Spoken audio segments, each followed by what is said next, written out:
out for 40. So, and there we go, underway, and that first lap is completed then, over the line they go, and it is the 40 car that's gone into the lead of the race. just after the time tonight. Absolutely. So we're off and running, and as you said, Marcus, that those cars were already heading down to Stoke, and still cars concluded. Yeah, very much so. There's a mix. I mean, we've got away from these massive caterings that we used to have maybe a decade or so back. There's the sort of unwoody Sierra on the RS 500 in there, Porsches, MGs, Clinton, lots of BMWs, Toyota MR2, some Hyundais this year as well, and still they come. Yeah, it's amazing. Absolutely right. Keep up to date with everything as the race goes on. You can find the live timing page if you'd like to find that via the 750 website. 750.co.uk to see more details on the timing. You'll get handicap positions they can find out. You're up to date with those as and when they are issued by the handicappers and timekeepers. To let you know the handicap positions on the third one when we go into the race. But as we expected, not to put the three radicals that are already As opposed to the free radicals, but the three radicals are doing their stuff and using all the road and more, which is quite interesting. Very, very keen to get on with it. So the RS on Motorsport 216. And so quite interesting little dorsal fin, adipose fin on that first car. It is, there's 40C, so that's where Tommy Clark started with the SR tank from RJ Motorsport. To slot into an SR tank. Not 60 now, but there isn't a 60 on our list anyway. So that's what I saw. Josh Brown just spotted that on the stream. Try and work out who that is and who that car is as the race goes on. So the first three have gone through to their second laps already, and 2 minute 10 first wide lap team 16.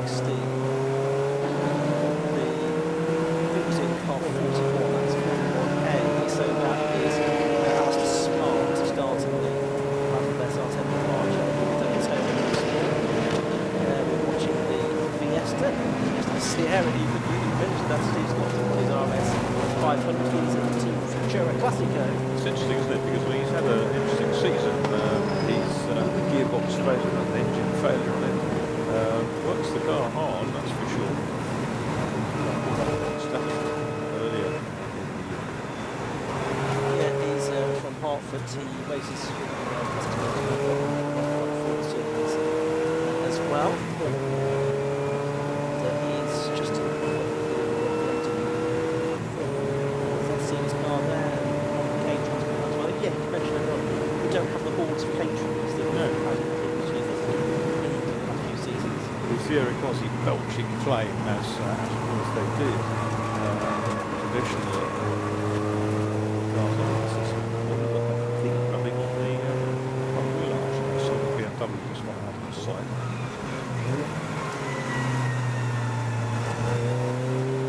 The braking on the stoves from the Jags. Yeah, that's the Formula 1 entry. Looks like the hazards on that illuminated the braking, which is interesting. That's Aaron Cook, the multiple Toyota MR2 champion. Second most put him as a racer's name, Genetic G55. Williams also part of that squad. So as well. The kit car in the middle of the whole thing. Yeah, it's not just Nigel Brown, isn't it? In the traditional Nigel Brown racing colours, which he's supported for decades now. absolutely. Sequence rings around the Jaguar.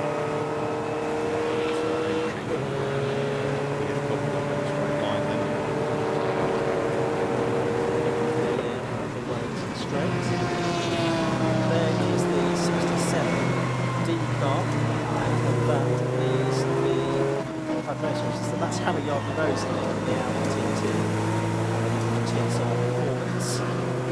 That's what also featured there. That's what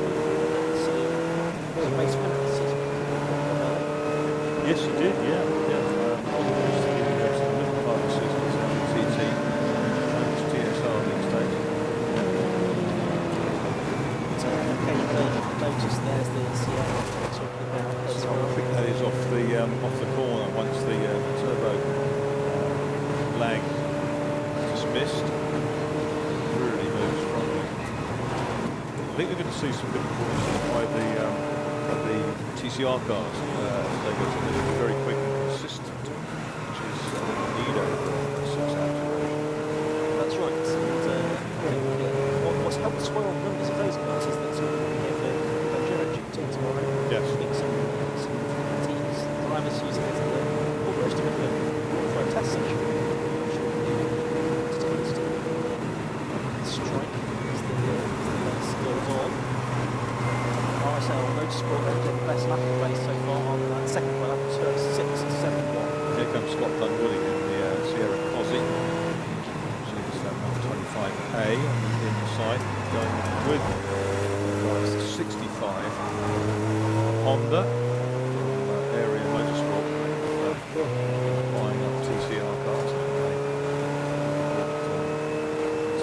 Baker's team.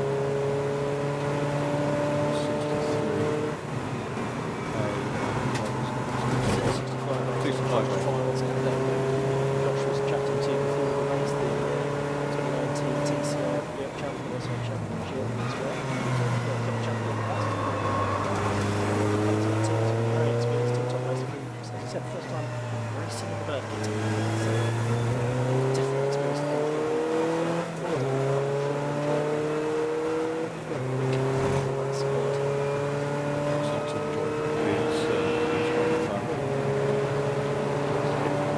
F out there in Patron at the moment, so that is the 6/7 with them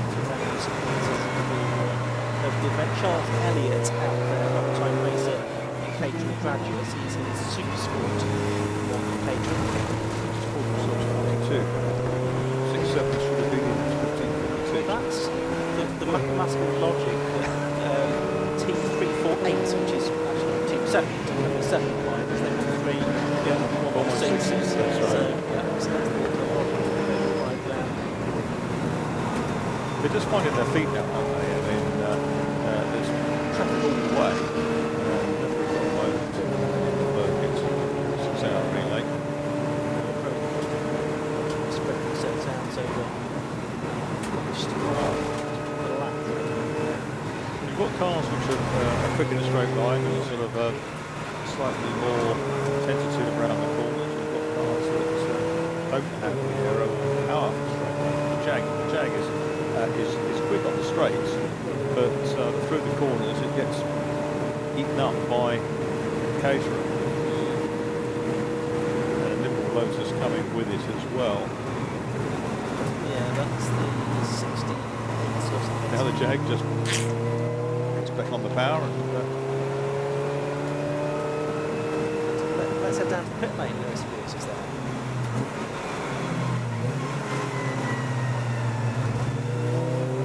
I can give you some information on the RSR Motorsport team.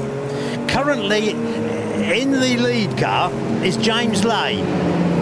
Right, just to update your programme, James is going to be racing as B&F. I'm not really sure how that works. Ben Stone is going to be going second. He's going to be in C/E, and John McHale will be A, as he is in the programme, and he'll be going third. I'm told by one of the teams that currently James is out in the B&F car, which is a left hooker, and we can see here is that the E car, which is Ben Stone, is in the right hooker, and he's had a few laps in each car, and he feels more comfortable in the right-hand drive car than the left-hand drive car. So that's the reason why there's been a bit of a change round from the RSR Motorsport team. Hopefully that's updated you. Back to the commentators. Thank you very much indeed, Alice. It's so interesting that there's some shuffling in all the drives that cars in that team. it is. I mean, it doesn't surprise me that you feel more comfortable in the right hook, because predominantly the corners are right-handed on a clockwise circuit such as this, and you're just used to it. It's kind of how you sit in the road car, isn't it, most of the time. I don't think too many people drive down tempers over here, but yes, these are so super successful. It took 12 years for Rallycross to build their first 1,000 cars. It was a bit of a wobble for that lovely forward-looking Escort Mark II there, being lapped by the 41 40 behind, wasn't it?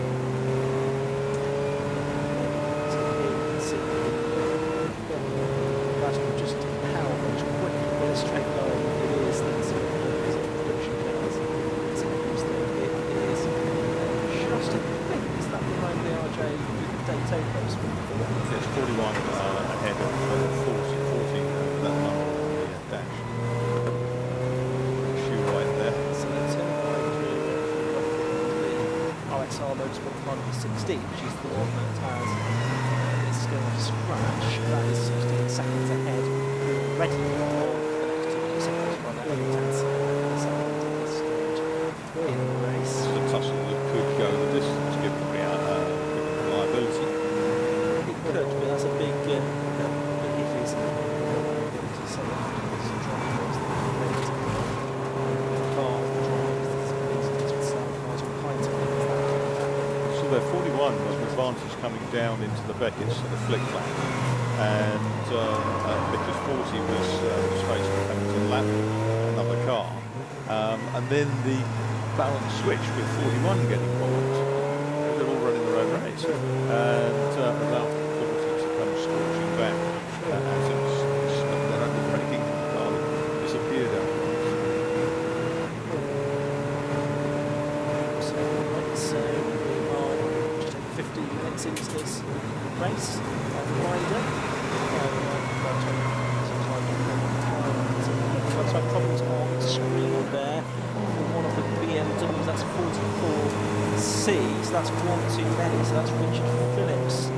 Regular racer in the 116 trophy, 15-year-old from Plymouth. Also, he's been coached with the Armed Forces Race Challenge this year. There's some problems with the 116s, and I know, I think sort of the 116 teams were saying, well, the great thing about them is they're so reliable. It's the first car that we've seen him driven since the race has gone underway. So he is in, also in his Team 21. So that's a relatively early stop as well for Team Legacy. So which driver it was that was in that. That was the team that was in ninth position. So Team Legacy, only 18 minutes into this race, already into the pit lanes. That's clearly a problem just going out there. That was probably the Team Legacy going out. Yes, that's Dave Davis, Adrian Bradley, with the VW Golf that's just been out for 2:21. So that's, you can see how the relay works. The car's going to be driven past the garage. I'll go and find out what happened. And the Sandy drove to the next driver. Should operate on track, and there's the team's choice to send another one out. But if that car limps back, for whatever reason, and underlapped, it's where the two cars out from team are discounted for both cars. That's right, it does happen from time to time because if your car stopped at the corner of the circuit, you may not know if it's going to make it back or not. And the team manager, each team has a manager that can make these strategic decisions when they're deciding to send it to go around. So Yeah, not quite like mission control of the town. Plan their pit stops and you go into you'll probably come out about here. not quite the same level of detail, but I don't think that is seriously. Very much. So they'll be relying on and the live stream and the live timing as well to influence the decisions that they make. So it's a job of the team manager. So Motorsport just going further and further ahead. So a situation where every lap problem for this car. Is that the one that went out? That's the one that's literally just gone out 2 minutes ago. It is. 21C, so it is Dave Davis that's immediately had dramas. Let's count that. So that's probably be a problem. Well, we cold tyre issue. But the ambient isn't very good today, is it? As I came in this morning, it was 9 degrees centigrade here. Because I don't think it's not significantly better. Say, in October.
there, you can see the difficulty that the Birkett has had to roll.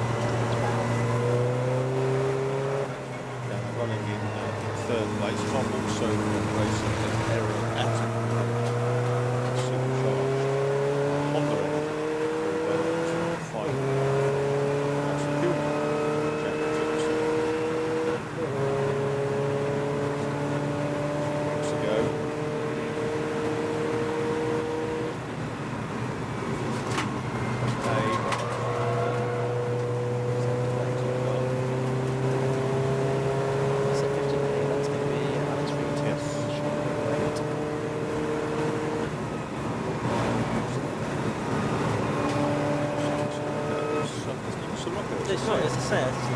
It's into business, right?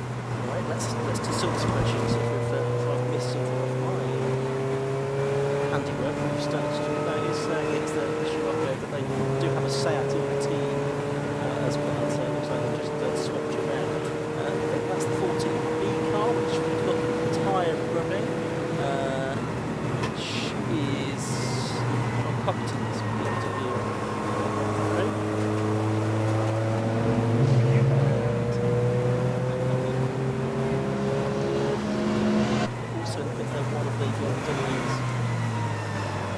Steve's got somebody there just finger out the window, waving the radical through.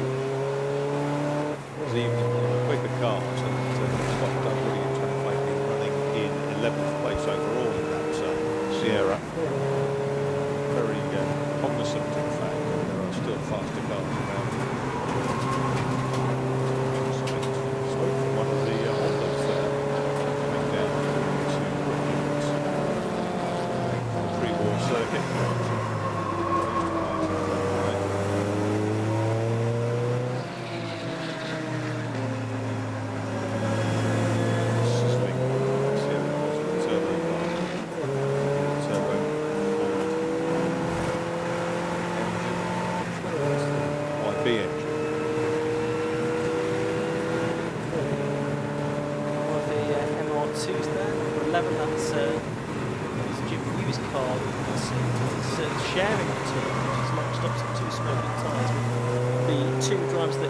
The MR2 Championship went down to the final rounds at Rockwood to have won a race until the very last race of the season, taking the title to beating short training.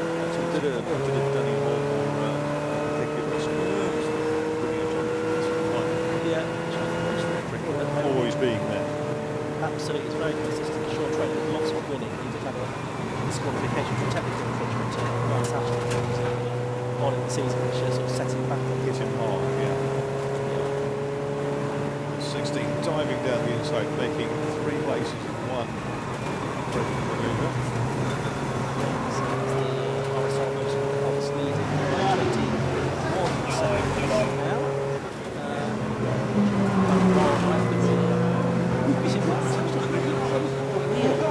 One of the cars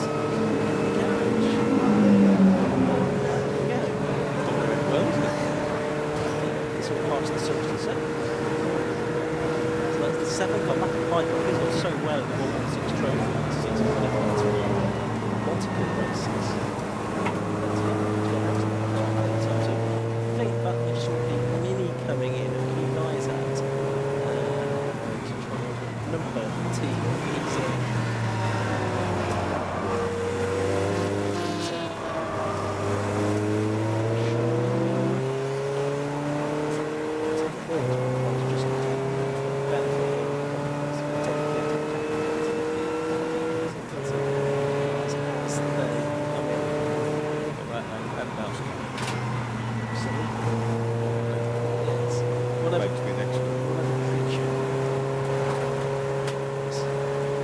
So there is one of the TCR cars that you can see.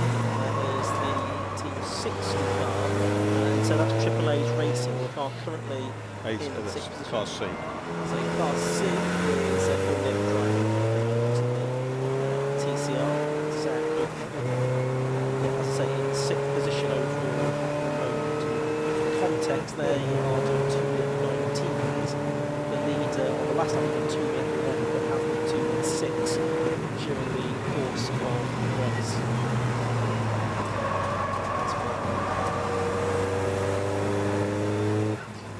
qualification times are not relevant because the grid is preordained. Quick cars are running small ones, and very quick cars working their way through straight away. Very wide there, the blue BMW goes there. B.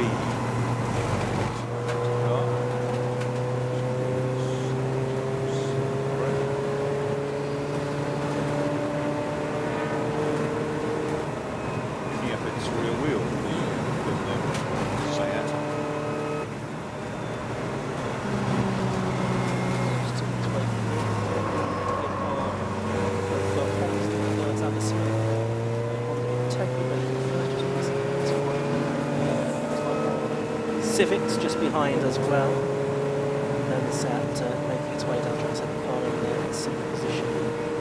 The scratch positions. We won't know the handicap positions until a short while after each half hour has elapsed. Those are good conditions. Get it? Yeah, we're pretty close to the completion of the first half hour. It's not complete, is it? So that will be 1:12 distance. Loads will be watching on the live stream as well, so if you have some comments on there. We've got F1000 champion Tom Gadd watching from home. See there's Tom. And do keep those on the screen while you're watching. So far, it's been relatively trouble-free. We've seen one or two come into the pits, we've seen one or two little incidents. We've got a painting going on to the cars coming out of the car, but other than that, all has been pretty smooth sailing for this first. Ooh, that was tricky for the Radical. Came round the one of the Ashgood team Porsches and then found another car directly in front of it and squiggled through the middle somehow. Birkett up towards Knox Corner. Look at that white building that goes out across the track there at Birkett. We're kind of about 30 metres this way in the bunker, aren't we? Absolutely. One of the old Salesy suites. Okay, let's head down to the pit lane and there's Lewis Boss as well. Thank you very much, guys. We're down here in Garage 1A with the Army Sports Car Racing team and with Jasmine Norman, who Josh was alluding to back up when we started the programme. Jasmine, you're racing an Audi TT, I believe. That is right, I am indeed. It's a Mark 1 Audi TT 1.8 turbo that is being built over a year and a couple of months now. A good team of mine, so my crew, 63 crew, along with the Army Motorsports team, we've been building up the car and getting it to where it is now. So I started racing this year and only just recently got off my novice plates. And it's been quite a process, but yeah, this is the first time this season racing the car fully, and the first time racing with the Birkett Relay, that's for sure. So. Yeah, as Josh was saying, you're limited to the number of laps you can do, so you're going to take the last session, I believe. Yeah, I'll be taking the last one, just doing an hour stint. We're limiting only because the car is incredibly thirsty and it drinks a lot of fuel, so it's just trying to gauge on how long I can go out for, because I've only ever done 20-minute stints before, so I'm not too sure how long he'll last out on track, so it's just a game of a case of just seeing how it goes, but I'm feeling quite confident about it, so it should be good. Because one of the things that's sort of gives you a lot of energy is to try and beat the Navy and the Royal Air Force. There's quite a lot of inter-force rivalry, isn't there? Yeah, no, definitely. The aim is for the Army to beat the RAF, because the RAF have done very well in the last couple of years now. So the aim is to try and beat them, and I feel like we've got a good chance of it. I mean, the guys have worked incredibly hard to get the cars to where they are now, so we're feeling quite good about it. So. Yeah, they've won the Birkett, which is the handicap section, a couple of times in the last 8 years. I could look in the programme and find it, but they have been very good. I mean, I know Brian Watson for many years, and the Wing Commander, and he comes along. He's around here somewhere, so we'll have to catch him before the day. Yeah, if you could get in front of them, you're going to be doing really well on the handicap. No, definitely. That's the plan anyway. So to try and get that handicap win and then go from there. So thanks very much and good luck. All right, thank you very much. Cheers. Okay, back to you in the commentary box. Thank you very much indeed, Lewis, and good to hear from Jasmine Norman there from the Army team, the RAF team. That's being supported by Chris Slater, who's watching on from southern Italy, and he's supporting RAF Motor Racing, which is managed by Lloyd Huggins this year, and features Alex Smith, Alex Molday, James Flynn, Dave Russell, and Si Frowen along with the team. Big Chris won the race, as was alluded to, on handicap with the RAF team seasons ago. He was starting from Derry in Ireland as well, so good to have an international audience for this Birkett Relay Race.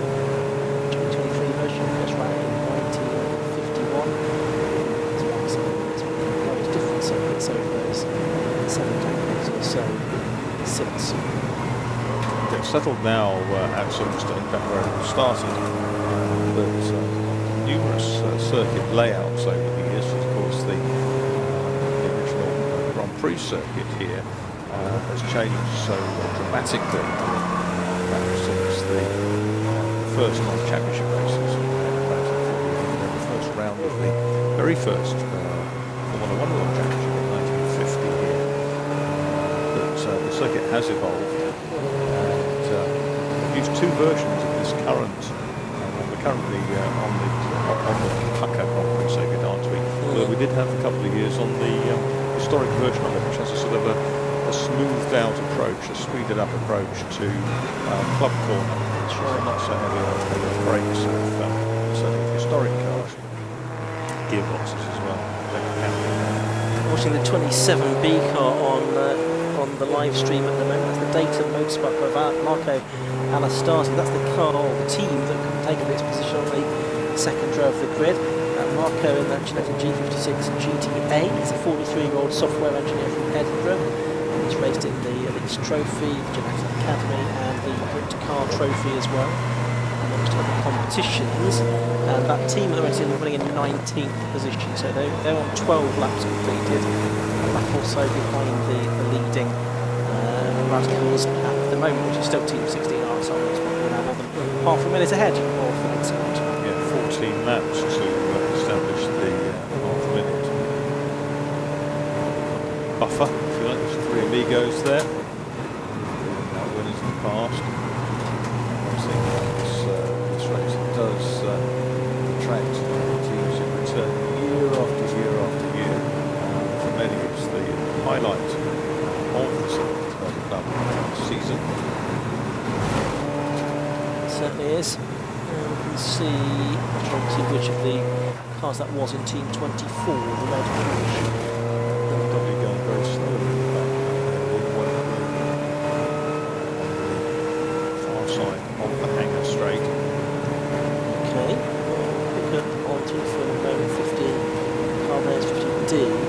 That's the TDMC squads. Gary Bowers in the BMW 135i. Let's get on DMC.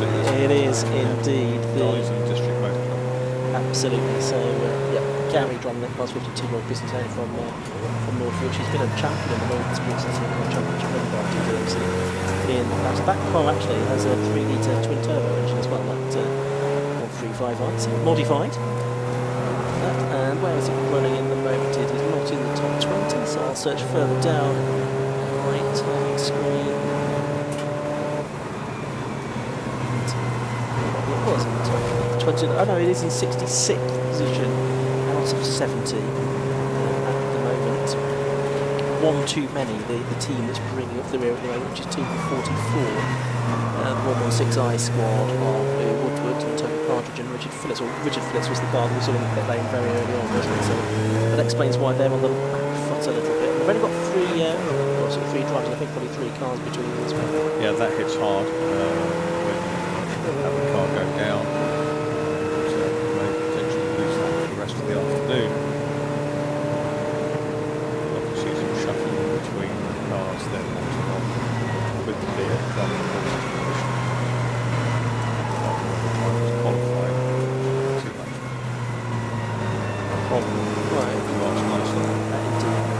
I think it's C, isn't it, George? That's the William Kirtler Ashgood car.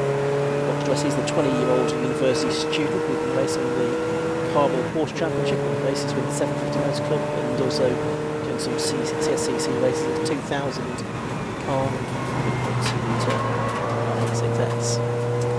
He is racing. And that 67 car is car 67D. So that is still having the race now. We started the race for TSR Performance. Curves on the inside of Beckett's down into Chapel Curve. So the hanger straight. I think that the Audi is quicker in the early part of the straight. It's able to break it into snow. So incredibly quick corner. Just down towards top race there. Towards the end of the 80 in a Vision Loveland's car with ground effect tyres, roll times and free suspension, and flat fourth down the straight, tiny lift, and just turned into the corner and round it off. Absolutely amazing. But say the circuit change now, and more overtaking opportunities. That's forgiven. BMW and the Audi still scrapping, and they're side by side again. Great little dice that they are having. It's the beauty. You get some very unlikely battles on the 7-time cars. Round 57F from the Royal Navy Motorsports team. Sean Graham, that is, in the low cost, Sultan low cost. So he's stopping 40 minutes. I guess we'll start to see a bit more activity in the pit lane now, as some cars about 40 minutes will probably be roughly their limit, I think. That's what used to hit the Clubman's racing time. Winners in the past, but because the cars had small tankage, here comes Nigel Browning. 10 team.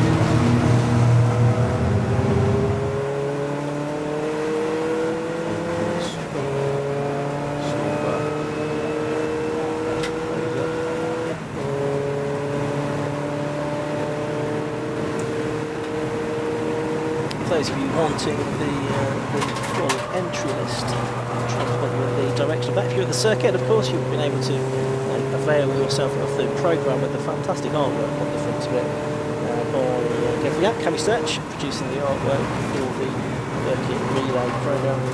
Absolutely fantastic. If you're not here, I will point you in the direction of where you can find the entry list on there.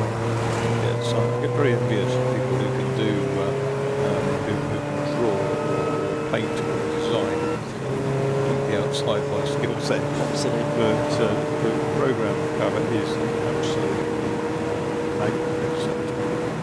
And that's the BMW that had the side plate on the left wheel arch and start. It's still doing it. It appears to be the car just rolls a little bit going into stow. Pretty slowly, it's just a big wheel arch just touching the body.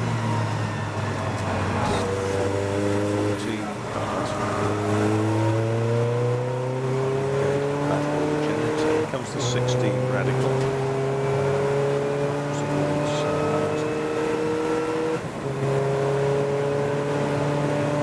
27 40, that's a change of position because 27 Dayton Motorsport Genetic now ahead of the 14 in Sport Racing BMW and going away. Next target for the 27 car. Stasi in the G56 GTA will be the 15 team Devanti tyres. Elton Spin 4C has had a drama and Motorsport Racing 1 team. It is that's Kevin Clark, isn't it? Who started the race, and he was complimented on the BMW, but it's only gone for 42 minutes of this race. I don't think they do have a full entry list online. You have to be at the circuit to get the programme, but first to ask the question, I've emailed it to them. So hopefully he will receive that. And Technology. absolutely. So there is 14B. It's John Compton car. That's the Intersport Racing squad, isn't it? That have the issue with the Jason Roche Fiesta as well, I think. So Wheel bearing, yes, wheel bearing failed this morning. So there's 4C pushed away. Waved yellows.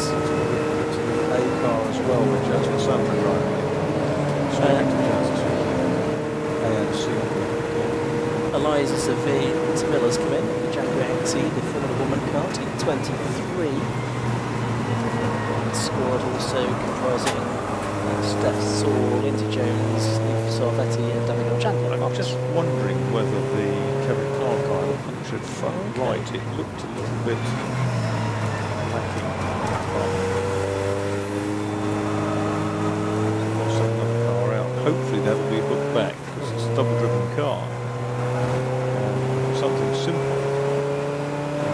Damage has been with the It's the window seems to have popped out. Perspex window that's what's popped out. 20A, isn't it? Yeah, so that's 20 because it's saying it's about 7, which that wasn't. That clearly isn't. Window was flapping around. Passenger towards it. Was it 28A? Could be, but that might make sense. Yes, 28A. It's the passenger window. Like it's come out of its frame. 10B is Run Baby Run team, long serving team. That's Benham now in the CB Fury. He's taken over from Nigel Brown and Fraser.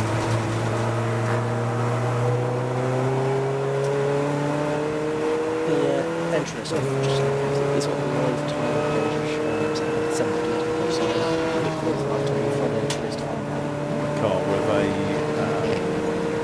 window which is flicked out. It appears to be one of the Porsches. Which coming towards us relatively quick, soon I think. It was the driver's window on that. That was the sympathy.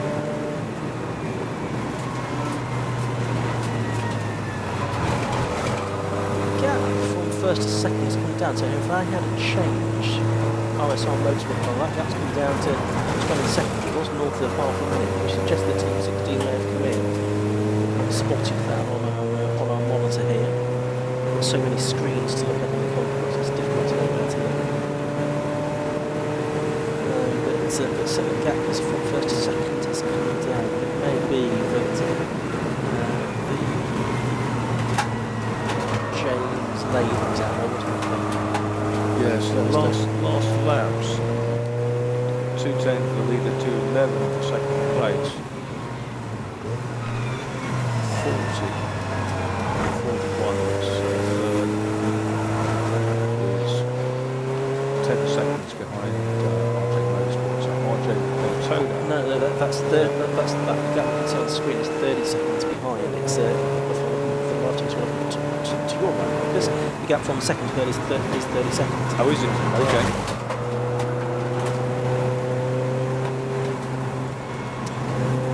So a couple more cars we can see coming pit lane. 42A is the Scott Smith car for DH Racing, Danny Hobson's team. We're on board there, we can see the 40C car there, that's the car in second place of RJ Motorsport, just heading up the Bentley Straight at the moment, heading into traffic past a plethora of BMWs of different shapes and sizes. Yeah, this is one of the two SR10s. It's a conventional engine, Suzuki Hayabusa Right, the 40 car, you could just see it coming into. The reason that we've seen that strange gap situation emerge is they had 2 cars out on circuit Team 40. So that's going to cost them a lap, at least a lap. Actually, it was just 1 lap where they had 2 cars. Now, it's interesting to know why that happened. They must have thought the car that was out on circuit was going to come in, but it didn't. I think that was Walpole coming in, wasn't it? Yeah, it was. So there's Kevin Clark's car. Yeah, so that's a bit out of the way. Barrier. Yeah. So the 40 team, they've had 2 cars out on circuit, so they will effectively lose a lap. So that changes the complexion of things a little bit. Yes, they'd shown us having done a 153, which would be worth something. Given the next best lap of 206, but that's an issue because they've had 2 cars out. There's the 41 car, which will effectively move up into 2nd place there. Is that still Alistair Smart out there? I think it is in the Radical SR10. Yes, it is, and you can see the short work he makes of the unfortunate car in the Golf vehicles. So down the Hanger Straight. So yeah, I wonder why Team 40 managed to get 2 cars out on circuit at the same time. Possibly that's something that Lewis Beals could investigate for us and report back on in due course. So 48 minutes or so gone in this race. It's the 1/6 mark of this race. Cars making their way down the one straight there. You can see who's that out there now for the full moment. We didn't spot which car it was, but just behind we've got 53B out. 23D. 23D. Yeah. Oh, so that's Lindsay Jones. So Lewis Beals has done that work for us, and he's down in the pit lane with the news from about Team 40. Thank you very much, Ian. You asked the reason why Team 40 had 2 cars on the pits. Well, as we all know, those who have been in the Birkett for many years, the team managers, as you can see, those guys who are in the orange tabards, play a very, very important role. What happened, so one of the team managers very reluctantly told me, Team 40, is that what they were doing was obviously timing the car, and their car on track hadn't appeared within their time slot, so they sent a 2nd car out. Subsequently, the original car, which probably had a spin, got going again, carried on, so they ended up with 2 cars. Okay, car 40, sorry. So we just got to keep out of the way of car number 41, just covered in. So Team 40 had 2 cars out at the same time. Under the rules, those laps do not count. So they could actually lose 2 or 3 laps very, very quickly. So they brought the C car back in a few moments ago. So the A car is here, so it's still the B car. It should still well be on track at the moment, which is Leon Morel. And sadly, well, that's the story there. But that is very simply how you can lose so many laps here at the Birkett without actually doing too much wrong. Back to you, Ian. Yeah, thank you. So it's interesting that the team manager there, they were timing the lap, saying it's not back by 2 minutes, whatever, we'll send the next car out. But it's a slightly dangerous game, that, Marcus. Yeah, exactly. But it's a high-pressure scenario on the pit wall there. You think that the car's gone, and you've made that split-second decision, and it comes back to bite you. There's a very pretty-looking car, the Mazda, in a lovely Italian livery. See, Ferrari's racing those colours as well. Those look very good. One of the colours is Italian. Oh, here's the silhouette Vauxhall Tigra. Yeah. See there. Which is ultra-low machine. So this is 4B at the moment for Intersport Racing 1. There's John Stack. Stack and Bonner fame. National Rail Property Company.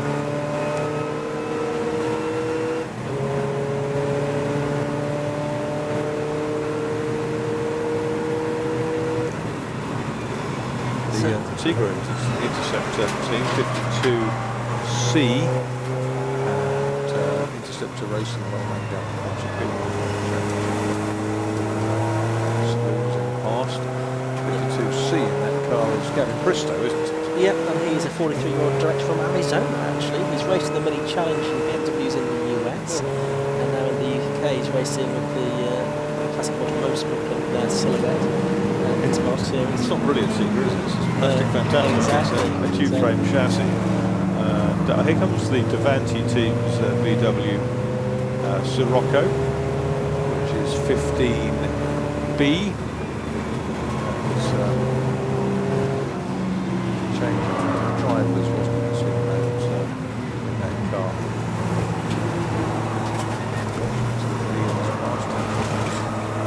Simon Major in that car.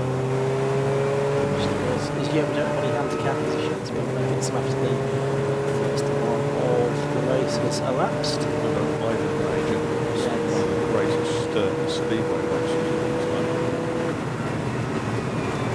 A couple of MX-5s getting themselves together here. So that's the 47D car. You can see on screen at the moment. Go on for literally hours. Yeah. There's Mary Barnard out there, regular in the 5 Club. She's completed her 3rd season of racing in the 5 Club MX-5 Championship, which Alan Hobson coordinated for very many years. Looking to see the little Mini now out, which is Maddie Skidmore. The Mini Clubman, which is not really Mini Clubman at all. It's got a transverse Suzuki Hayabusa engine in the front of it. Hopefully we'll pick up on that car shortly. It really is very interesting. And that is the cars.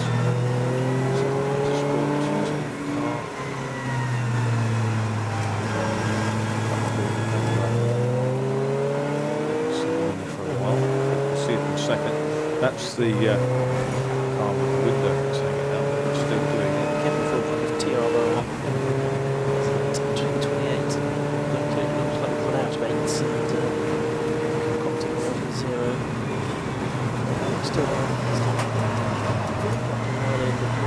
The other Mazda MX-5 that we saw battling with Mary Barnard was Stephen Rees, the 49D car. 42-year-old property manager from 27, it's now 27A, Dayton Motorsport, and that's Axel van Nederveen with the G56 GTA. It's the car that was denied at start. Oh, a spin for 20B there. From 4 corners, Stephen Kimber shooting across like a flybow across the grass. Yeah, and it looks like he's going to go into retirement. So if Team 20 are watching the live stream, your driver's getting out of his car, so you might want to get another vehicle out on the circuit. The rest of that team is David Jones, it's Daniel Cogswell in the Nissan Almera, and Martin Gadsby in the BMW Compact as well. I suspect Steve Kim's due for racing tomorrow was the Mazda 7 Championship, which is conclusion here at Silverstone. It's the first of 2 days of racing by the 750 Motors Club here at Silverstone this weekend. The Birkett 600 Relay Race today, and 7 races tomorrow for the final of 7 different 750 Motors Club Championships. It's mostly sprint races, but we've also got the 100 million Club Enduro race tomorrow as well. Here's one of the caterers from Team 54, Bobcats. Spot which one it was, which it was Bobcats, it was, there's 4 of them. Richard Carter, Andy Grant, Jeremy Adams, and It looks like the one that the white car with blue flashes on it, but we'll see it in a second. There's the Mini in the back of the shots coming through just on your screen. See it in a second. Let's see if we can pick it up down at Cops. Looking for the blue Mini Clubman, which is at the end of that little group. It'll be there in a second. So down at Beckett's can pick it up. Is it the empty shot? Yes, here it comes behind the silver BMW. And that is the Mini with the 185 horsepower motorcycle engine across the front of it, 6-speed sequential gearbox, 185 horsepower, but only a 30-litre tank of fuel. That's the size of about 3 shoeboxes. But because they lost a car this morning in quali, the Fiesta had a wheel bearing issue. That might be called upon a bit more often than they bargained for. It's quick in a straight line, as you can see. Yeah, absolutely. It's going pretty well, isn't it? Going past one of those BMWs there down into Stowe Corner. That's 40E, which is the school car. It is, yeah. They were one of the teams that did have 6 drivers, which is actually a very small minority this year. I think teams have generally mostly got 4, some 3, a few 5, and a handful of 6, maybe 15. Some teams got about 3 cars, the same driver driving each of them with their owners in some cases. Yeah, so Team 40 are having 5 laps deducted for having 2 cars out. So that is, well, it's going to drop them off the first page of the time screen. So what does it drop them in the order at the moment? That's a draconian penalty for a schoolboy error, but that's what happens. It won't be the last time it happens today, I'm sure. I missed the time screen. But the Mini competes in some of the MSV racing events as well. Stickers all over it. Oh yeah, Team 40 is now 53rd position. And 5 laps off the leader. Let's head down once again for the pit lane. Lewis Beals is there.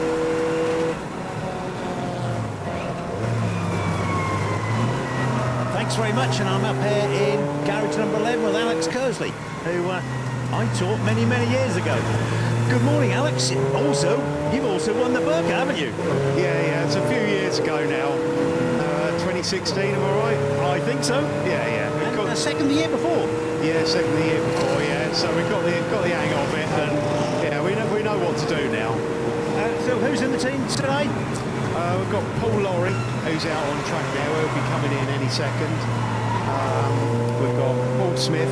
He's ready to go out. He's in one of my Kersey Motorsport cars. And Gary Miller in the yellow beast back there. So yeah, 3-car team. Well, let's be honest, you've actually won the Hyundai Cup. We're still old school, we still go with the Hyundai, don't we? The Hyundai Cup. When did you win it? 2017 and 2019. I don't know. So was it with one of these cars? No, it was in a Gen 1 car like that, but someone else has got that now. We also won the series again this year with one of my drivers, Lucas Sassini. He won it a couple of weeks ago. So yeah, that's going well. Oh, really good, and congratulations on that. So how do you think you'll do today? The Hyundai's normally very reliable, and that really counts in the handicap section, doesn't it? Yeah, it's all about reliability and consistency, but don't say things like that, you know, it's tempting fate. No, I mean, yeah, we've just got to keep pedalling around. Hopefully nothing goes wrong with the cars and see what the handicap brings us. You know, it's I don't know how they work it out. Hopefully it works out in our favour. Well, they must have got it fairly right, because you had 2 good runs at it. You're normally there or thereabouts, aren't you? Just while we're talking, how long can you go on a tank of fuel? Well, it'll go over an hour. So we've got 3 drivers, 6 hours. We do 1 hour stints. Each driver gets 2. So that's what we're going on. We don't want to push it anymore. We don't want to find out exactly where the fuel surge is, because that's bad news, isn't it? Okay, Alex, thanks very much, and congratulations on your wins this year in the series, and good luck today. Thank you. Back to you in the commentary box. Thanks, Lewis. So we are just over 1 hour into this race, and the order on scratch, as things have not yet seen any handicap positions, is 16 RSR Motorsport are leading. They have completed 26 laps at the moment. Second is Team 41, which is RJ with Daytona Motorsport, 25 laps in the book. Third is Team 46, that's Top Gun, 24 laps. 443 Aaron Cook Racing. Fifth, 66 Capture Motorsport. Sixth, 60 AAA's Racing.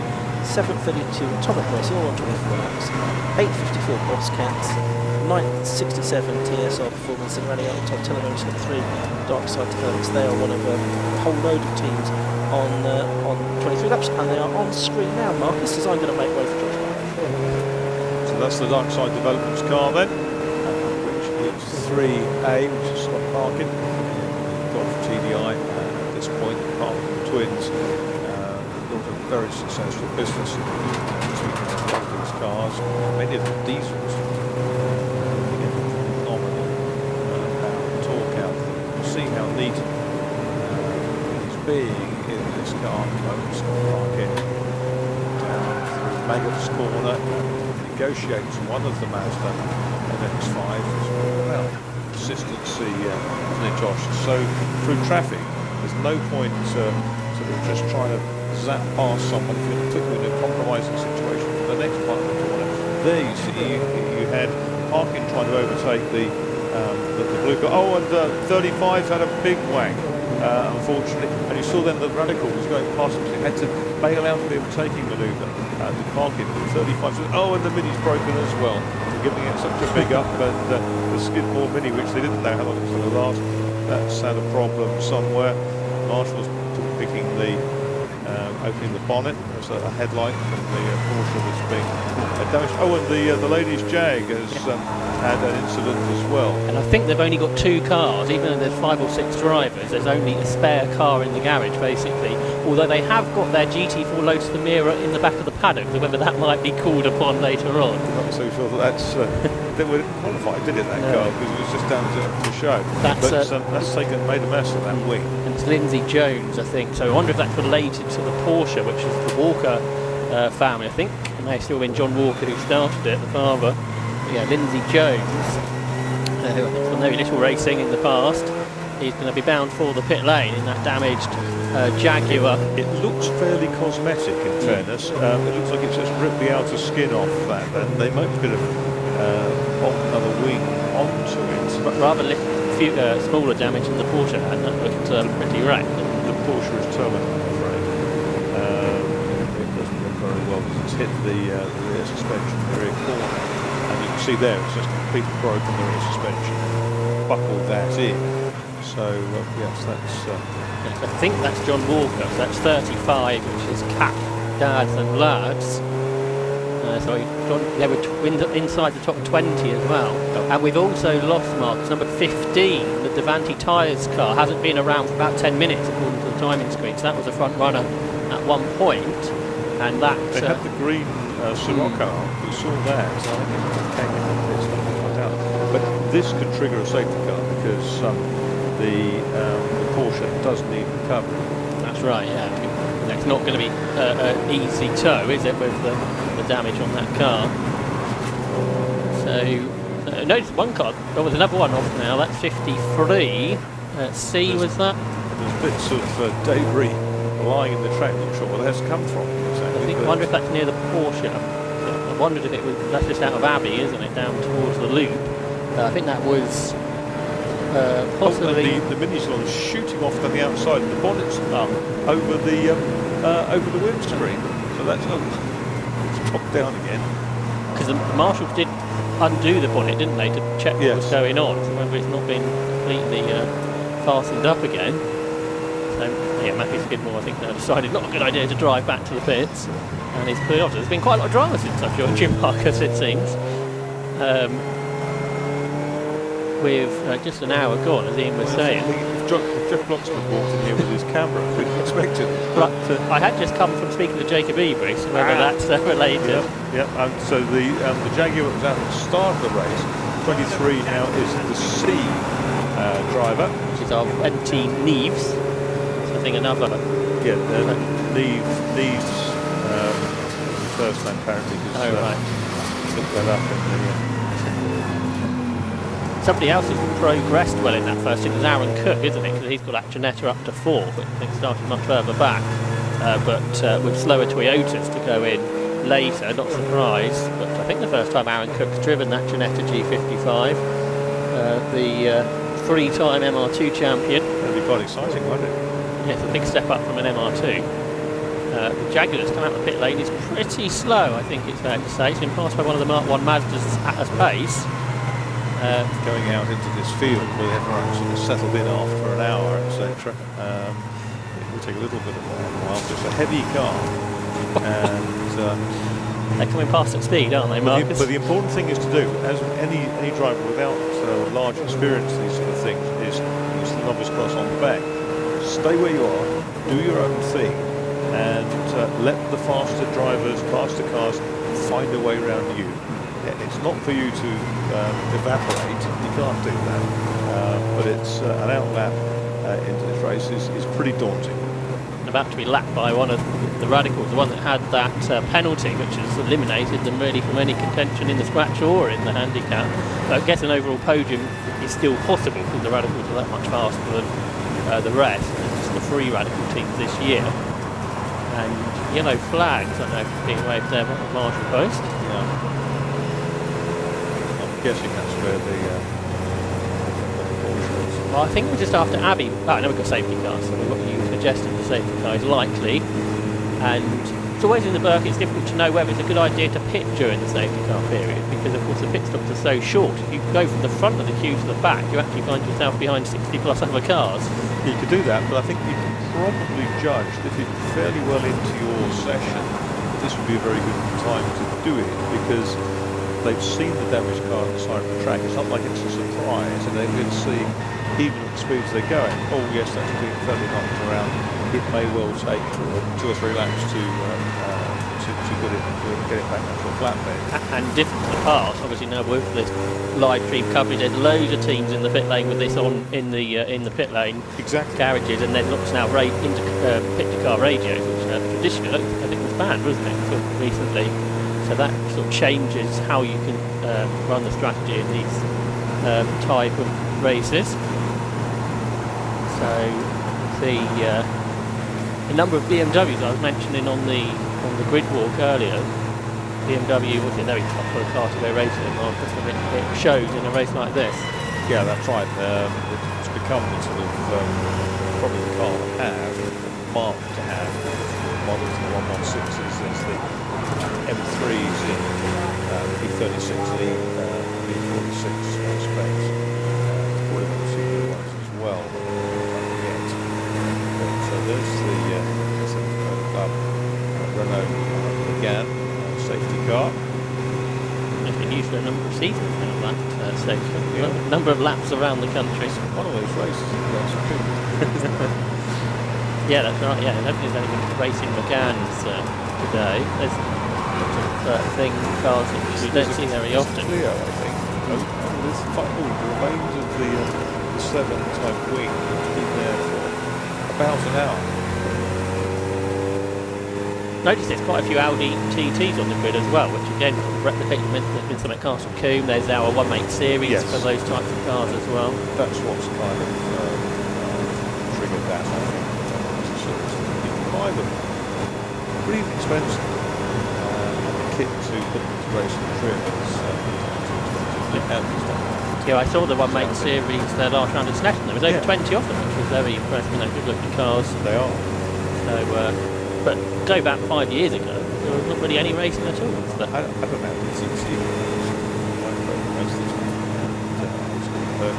It's absolutely brilliant. Love it. The back seat was not acceptable. No, that's much to go.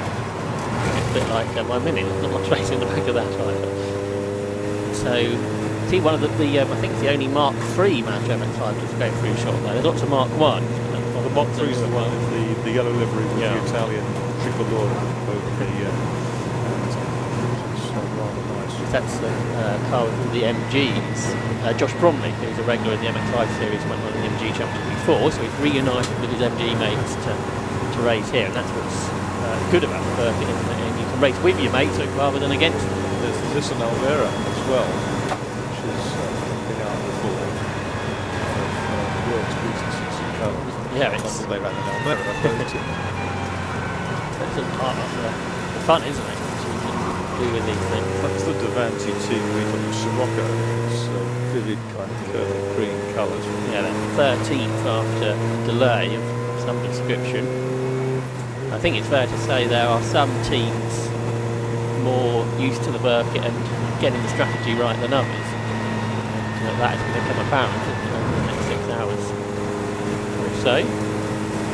Some teams are preoccupied with the strategy of just keeping the cars going. And they're really don't have victory speeches in their lunch boxes, but just enjoy it. You've got to start somewhere. I mean, there's teams that have done this race 20 odd times, and there are teams that are first timers.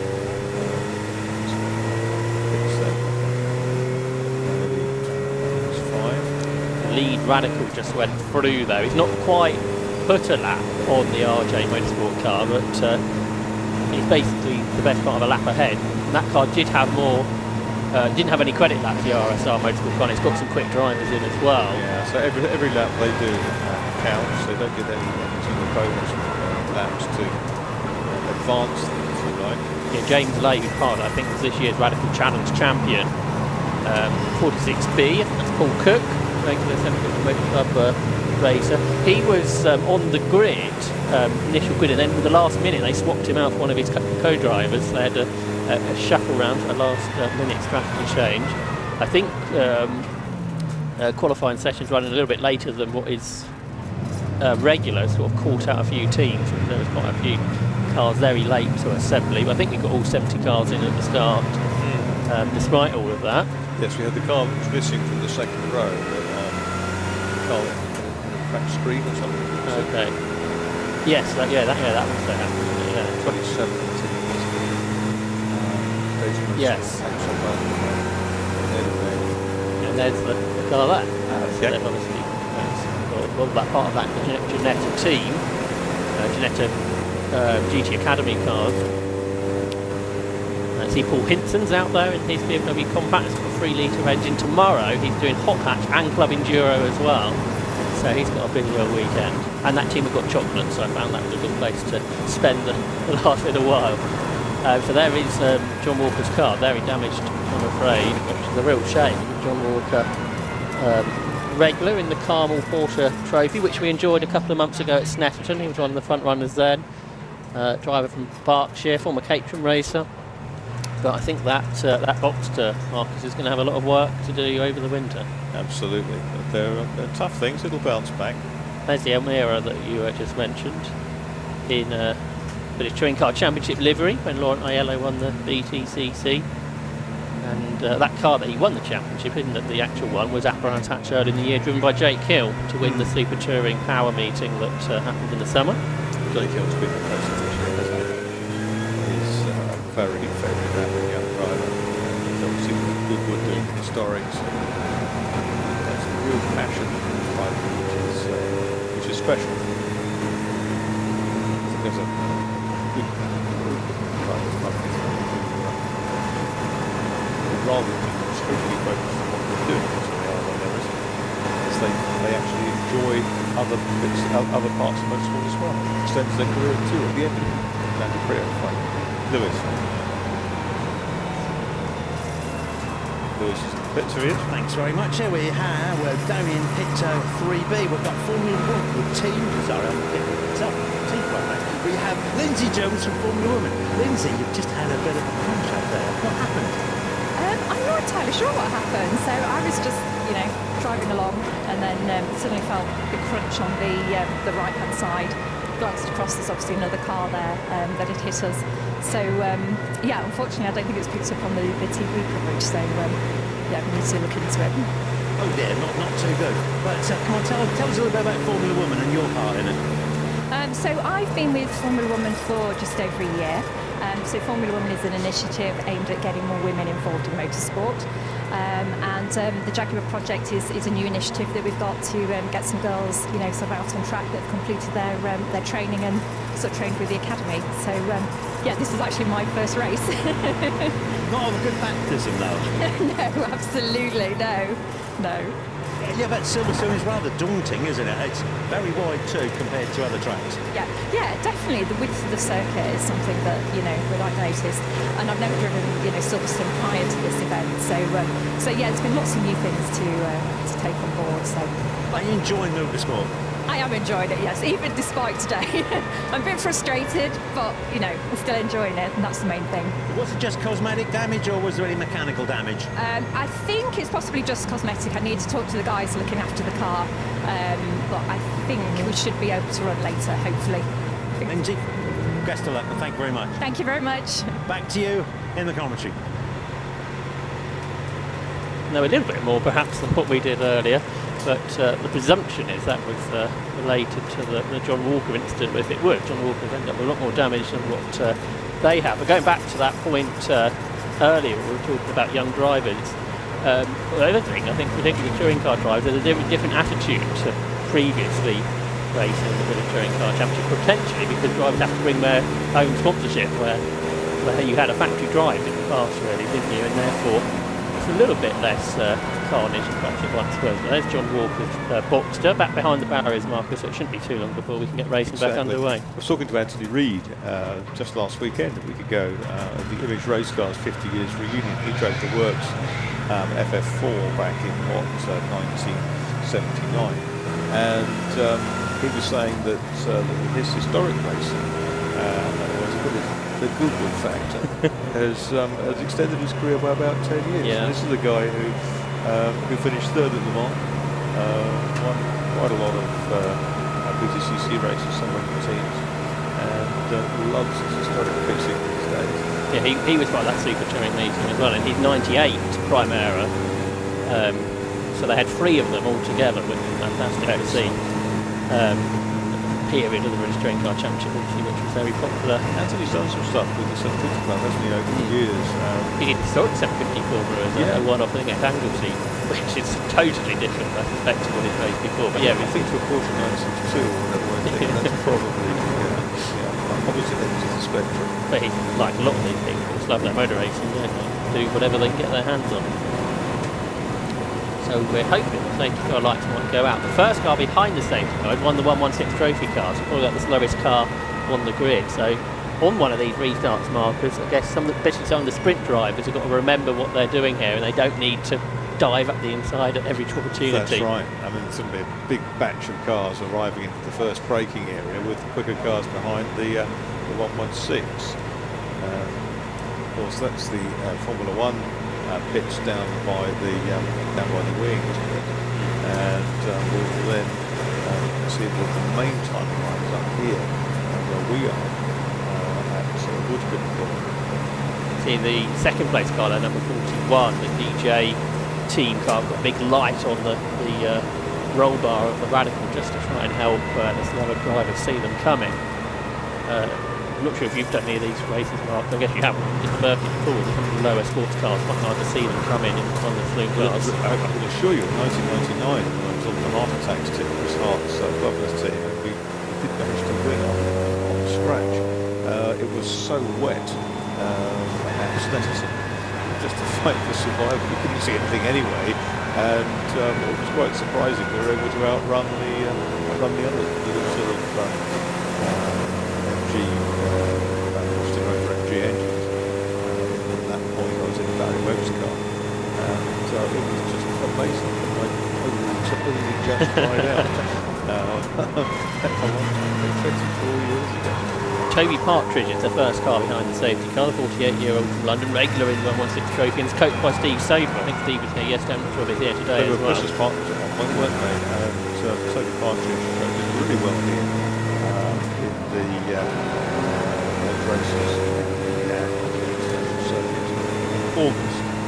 So there he is, heading up towards Cox Corner, being chased by a similar car. I think the Volkswagen Sirocco, got M3s, Audis, you could go on and on. How many different types of cars? I think there's about 300 entries in the pack, although some drivers are driving more than one car and some cars are being shared, so it could be over 250 drivers, something like that. And then tomorrow, I think the smallest grid is 45 cars in the championship finals day tomorrow. Exciting. So there's plenty of drivers and racing cars here over the course of the weekend. One of the faster M3s there, one of the Team Legacy BMW M3s going past Toby Partridge. We're probably about 3 times, maybe 4 times the brake horsepower. So not a particularly fair fight.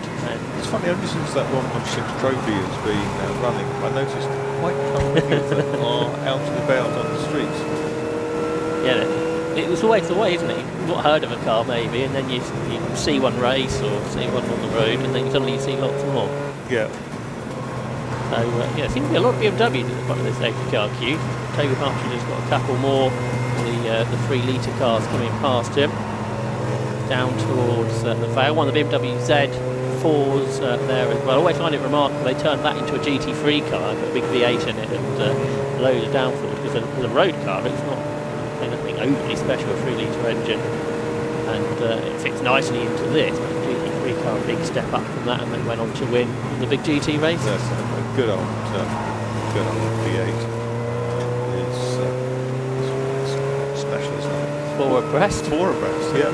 That Boxster in the middle looked quite slow coming out of Club Corner, and 40B I think is the radical down Looks the like inside, which is Leon Morel, who's looking to win the Bike Sport Championship tomorrow.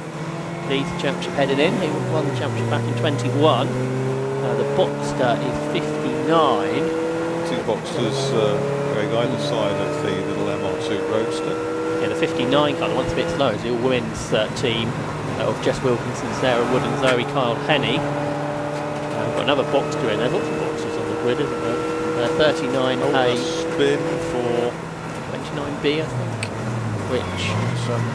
which Chris Griffith in a 270R, driving from Hertfordshire. There's a lot of the catering teams are this weekend, all the catering graduates drivers. BMW driver, flashing lights, pouring hope and anticipation. There's the leader, which is 16E, which is James Lay, and he is this year's Radical Challenge champion. But this is going to be so different to what he's used to when he's racing a grid of one make Radical SR3s, Mark, because going against things that he's lapping 30, 40 seconds quicker, like totally new experience. Yeah, it's good, doesn't it? I mean, the 16 Team RSR Motorsport with a lap's lead over anybody else, best lap of 2:06.71 early in the race. Currently, as they're looking the way out of traffic following that safety car into the Yeah, 2:25 is that lap, so in that amount of traffic he's in the best part of 20 seconds, which is a huge amount, but of course to be expected when you don't need to take big risks. And it's a big circuit, it's a long circuit. Here we go, side by side. To come out of Maggot's kink, absolutely flat out left-hander. You go right, left, onto the hanger straight. It's quite a ride in a car with downforce on the Radical. It's pretty exciting. In a Ginetta as well. A couple of those caterings going side by side now. I thought at some point we'd have a catering race break out on the circuit. 55, I think. There is Alex Harbour in one of the Super Sports. 17 is the car on the outside, the 17's team. That's the 6.7s that you were talking about earlier. Not team 42, as you might expect, but 17. Level 42. 36D is one of the Cayman, which is Warren Allen, who's been a winner this year in the Calm Porsche series that runs for 750 Motor Club. Darkside Developments in there, still Scott Parkin. Scott Parkin was telling us he did 2 hours 47 last year in a stint, and he's going to see if he can make 3 hours this year in his diesel Golf. And he's, we think, provisionally already won the Club Enduro Championship, so he's got a little bit less concern about that going into tomorrow, having had such a successful season. The Ginetta in there is Axel van Niederveen in 27A, the Datum Motorsport team. And he's got the little Tigra going Bristow from Interceptor Motorsport sitting in behind.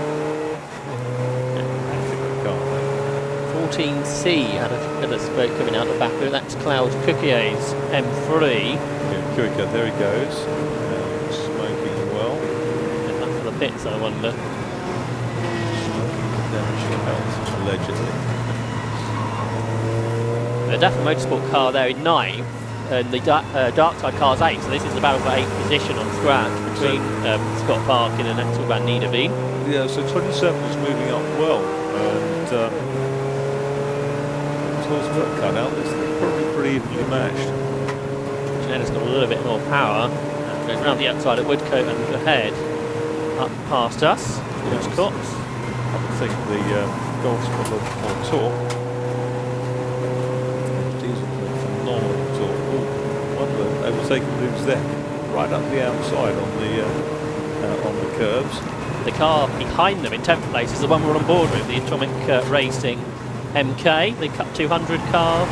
I spoke to Richard Webb at the start. I think it might be Matthew Booth at the helmet. In the Looks like it. And Booth's an F1000 champion, Sport Specials champion. And again, I think it'll be new for him to experience this. It's quick, isn't it? And nimble too. But it hasn't got the job done quite yet. Yeah, it's one of the Caterhams that trying to put a lap on. The Caterham's probably got a chunk more run, but it's not as light. It's nimble. Yeah, they are running in the top 10 of Atomic Racing, which is impressive. I think there's a Caterham team in 7th, the Boss team, which have a pretty highly developed Caterham. Yeah. Big twitch there for Booth through Stoke Corner, Marcus, and down to one of the slowest corners on the track next. Down the outside of the braking area, there were 3 abreast there, and you can see the Atomic Kitten, such as it is, has outbraked the other 7 type car. It's been gobbled up on the exit. I think that might be Paul Hinson in the Three Amigos BMW, the former winner of the event, just ahead. He's got 3-litre engine in his BMW compact. He's got a Toyota R2 to go up the inside of. Ish. If you breathe in. It's having the trust, isn't it, Marcus, if they've seen you in their mirrors? Exactly, and half the time you're never going to know until you breathe into the move. And Porsche dived across onto the apex there, and it's going to come back.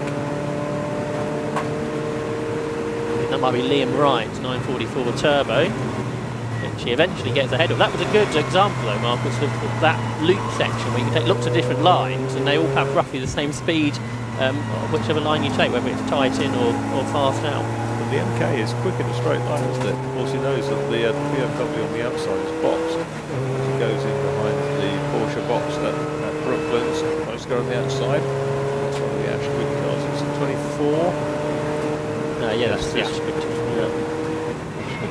Over near Heathrow, independent Porsche specialists, and they run a fleet of boxes. It's a Martini-esque livery, most of them. And the Boss Caterham team have come into the pit, so Atomic Racing now up to 9, which is the first of the 7th teams, which I suspect might be a little thing that they're trying to achieve here. If they can beat all the Caterham teams, that would be a big coup for that organisation.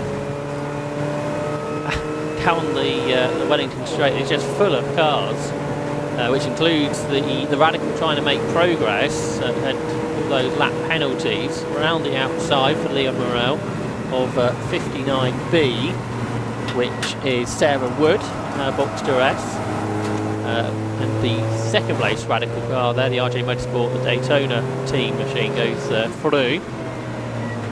Imagine it's 5 in a Ford Puma, just behind as well. Sarah Wood, a regular in the Porsche Club Championship, which had their season finale at Snetterton a few weeks ago, but the last round had to be cancelled because there was a power cut in Norfolk, and that caused problems. And there's a big problem there for Honda Civic, that's had a big twitch heading down towards Beckett, and now the driver's pulled the car off, so I think something must have broke for 63, I think that is, which is the Direct Motorsport team of Hondas. 63 with a letter that is almost impossible to tell. But yeah, had a big twitch as it went down towards Beckett, Marcus, so I suspect something broke on the car. A link somewhere or something like that, but very, very well reacted to by the driver. Went straight as far as he could off the track towards the marshal's post, reported he's got a problem, and I got the impression was going to try to link it back. We have a handicap result at 1 hour, which perhaps unsurprisingly, since the quickest car in the team started, Aaron Cook Racing was the leader at 43 by a full lap. 2nd was 58, the RAF Motorsport squad. 3rd was 65, Area Motorsport. 63D, that is. Okay, well, that was 2nd, 63. 3D, Ben, no, that was the team that changed, Phil Jordan then, who's Anthony showing, you can see the name on the side of the car now. Just go back to the handicap. 4th is 47, which is 5 Go Mad in Mazda, and 5th is 70, BPV Limited.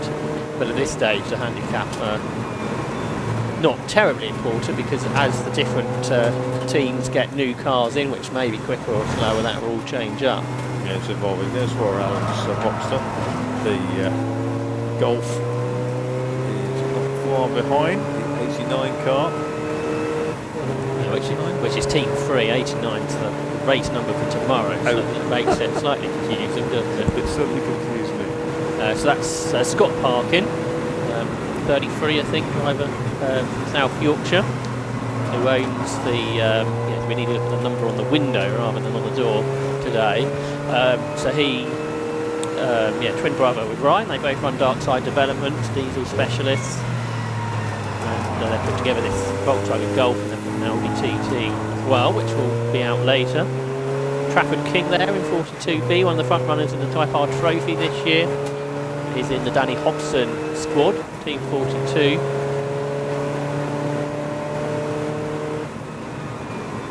And there goes then Scott Parkin into Abbey. And left with the down towards the loop again.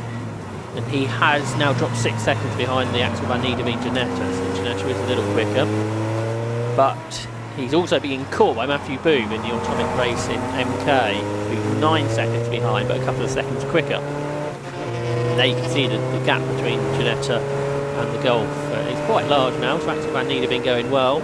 Yeah, it's about half the Wellington straight. And he's catching the 6th place car, which is the Triple A's Racing team of Seat BMWs. So we've sort of got, on the scratch result, we've sort of got the unofficial battle to be the best production team car, really, from my point of view. You know the Radicals are going to be much further up the road. Let's see what we've seen there. Porsche Cayman motor version. Can't see the seat in the Boxster. Slightly bigger engine as well, the Cayman, I think, 3.4 litre. 3.2 the Boxsters. There's another of the Boxsters. That is Chris Walker. We saw his dad John have that accident that caused the safety car. And there is Chris Walker. He's one of the youngest drivers on the grid at 19. He's a university student. And a race winner this year in the Palm Porsche Trophy. Yeah, lovely line through the twizzle over there at Beckett's. Quite hard, but he's carrying a lot of speed. Desperately trying to pace himself up to Warren Allen's car ahead of him.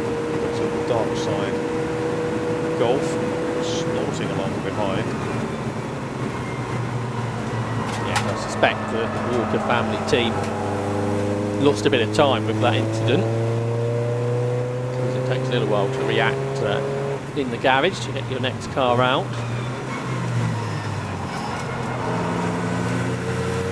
Really in the handicap, if you have any sort of moment where you lose much time, that is a real problem for the rest of the race if you want a strong result.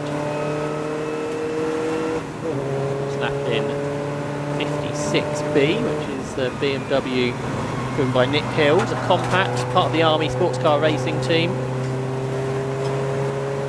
I think Lewis caught up with Jasmine Norman earlier, part of that team. Yeah, very much so. Spoke very loosely about experience coming out this year with the Audi TT.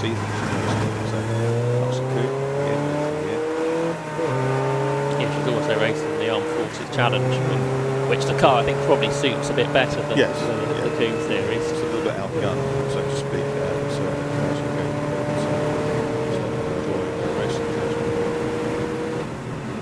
Here's Parkin again, putting a lap on another of the BMWs, which is Chris Blakey's BMW 330, part of the Straight 6 team.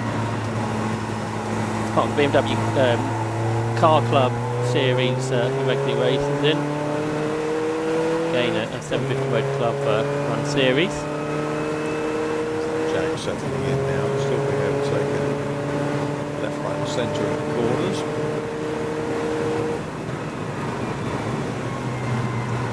Yeah, she's lapping half a minute slower than Elisa Sevildin, who started. So she's doing a 2:55, where Elisa Sevildin a 2:27 earlier. So she went pretty well in that car. Yeah, actually the same one. Yeah. The yellow and blue one is actually the same. A bit of damage from that Sayat coming through. I think that's the 4th place car, the Capture Motorsport team, full of Sayat TCR machines.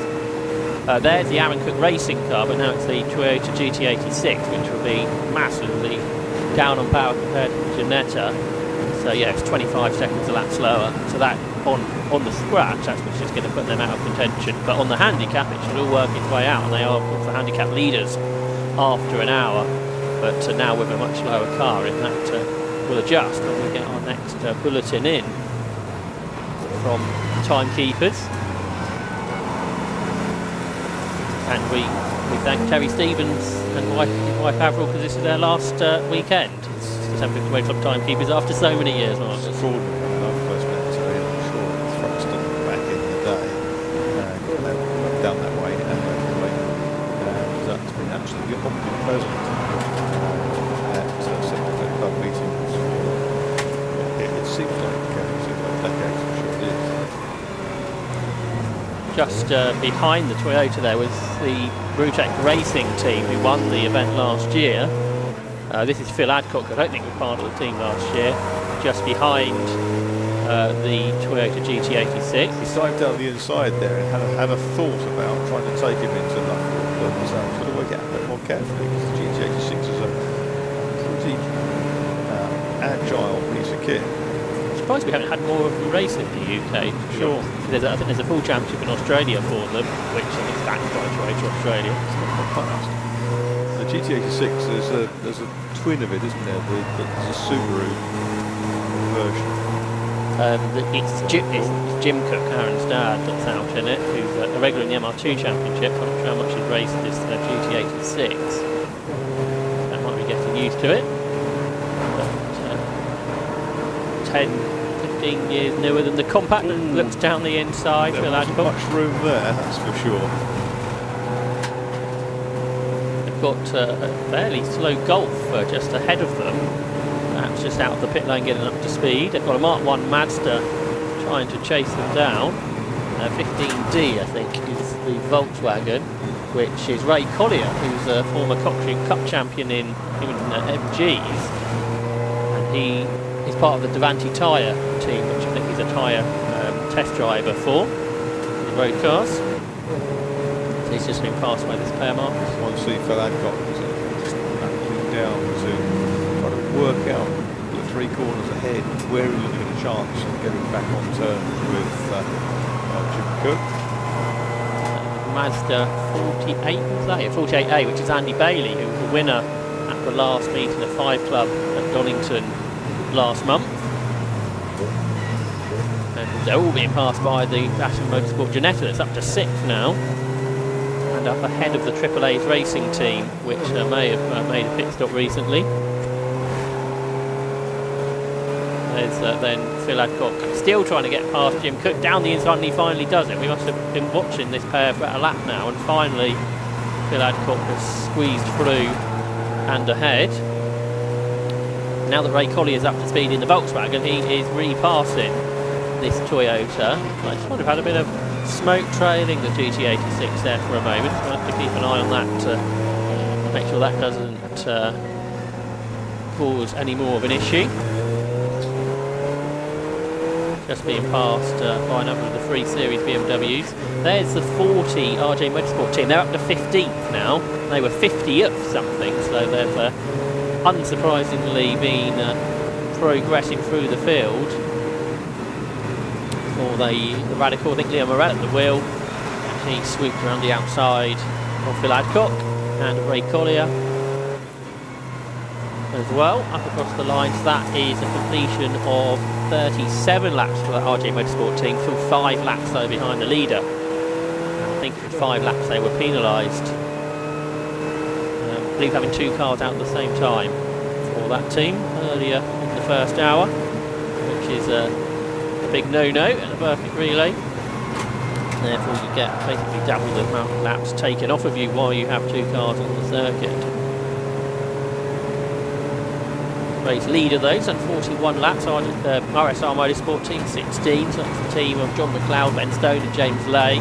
Second is 41, which is the RJ with Daytona Motorsport teams. That's Alistair Smart, Charles Graham, and Matthew Jones. And third, the best in the production teams 46 is Top Gun, which is Noel Bradley, Paul Cook, Wayne Lewis, and Mike Eustace. Fourth is 66, which is Captain Motorsports, Sayats, Will Beach, Ben Williams, Darren Hall, Mark Rice, Chris Plaskett, and Harvey Caton, part of that team that running fourth. Then fifth is 27, Dapper Motorsport, the Genettas, of that to Van Niederveen, Marco Anastasi, and Mauricio Sciglio. And there is the leading car, they're making its way down the Hanger Straight. That is 16E, which I think we said, yeah, was James Lay, this year's Radical Champ. There's 66B, that's the car in fourth position. We just got a quick glimpse of Ben Williams at the wheel of his Seat TCR car. Just in the background now, just being put another lap down by the leader. They are 3 laps behind now, Marcus. James Lay in that leading car is lapping a couple of seconds pretty much quicker than the Chaser, 41. So up to 14th now, RJ Motorsport.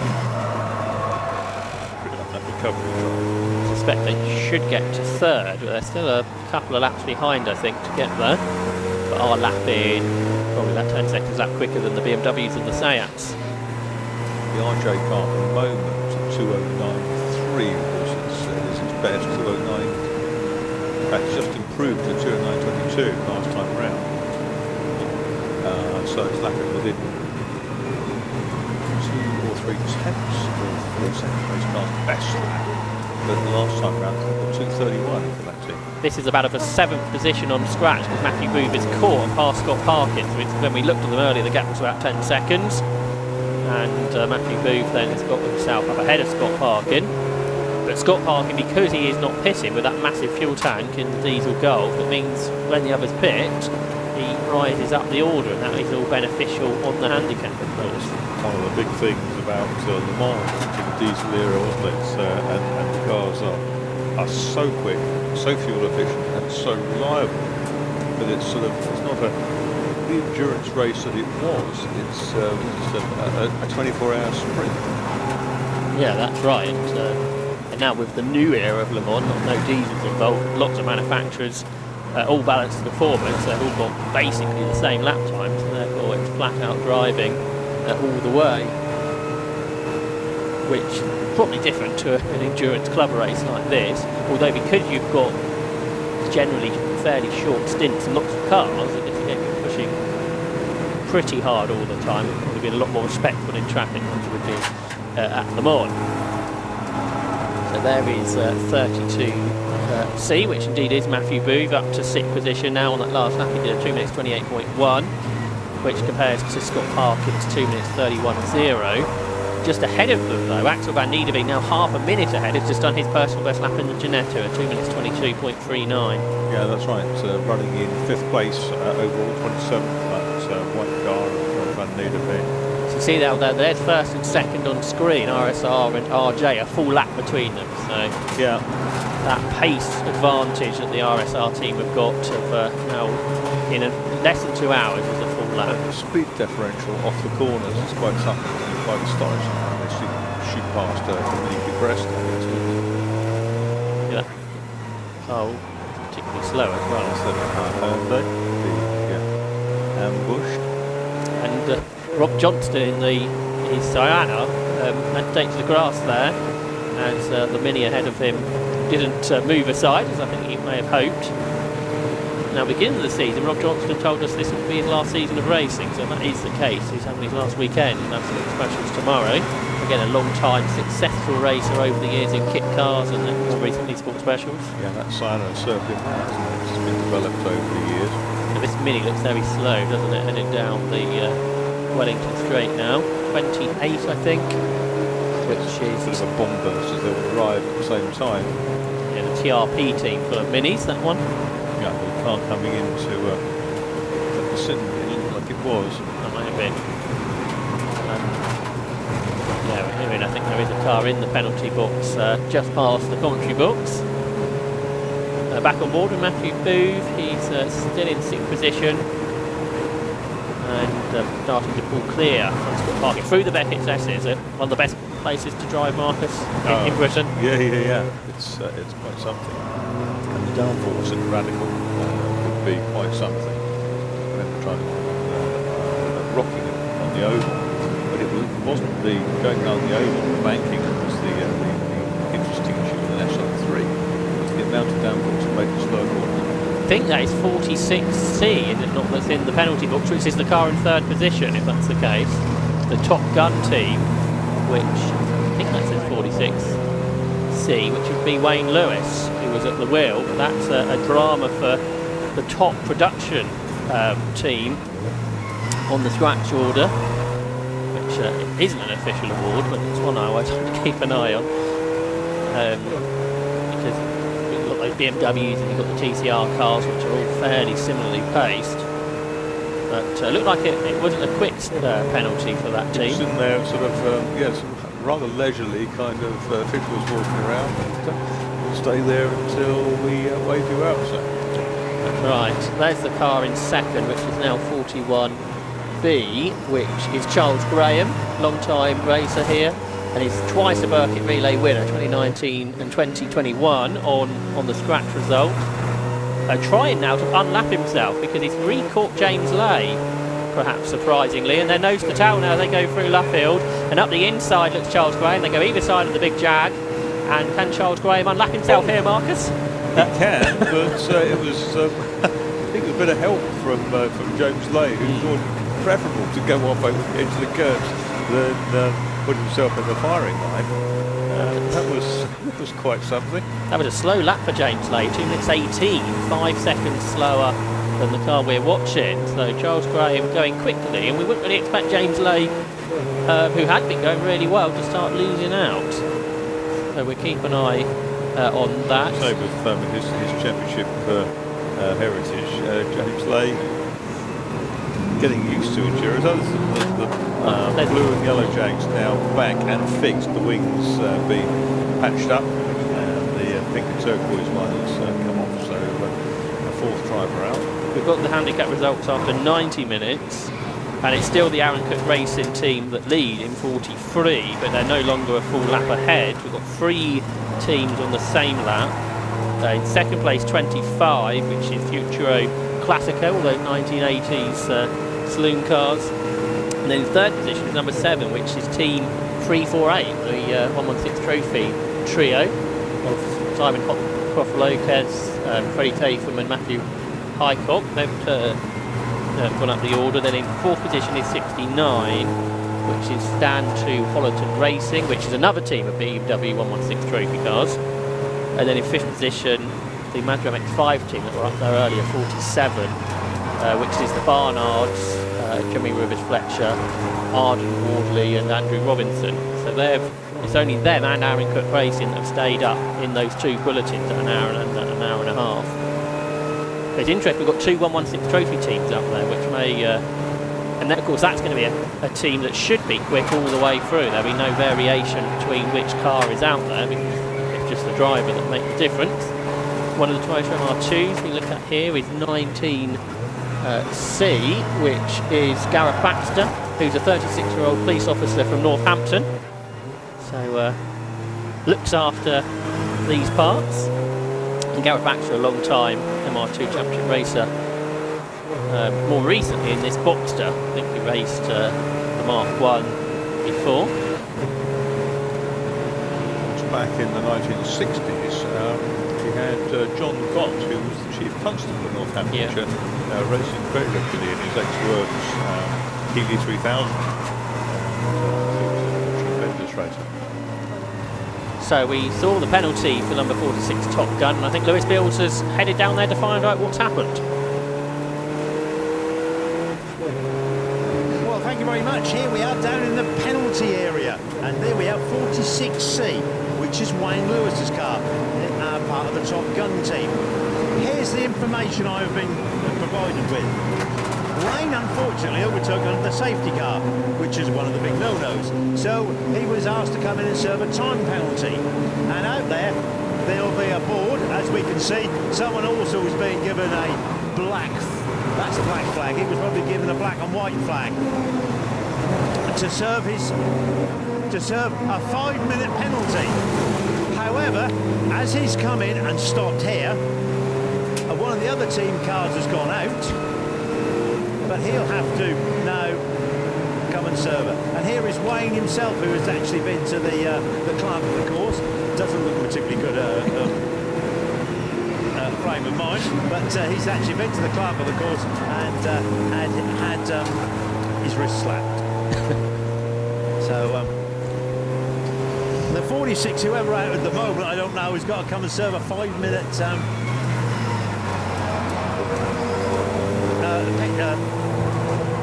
penalty. And I'm just going to ask one of the marshals. The black flag, is that for 40 for one of the other car?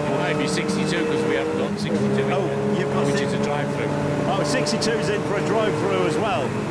So yes, the safety cars can produce problems, especially for those who are not fully used to the Birkett. So when they come out, you do have to really slow up under the safety cars and yellow flags. You're not allowed to overtake cars, so you have to slow down sometimes. But that's the news from the penalty box area, and the reason the 46 car was stationary here for such a long time, and also one of his teammates should now come and serve the penalty. Back to you in the commentary box. Thanks, Lewis. Good to get the updates right on the handout. And that's one of the prime runners in the overall order. So that's promoted this car here, the Capture Motorsport Seat, which is the Mark Bryson Beach car that's been a front runner in Club Enduro this year, up into 3rd position, but only 28 seconds ahead of the Data Motorsport Ginetta that he's catching. But it's good there, Mark, to see the marshals and the officials keeping a close eye on making sure drivers are doing things that they should be, particularly in yellow flag areas. Absolutely, and it's part of the safe conduct of these races that these rules are adhered to, and why the stick line where you don't. There's no kind of halfway house. Can't be almost unique. But what's interesting also is at the very beginning of the race, the car that was on pole didn't complete the first sort of rolling lap first. I think that's Paul Cook, who's now got to serve the penalty. I think it was Mike Eustace. Although 4016 should be Wayne Lewis, it looked more like Mike Eustace who was out there before. But now Paul Cook's got to serve the 5-minute penalty, and the team have not got to send out another car, otherwise they'll probably be given an even bigger penalty than they've already had. So Paul Cook frustrated, I suspect, that he's got to serve a penalty that somebody else has been awarded. Very nice centre-esque crash helmet. Here's one of the more recent BMWs. This is an M2. Mick Edwards, the driver for ES Motorsport Team 68. That's an M2 35i, which for a long time was a very popular car in the VLN on the Nürburgring Nordschleife series. So a few of them starting to make up their way to the UK. That's the long distance, the laps reckoned for cars, is it not? That's right, yeah. Have you ever done anything on the Nordschleife one? I've driven around the bridge in a Peugeot MPV with a bunch of frightened people alongside and back. And I took it very gently. No, not for me. Of course, our chief handicapper, Joel Squimbridge, has done a lot of lap time in the 24-hour race over the years. He's an expert on this. Sports racing cars and single seaters magnificent. There's our top two, still with the second place car just big sideways went for the Mazda there, Marcus. Yeah, going round the MX-5, and James Lay really had to put it on the line there and trust in the downforce to hold him on there. Didn't want to lose contact with Charles Graham. I guess he's 95% of a lap ahead of him, but you can see that he was just determined to make that move work. And they're phenomenal things. I mean, the Radicals, remember when they first came out, Club Sports, and then the Pro Sport, became the PR6, Central Seat at that point. Drove race one in 1999. First meeting in Castle Coombe with the chicanes, and took most of the road over the years. Nothing else on 10, but others including the SR8 with the RPE V8 network. We don't see many SR8s in the UK at least nowadays. No. That was effectively twin Suzuki Hayabusa on the crankcase. There's that the Toyota again, the Roadster 19C in trouble. Yeah, Gareth Baxter, local driver. A team with Dave Hemingway and Neil Stratton, which is named mostly rusty two-seaters. I think that's from the old days of the Mark 1. I think the Mark 3 isn't quite so rusty.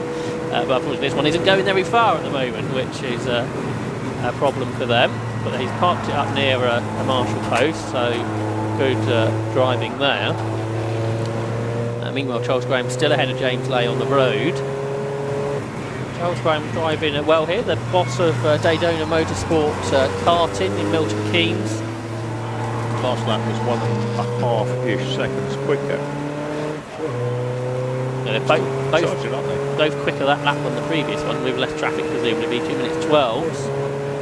And that lap about a tenth quicker with Charles Graham. And you do find this, even these sort of races, that's the Feroz Polimorio Sirocco, isn't it? But you do tend to find, you get lap after lap after lap in traffic, and then suddenly you get a couple unfathomably 70 teams out there when there's nothing. And you can then get your clog down. Feroz Polimorio, you just mentioned there's gone past the MGZR Chris Bolton, who's from Bedfordshire. There's the Bryson Beach car, and it's 66D, the car that's in third position on scratch. Mark Grice at the wheel. I think he's been a winner in Club Enduro this year. See Mike Curley there, ready to go out in Team 8, which is the Breakdancer Racing 1 team in his Caterham. He may be sitting there for a little while, he might be sitting there for a long time, Mark. Yeah, nicely turned down with an elegant shade of Fred Open Racing Blue. New Jersey car dealer, chevrons for the likes of Becky Rosberg to 77, 78. Fins rise towards winning the World Championship 2. Robert Grant going around the outside there in the Bost It team, Caterham 7. Car behind him went very, very wide. That was cool. He looked over his shoulder to see what happened, I think, at that point. With the name of Gold Arts on the side, that's a name that's synonymous with success here in the Birkett 6 Hours, the Gold Arts jewellery team, headquartered in Sussex down in Brighton. Part of the Boss team, which front runner the Magnificent Sevens Series Classic Sports Car Club, which produce pretty highly powerful Caterhams, that squad. I remember them putting the first motorcycle engine back in the day. Doug Newman's Gold Arts Keaton's his mechanical engineer did that conversion. It was the Blackburn, I think it was. It's the thing done more and more nowadays. You put the MKs on the grid for their Suzuki Hayabusa engines. Yeah, the bikes, the engines that come out of the bikes effectively, so that I thought it was destined to work in a bike, tend to come with lots of gears. They're quite small, quite narrow power bands, but lots of gears, which helps. Paddle shift to do that way. Freddie Taylor's BMW. And he was in one of the teams that are high up on the handicap, Team 7. Team 348. I wonder how long one of those cars can go on fuel. There's 3 drivers. I wonder if they're looking for just 2 pit stops, 2 hours. I would think that's quite possible. We had that in Euro in August. Yeah, 90-minute race. So you can definitely do 90 minutes on a tank of fuel. Hopefully doing less track limits here today, because that was the problem with that race, wasn't it, on the international circuit? It's what we saw and what we got. Slightly different. At the front of this group is David Jones in his Mazda 7. Lots of them here tomorrow. So he should know the circuit well for that qualifying session in the morning. And he's got I think he's probably pulling away from one of the Caterhams, which is good to see there for the car. It's actually in 61st position, the 4 Corners team. Because the other one had an issue earlier, didn't it? Steve Kimber's Mazda 7. Yes, he pulled off in that white car. We saw that happen. There's the GT86 behind. Yeah, now they're dropping down the order 12th. They were up there, but of course it's a much lower car than Ginetta. The second Radical RJ Motorsport team's up into 5th. So Leon Morales got the RJ Motorsport team 40 into 5th place. So it's going to be many laps away before that car's into the top 3. I think that car is probably just about to lap the one we were watching. And if they were going off the 2-hour mark, that's spot on, isn't it? Absolutely, that's pretty faithful to the race. So possibly just 2 pit stops if all goes well for those 116 trophy teams. You do lose 20-30 seconds in a pit stop if you get it perfectly. So there's no doubt about David Jones' nationality with that large red dragon on the side. There goes Mike Curley, who we were looking at a few moments ago, who didn't have to wait too long to go out. I just look at the Aston Martin red dragon. You've seen historics, which Dudley Follow back in the day. Rob Elliott Audi TT we just saw briefly. Yeah, that's a good car. I'm not sure if it's his Castle Coombe saloon machine that he's got here today or something else. That's a black one, isn't it? The TSR rounds. That's been fast, seriously fast, but a little bit temperamental. Perhaps a little bit too much power at times. That's why I was thinking that those front running Castle Coombe saloons, I can't imagine they do too long on a stint with that before they give away. They're very much on the edge in terms of performance. I think it was a misfire that Castle Coombe the end of the year. He jumped start the first race, lost him, and then had a misfire in the second one. So he had a good battle with most of the year with Adam Preble. That's the Club Racing UK team that just done a pit stop. Stefan Marsh going out in his Ford Focus ST, who races in part of the modified Ford series, which has been very successful over the last couple of years, that series. I saw them at Branch Hatch, part of a big Ford meeting there. I think there are about 40 cars. Here's Andy Bailey. See, he's a roof on his Mark 1 Mazda, try and make it slightly more aerodynamic. It's like a vestigial roof, isn't it? It's like a sort of, it's like an extra bonnet that's been strapped to the roll cage. It might well be, mightn't it? If the cab fits wear it, or the roof fits wear it, it's the same. Andy Bailey, quick driver. Raced BMWs in the past, but he's now sort of gone back to his roots with the Mark 1 Mazda. Very affordable way of going racing. David Jones has still got that caterham behind him. That is 38, I think, which is Breakdancers 2. So it's interesting to see there, Marcus, that the Mazda 7 can very much keep its own against a Caterham 310R, I think that is, which is a pretty developed car. That's right, it's 38B, I reckon. I think it is. Paul Hearn, the driver. Good to see that Mazda 7 can keep it behind on pace. Still in third position, Capture Motorsport and Mark Grice, and they are 29 seconds ahead of the Data Motorsport Ginetta team. Their lap time very similar on best laps, both 2 minutes 21. I presume they're probably both running on treaded tyres, because the State will be running on treaded tyres tomorrow, and the Ginetta's doing their race series as well. I was speaking to Jamie Sturgis recently, and he was saying that according to the day at Thruxton and Tailwind, he ran in 2 separate races, one with slicks and one with the road tyres, and with the Tailwind he had just over 150 miles an hour, but with a jump on treads. Just he's coming up to lap Adam Radford's BMW Z4 that we just got a brief glimpse of. Sturgis has won the Castle Coombe TT Championship this year with his VW Golf that ran there for Sure, Volkswagen will be quite glad if somebody called their Golf a GT car. The Armed Forces RAF team are down in... And Lewis Bills is with them. Thank you very much, guys. Here we are down in 1C pit with group captain Brian Watts. So Brian, you've been here many times at the Birkett and actually won it, because I actually got it in 2007, 2008. 2011, 2017 and 2021. You must be the, well, we reckon the team must win at the most times.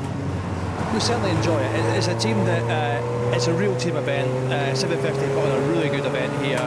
To do it at the Grand Prix circuit as well makes it interesting, and it gives a chance for everything to get involved more than your standard 20-minute races. That's why we love it so much. Yes, and not only the RAF here, but you've got the Army and the Navy.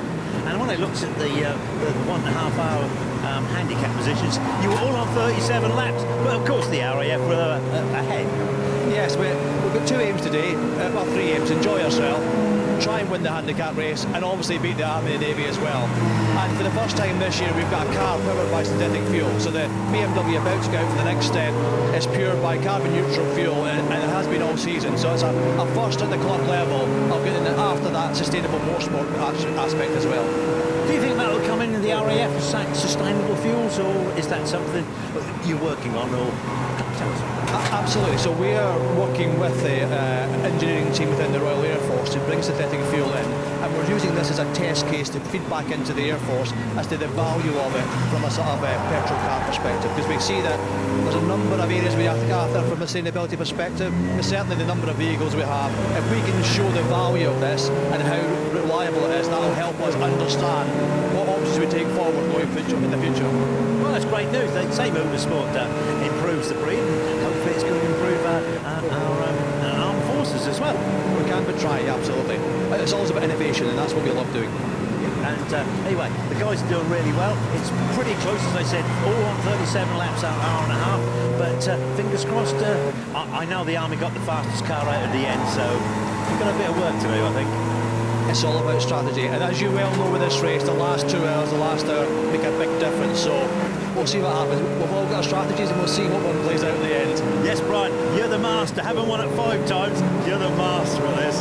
We can but try. Okay, thanks very much. Best of luck. Pleasure as always. Thank you. Thanks very much, and back to you in the commentary box.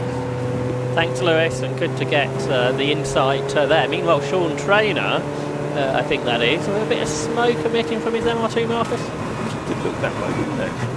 And Sean Traynor, did you lose by a point in the MR2 Championship this year? It is smoking. Went right down to the wide. I really stalled at the start, so Sean Traynor lost the championship by stalling at the start. I think I've spotted the problem with that. Yeah. It's not running on the 27. It's on the 27, it's very fast, reliable. It doesn't look very well. No, that's right, it's got a tyre mark on it. That might be though from a championship race rather than from today. But yeah, Sean Traynor possibly for the pit lane, and he's in the team with Adam Lockwood, who was one of his rivals in the championship, and Jim Mew. And it was Adam Lockwood who won the championship by that single point. But now they're racing as a team. But is Sean Traynor for the pit lane, Marcus? Yeah, as they say, it's good on paper, but they don't race on paper. There he's sideways, presumably on his own oil. His own oil, I think, yeah. He'll be feeling that. 62 into the penalty area, which is the Galower build BMW Z14 with Chris Murphy, Callum Bates and Kieran Power. Being counted down by the looks of it by our pit lane marshal. Careful, there's a car going past you. Good to see lots of marshals here at the Birkett as always. But the pit lane marshal probably more important than some other meetings where the pit lane's a lot quieter. At this meeting, it's the busiest of places. Yeah, it's such a popular event. It's easy to see why. It's just such a great variety of cars. That 6-hour format really is very special. It's hard to imagine what it's like on a really misty day back in 1951. It all kicked out. They both didn't think that Holly Birkett thought his name would be immortalised in this race way into the future. We've got our handicap results at 2 hours, and at the third bulletin in a row, Aaron Cook racing lead in 43. So that pace that Aaron Cook had in Ginetta in the first stint, very positive for the team, which he shares with Jim Cook and Andrew Williams. In second is 36, which is Capit Hall, which is Fernando Gattino, Andy Baker, Gary Martin and Warren Allen. Then in third is 69, which is the Stand 2 BMW 116 team of Sam Holman, Warren McKinley, John Waters and Martin Cropton, Jeff Moser and Ash Miller. The only problem with that team, they've got 6 drivers. They can't make a few pit stops as the team that are in 4th position, number 7, which is Team 348, which is the Simon Hopcroft located. We saw Freddie Tatum go out just a moment ago, and Matthew Hycroft too. And then in 5th position, previous winners, the 3 Amigos are in 5th position now, Paul Hinton, Adam Reed and David Drinkwater. And then in 6th position, leading the Armed Forces battle, is now the Royal Navy in 6th position for 57, which has Keith Atwood, Adam Jewett, Gareth Moss, Simon Burnham, Matthew Fayers and Sean Graham this year. Sean Trainer carrying on. Yeah, that's looking as though it's smoking worse than it was before. So yes, so you may not know of his problem. there's a very menacing looking yellow Ginetta out there at the moment, which we haven't had a close-up of.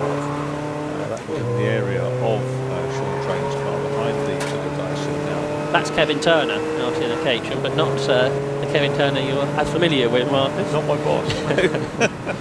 Autosport long-time editor Kevin Turner, who has driven cars on track in the past, occasionally, but not the same one.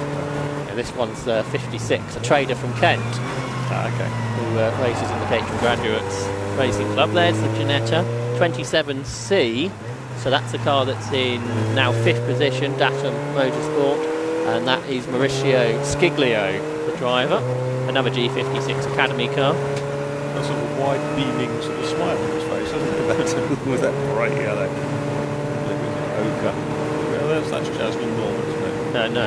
Oh, is it her car? That's 67, that's Rob Ellick. So, Okay. yeah, not his coupe car. I saw the Jasmine's car, I think. Similar, yeah. No, so Elliot, we were talking about, puncture. Yeah. Front right puncture. Good spot.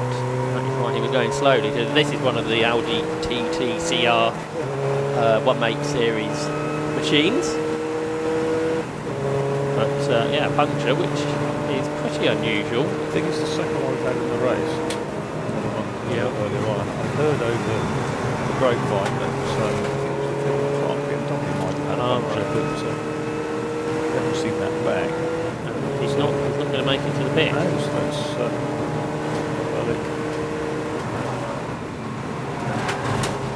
Kermit Green TT. Marshall letting them know where to take the car so they can get it behind the barriers and then back to the paddock. And that's why perhaps the more experienced drivers and know where to go, don't they, to get the cars off of the circuit. Sean Trainer's carrying on, he's got the leader just behind him. Smoke in the face of the leader. who lets him know what he thinks. It's a friendly wave. It's fine. I wonder how much fluid is going down on the circuit from this MR2. He's going off the circuit, which isn't really that Sean Trainer-esque. No. Don't think he's making it slippery for everybody else, or just himself. Is there a straight panel on it? I haven't seen one yet. I'm expecting so. Sort of end of term kind of playground brawl spec. He's battling on past the Mazda. That's one of the front running cars on the handicap. The 5 Go Mad in Mazda team. That was Andrew Robinson, who was just passed, a 60-year-old from North Yorkshire. His 3rd season of racing, and he's for the pit lane, Mazda, but Sean Train's going to carry on, as much to perhaps others' frustration, if that is causing a problem to the track surface.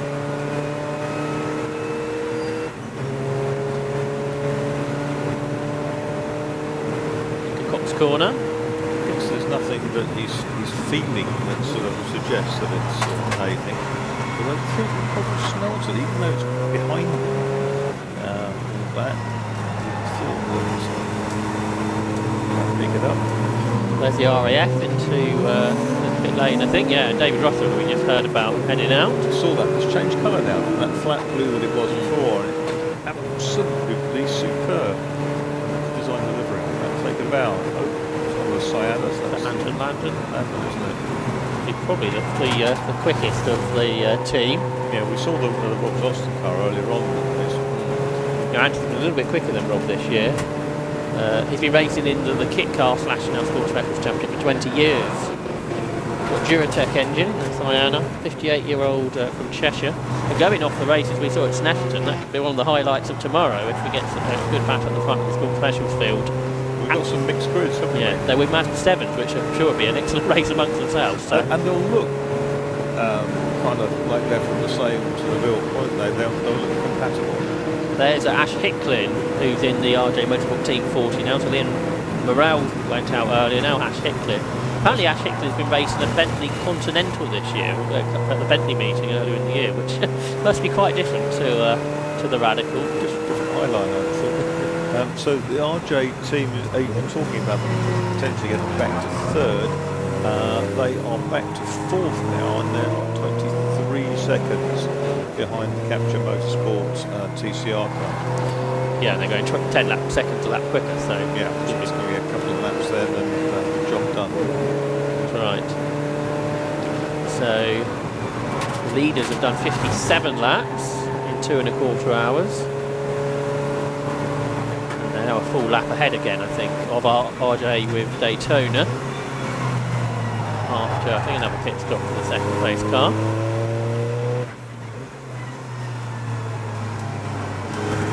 In third position is still Capture Motorsport. There in the pit lane is a very smart looking Ford Fiesta. That's the one that had the wheel bearing issue this morning. And they've had it up on the back of the truck behind, so they were trying to get some parts for it.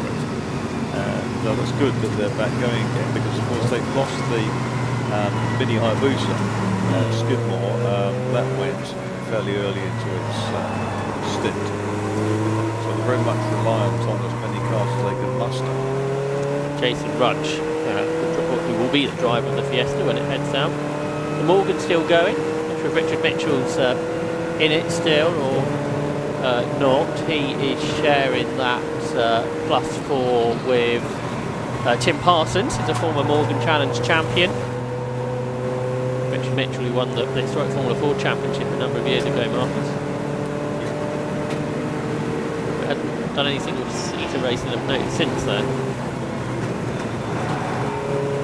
But sports cars, classic sports cars instead. Forrester, Buckfast Abbey in his youth.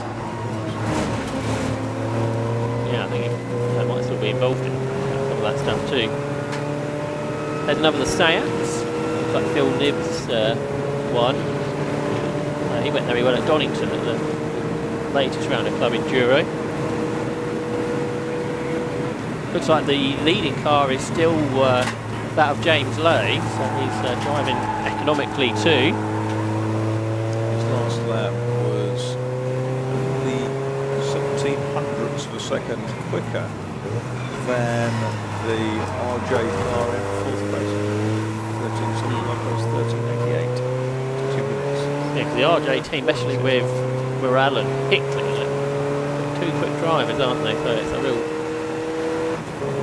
disaster really from their race point of view. What that early penalty. There's the Intersport BMW that just went through. Waiting for Jason Rudge to take over. Might be John Crofton at the wheel of the M3. Another of the Porsches there, I think it's 36A, which is Fernando Gattino.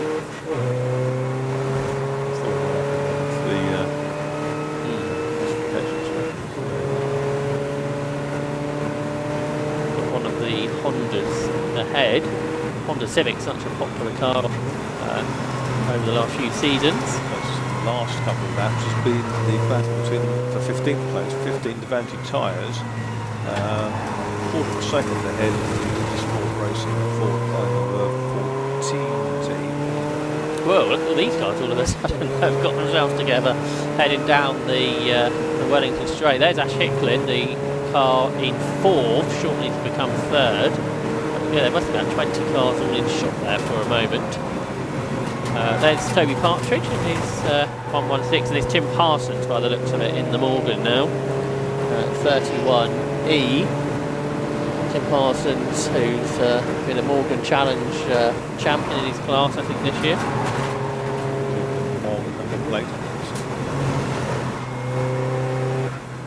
And there, Ash Icklin, I think, just ahead of Capture Motorsport. It was a tenth of a second behind at the line, and it was ahead by Box Corner. So on lap for them at 56, RJ Motorsport back into third position from what was at least a 50-something. 53rd, I think, or something like that. Could have been lower than that. It was literally third, I think, noticed it.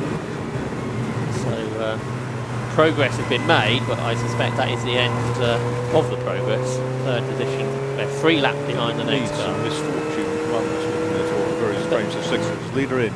So we think they were 5 laps penalised, don't we? They were less than 5 laps behind the leader, just. So it's possibly cost them a chance of a victory, that. Yeah, James Lay finally into the pit lane, as you say. Looking...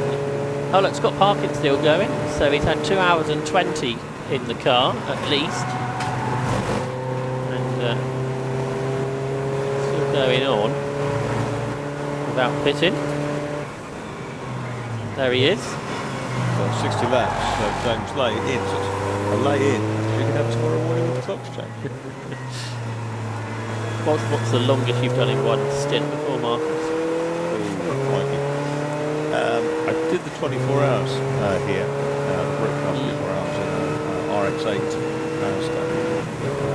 Mike Wild in Frankfurt. I saw Fluxy last week.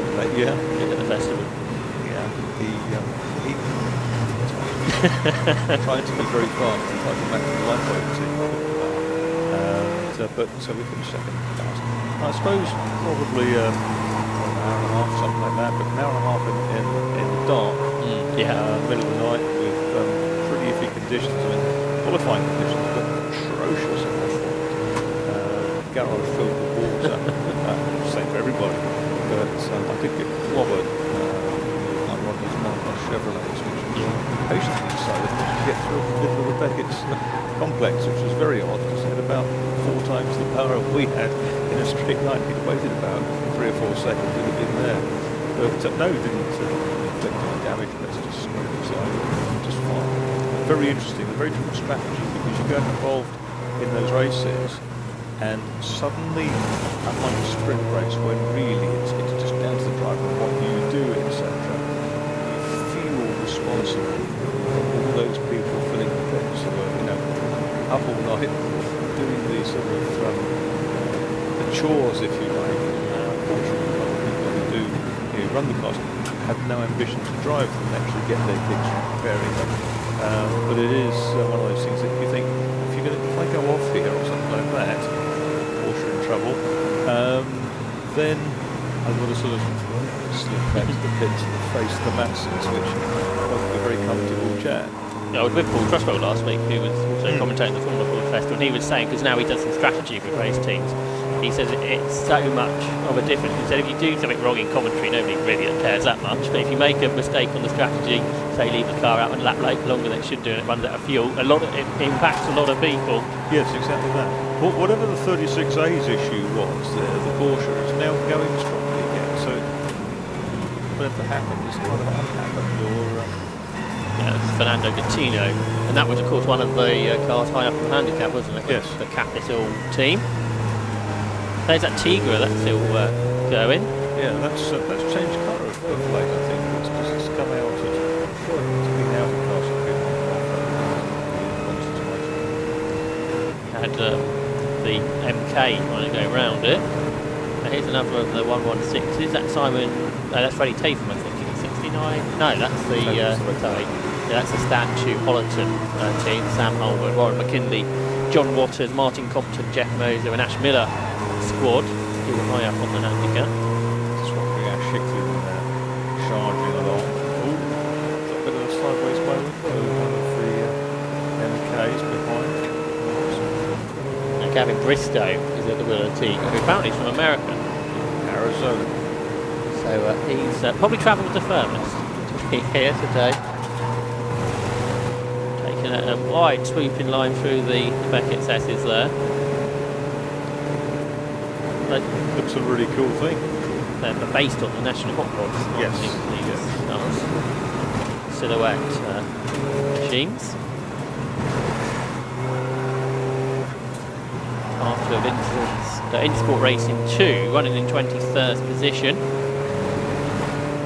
Lots of corner speed these cars carry. Round Brands Hatch, they only lap about a second slower than British touring cars. Funny, isn't it? 'Cause the wheels look, although they're quite wide, they look really small, quite low profile tyres. Sliding around a lot as well, I think. Keeping the revs up as much speed as possible through the corners. Like, whoa! That was all four wheels over the curves by some margin.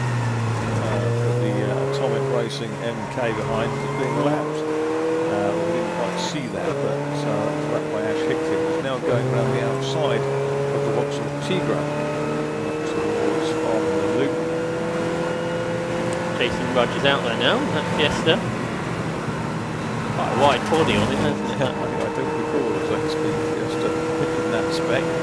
Very easily escorts and things. Pretty close at Nürburgring and Motorsport. That was quite something spectacle there at Nuremberg. That's an event that's been going for a long time now. Yeah, absolutely. Nowadays with the GT3 based DTM Championship, had Group C races, didn't they, in the 80s? Going walking through the paddock, chatting to Sterling Moss, who had this following people behind him. It's very interesting. Back in the early 80s, so late 70s, early 80s. There's that Ford Focus that was a little bit earlier. Stephen Marsh at the wheel. Not a very popular car, Focus ST. Good to have it out there. One of the very few raced in the UK. This is the TSR team. So we saw Rob Elliott have the problem with his Audi. Now there's a Golf out for that team, driven by Mark Jones. Interesting, isn't it, how the graphic arts have changed over the years. And now there's very, very nice wraps on cars, and you can achieve any liveries. They go very much for this kind of angled, very, very rakish looking livery, and it works well on the Golf there, the TSR, that chrome silver. I think a few people trying to take the idea out of the TTR concept as well to put onto their road converted race cars. There's the leader, so 16 is now A, which is John McLeod, a four-time winner of this event on scratch, 2014, 2017, 2020 and 2022. So knows what he needs to do, having won the race over the last 10 years on 4 occasions, and leading by over a lap thanks to the good work of James Lay earlier on, headed into the Beckett Sesses. You were saying earlier, Marcus, how great that must be in one of these cars. Yeah, the downforce of the Beckett is quite extraordinary, and if you're not used to it, it does, I'm sure, take quite a long time either driving round and round and round on test days or tend to avoid. For a breast briefly for John McLeod. Build your neck muscles and your shoulder muscles. It takes a lot of upper body strength to steer these cars through faster and slower twisting roads, because they do crushing into the seat. Passing one of the Type R's there, Ollie Musgrave, who made his racing debut this year in the Type R Trophy, with John McLeod continuing to lead with 3.5 hours to go. Yeah, one of those cars with the dorsal fin on the body. Personnel here. And so he's back into bat.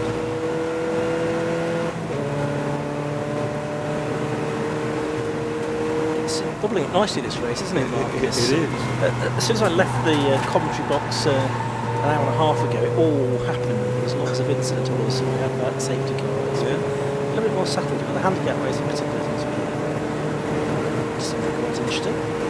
I was checking the weather forecast as well. There's still the chance of rain around about 5 o'clock, so the last hour of the race as well. So that's something we need to be monitoring about 3 hours from now. And That's a car in trouble, is it not? And that is the 4A car. That's that Kevin Clark car again. It's peeling off.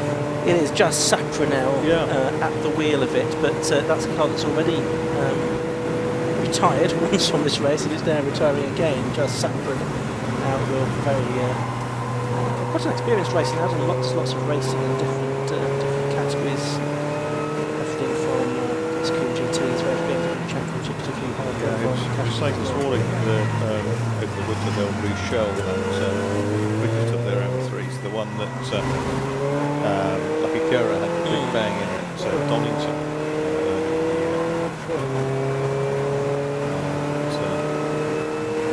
So frustrating day for Sapra.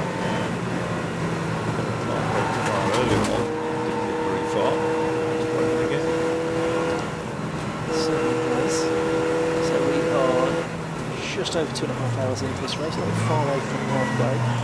Although the sun is out outside, those LED lights on the roll hoop of the Radical, which are still shine very brightly. 12 is moving up well. That's the Prep and Lay G-Sports team.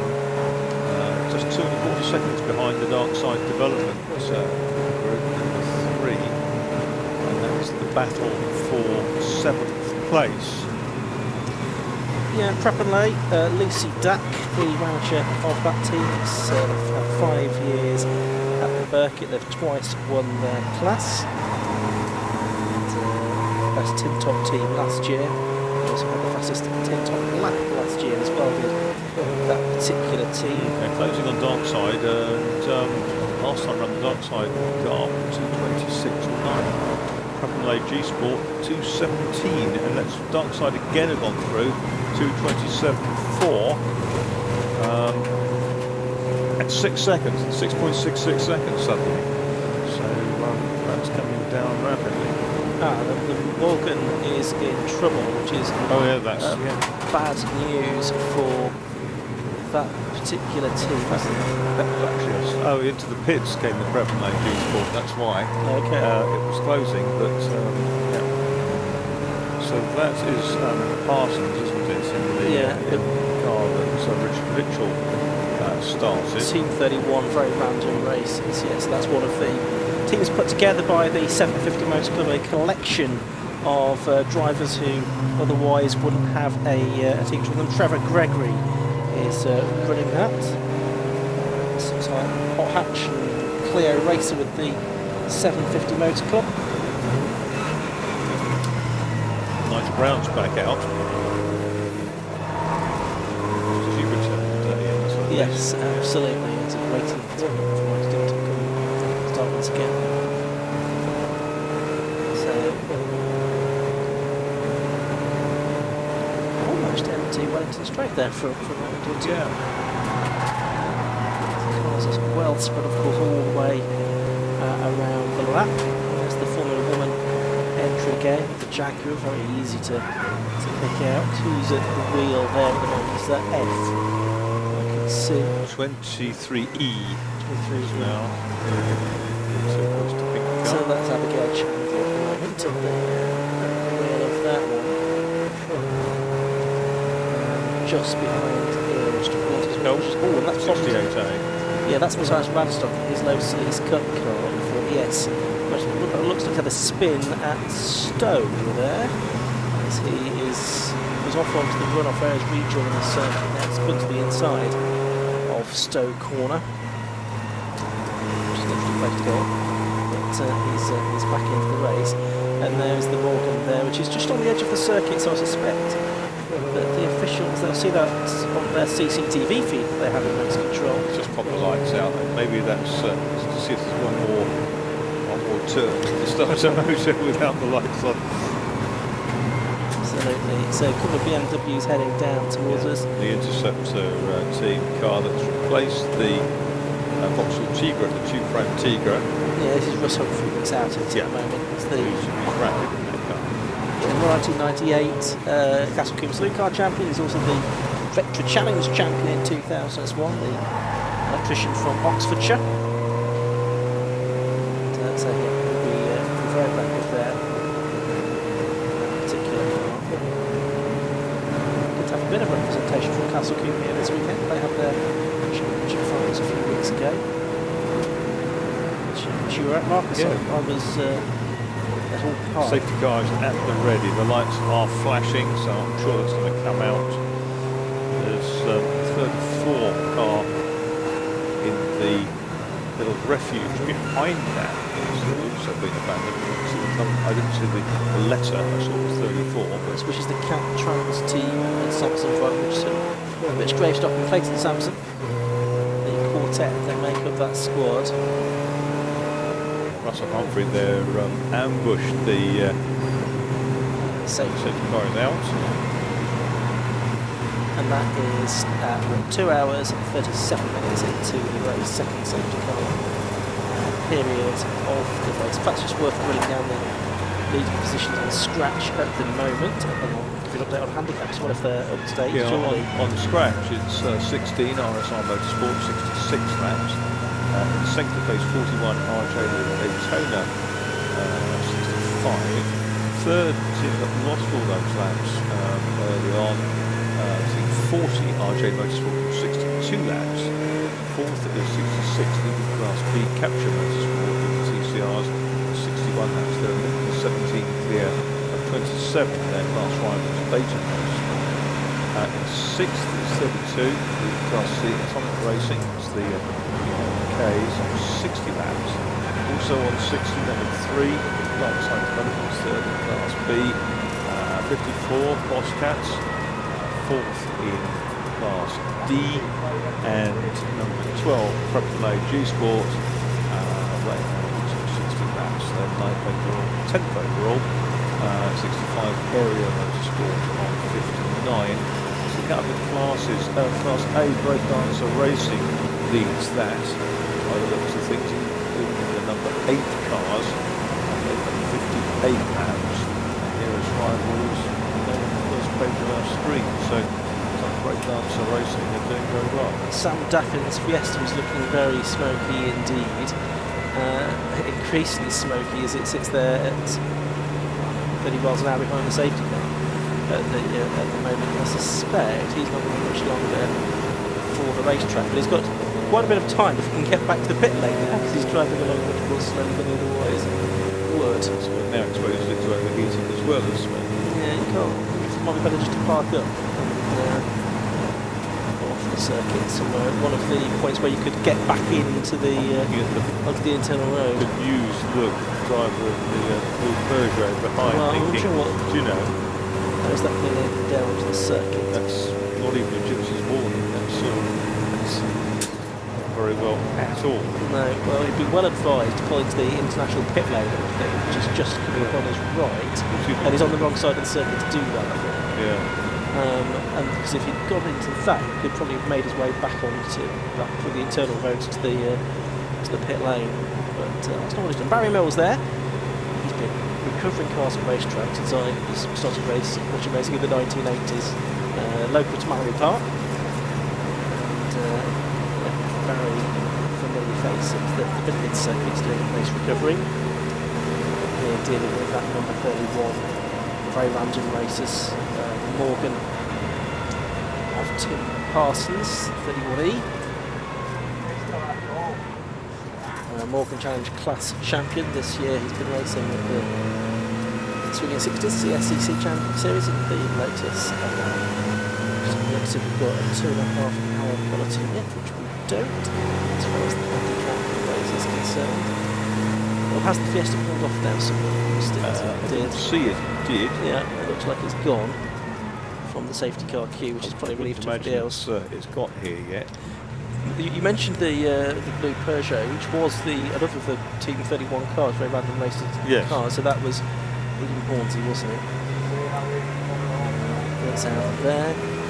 His business Alice from Berkshire. He's been racing for 28 years, most recently with that Peugeot 106 Rally. So that's the safety car here for the moment.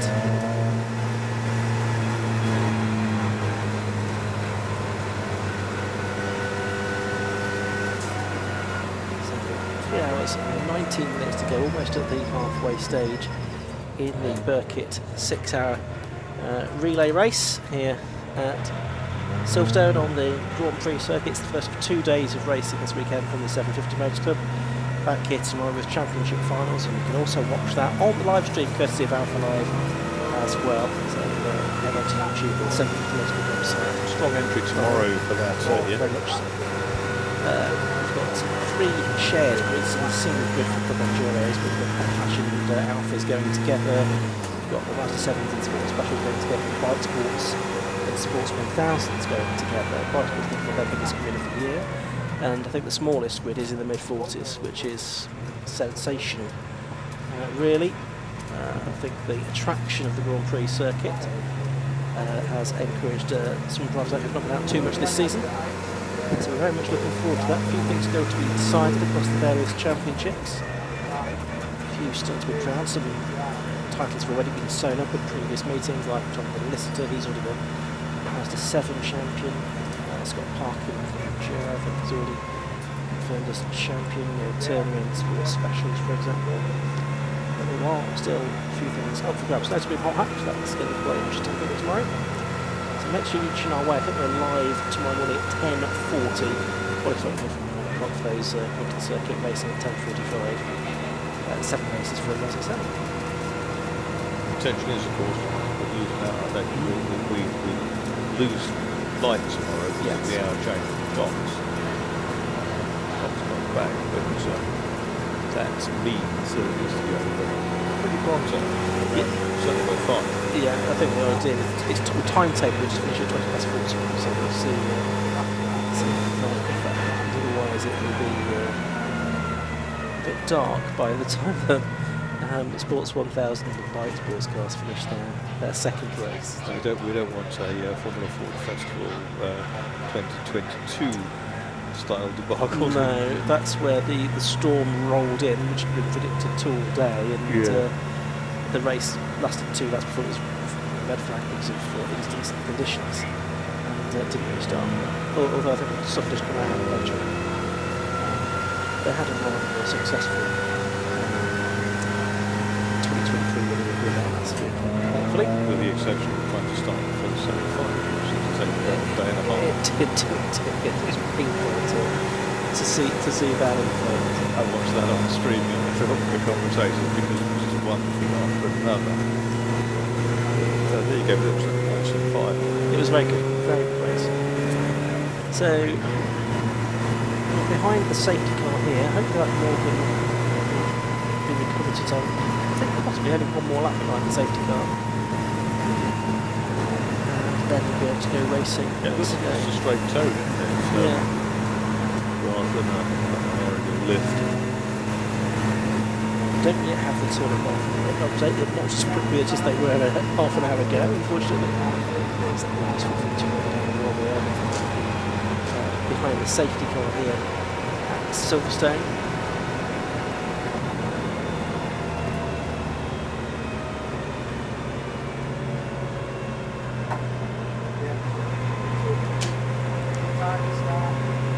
Just getting confirmation that team 46 had 12 laps deducted because driver 46C, which was it wasn't raining basically, but the driver of that car at that time was successful questions. He was to go his laps there for team 46 in 17th and final position with 47 laps to their mate, 2 laps behind the team in front, which is 5-go Mazda with 49 laps. For context, the leading team is now completed 68 laps, but all of that dealt with in terms of the handicap, so they won't help the team that's lost 12 laps, that penalty. The gentleman with the smoky Fiesta, right, he did your pulled into the discussion. Okay. Maybe he was listening to the commentary on the radio.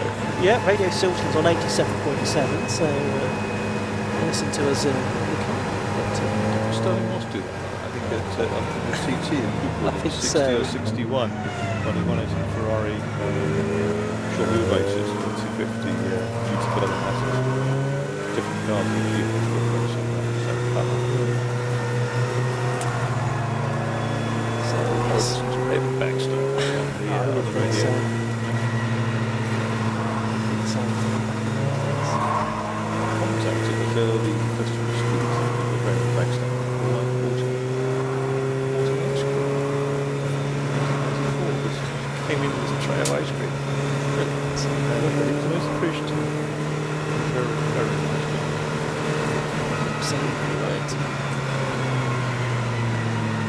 Birkett Relay, of course, been running since 1951. A variety of different. Oh, the safety car is now back in, by the way, so racing back underway. There we go. So the car's heading down towards Cutting. Yeah, that's right. Yeah, there's been various Formula One luminaries racing in Birkett down the years. Good term. That's right. So yeah, Formula One drivers that have raced in the Birkett, those who have started a World Championship Grand Prix. Peter Ashdown, Rich Lapwood, Jim Clark, Chris Craft, Paul Emery, Frank Gardner, Peter Reed, Brian Hart, Graham Hill, Gunners Island, Chris Lawrence, Leslie Moore, John Miles, Brian Redmond, Stephen South, Mike Fackman and Mike Wilds all raced in the Birkett and also raced in the Formula One World Championship Grand Prix as well. There you go, facts. But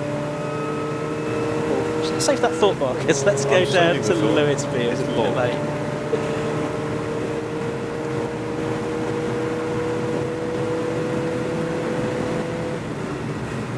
Well, here we are in 10C with Aaron Cook, who's the head honcho of Aaron Cook Racing. Currently, we believe is that you're leading the handicap section, which actually is the Birkett Relay race. So, well, congratulations so far. Come on, Darren, tell us now, how many cars have you got in the team? So 3 cars, Janetta G55, Toyota GT86 and a Toyota MR2. Yeah, the G55 I took out for the first stint, done a maximum of 26 laps, which we were allowed. I think we crawled up from 33rd up to 4th. So obviously I wasn't sure where I was going to put us on the handicap. My dad's jumped out in a Toyota GT86 and obviously kept the pace pretty strong.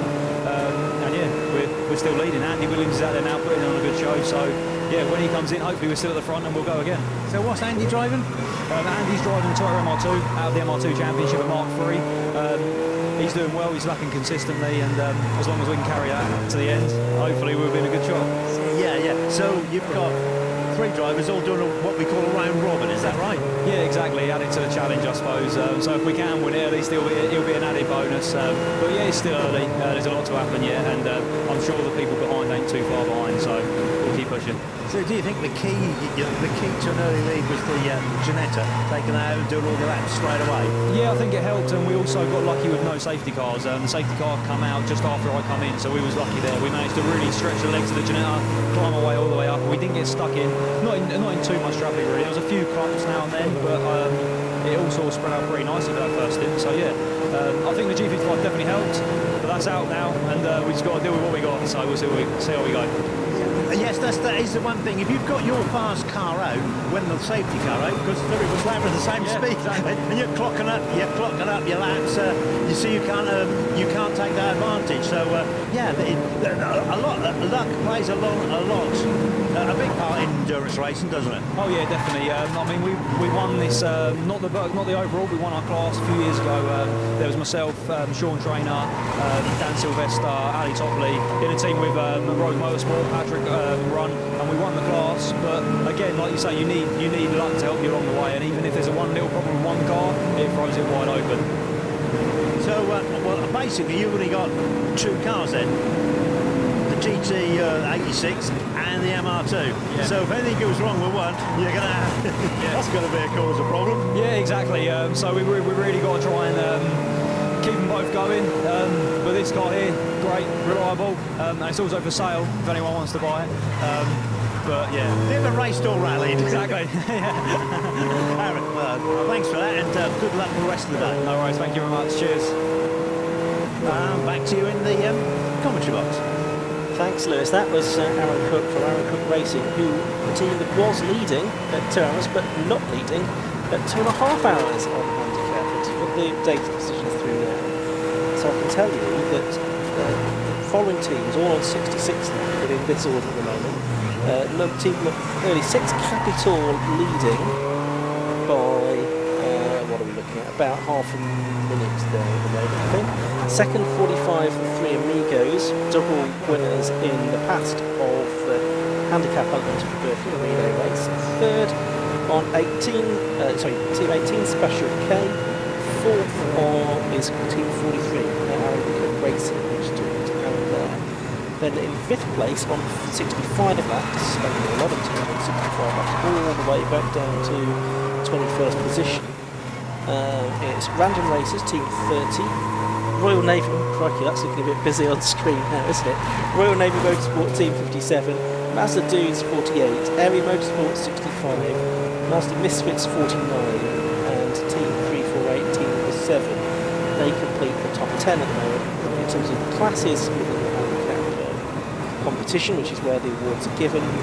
Class B being operated Team 36 Capital, Class A by Team 18 Special K, Class C by Run Baby Run Team 10, and Class D by St Winifred School Choir Team 22 and 17th place overall. Fantastic. Yeah, going back to that earlier thought, Graham Hill on the winning team 1958, and so just sort of the Lotus team kind of 10 years old, Lotus at that point, and sort of broken into Grand Prix racing, but he didn't win the championship until 62 for VRM. But the very last race of the year, that Jim Clark's great rival had a problem, I think, and managed to secure that championship. There's another one later on, 5-1 through. So, whether that experience of the Birkett enriched his career, probably did. Lovely. Absolutely.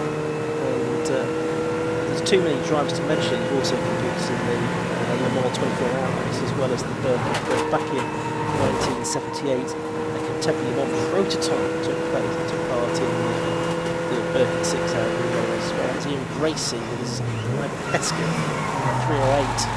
Car that won a race at the Silverstone Festival with Michael Young's brother, fresh from restoration. I mean, hammer to crack a nut. Absolutely.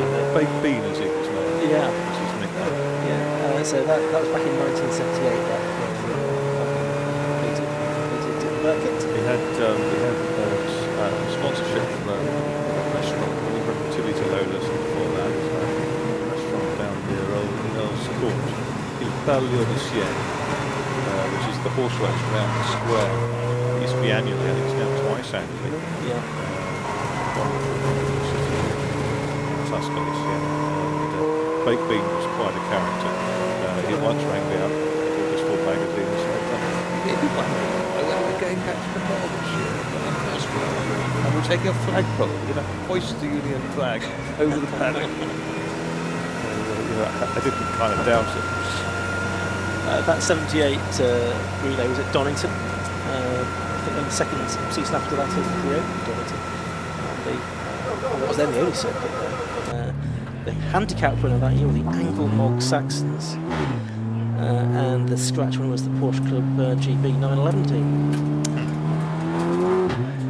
Back in 1978, so 45 years ago. In that 58 year, the scratch winners, most distance covered, were the Innis Island stable. Okay. It was Innis Island who won the first Grand Prix for Team Lotus, the American Grand Prix, Lotus 21. It wasn't the first Lotus win that had been scored by Sterling Moss. The first Team Lotus win. 3 abreast around Loughing, an absolutely fantastic one of the 7s came round the long way, over the view. Looks like the 7 will be shaken off again. Here it comes.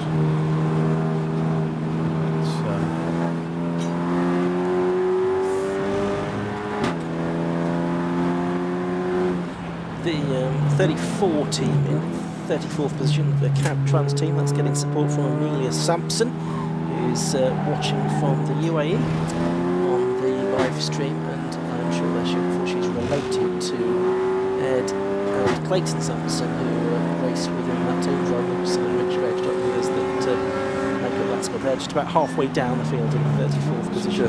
Probably rather warmer in the UAE than it is here. Although for October the 28th, it's not too bad out there. You can just about manage it in shirt sleeves. I attended it an hour or so ago. I went and had a brief sit in the BRDC grandstand. But yes, then returned for the warmth of the commentary box. So just coming up to 3 hours, the halfway mark in this race. RSL Motorsport still leading, 73 laps in. RJ Daytona with Daytona Motorsport and RJ Motorsport. 16, 40, the first 3 teams. So the Formula Jags a left hooker as well. This is one of those radicals that we saw earlier on. 24A there, that's Andrew Juice in the Boxster at the moment for the Ashton Porsche Specialists team, chasing down the 58D car, which is, that's the RF Motor Racing team, isn't it? And that is Dave Russell out of the way. That's the car with the synthetic fuel that Brian Watson was telling us all about earlier on. Just beautiful. David returned to racing in about July this year, having broken both his legs, I think he was, if I remember saying. So he had a bit of recuperation to do before he could get back in the car. Earlier on this season, but he was straight into winning form at an Armed Forces racing event at Snatton. Heading up the Wellington Straight there as we approach the halfway mark. Comes the EP3 Honda down the inside into Brooklyn, snaking under braking. Let's head down to the Darkside Developments garage where we find Lewis Williams. Thank you guys. Well, here we are outside pit 9A with Darkside Developments, and we have blind parking. Ryan and Scott, I take it they're brothers. I'm photo bombing. What are Darkside Developments? Can you tell us? So we're a diesel tuning company in South Yorkshire. We specialise in Volkswagen, Audi, Seat, Skoda, BMW, and obviously Mini, Porsche, whatever comes alongside that. But yeah, we're just here for a bit of fun. See how long we could do in a diesel car. How long did you do? I think 2 hours 56 minutes or 2 hours 54, something like that. One stint. So one stint. So he's hogging all the rate. He's hogging all. Yeah, he knows what he's doing. He knows what he's doing. And then, unfortunately, we've had to send Dylan out in a petrol car just to sort it out while the Golf diesel's going to get prepped, and I'm going to go in that again and do the rest of the race in that. So the one car's going to hopefully do 5.5 hours that they're running today. So what's the TT about then? So that's a diesel one that we're going to be racing tomorrow. So we want to conserve that if we can. But if we have a problem with the Golf and we're having a look at it now, I'll go out and do the rest of the stint in that, hopefully. But it just keeping it for tomorrow, basically. Right. Now these looks very much like TCR cars, but they're not. So just, well, I know the TCR cars are petrols, so I take it that roughly based on them, sort of thing. Yeah, I think the original guy who built these, he based the body kit off the TT Cup races in Europe, which were a TCR car that Audi built, and then they destroyed them all. So he based it on that, and then we bought them with petrol engines in, converted them to diesel, or at least one of them. The other one's getting converted next week. Converted them to diesel, and then we're racing against the TCR cars in Club Enduro, and we're as quick, maybe a little bit quicker. So, do you team up together in the Club Enduro? No, me and Scott kind of race against each other, but next year I think we should both be in Class A together and have a proper race, whereas at the minute I'm in Class A, Scott's in Class B, but I want to race in Class A and Scott wants to race in Class A, so we're going to have to have I think we decided last night we're going to have a bit of a showdown at one track and see who gets to be Class A, so we'll see. Okay, so how many horsepower can you get out of your diesel engine? If this were in road car trim, it'd be about 340, 350 horsepower, but you can't run a car that powerful for 2-3 hours at a time. So we turn it down to about 310, something like that, and yeah, it works pretty good. Well, yeah, it's, yeah, well, you know, obviously electric's the way to go at the moment, but it's not. Well, that's what they tell us, isn't it? Yeah. I generally don't do as I'm told, so no, we'll stick to diesels. Okay, Ryan, thanks very much, and Scott, well done. Thanks very much, and yeah, we hope the diesel Golf will make the end. We'll try. Thanks very much, and back to the commentary box. Thanks, Lewis. I knew we'd go over to the dark side at some point today, but it's very welcome back with us soon. So we are watching the 6A car on screen at the moment. That's Tom Singleton in his BMW 328i. They're part of the Straight 6 team with Paul Laramie and Chris Blakey, and we're a Team 6 in the running order at the moment. 30th overall on Scratch. I'll see where they are on handicap in a moment. As well, it's good to see that Straight 6 squad out on track. Drives that regularly compete in the BMW Car Club Racing Championship. Just trying to get those handicap positions back to hand. And the Formula 1 team car is in the pit lane. Yep, you can see the replacement car just going out now. Team 6 are in... 35th, exactly halfway down the positions on handicap. So into the second half of the race now. You can see on screen there 11B, which is Jubilee, and it is Toyota MR2, and then one of the Boss Cats cars from Team 54 as well, one of the caterers. They're running in 9th position on Scratch at the moment, completed 68 laps, 8 laps behind the leaders, RSR Motorsport. Since we're not, at the moment, looking like we're going to get a huge amount of jeopardy in terms of the Scratch race. We'll have a look. It's still time for that to change. We had late drama last year. And we'll see if RSR Motorsport, who are favourites, off Scratch as far as the handicap race is concerned, they can convert that lead, which is going to be by 2 laps into victory in this remaining 3 hours of the race. A few mechanical issues there could soon change that. There is the leading car just turning its way through Stoke Corner at the moment. So I think that was that John McLeod out there? I was on target for about 150 laps this rate. Yes.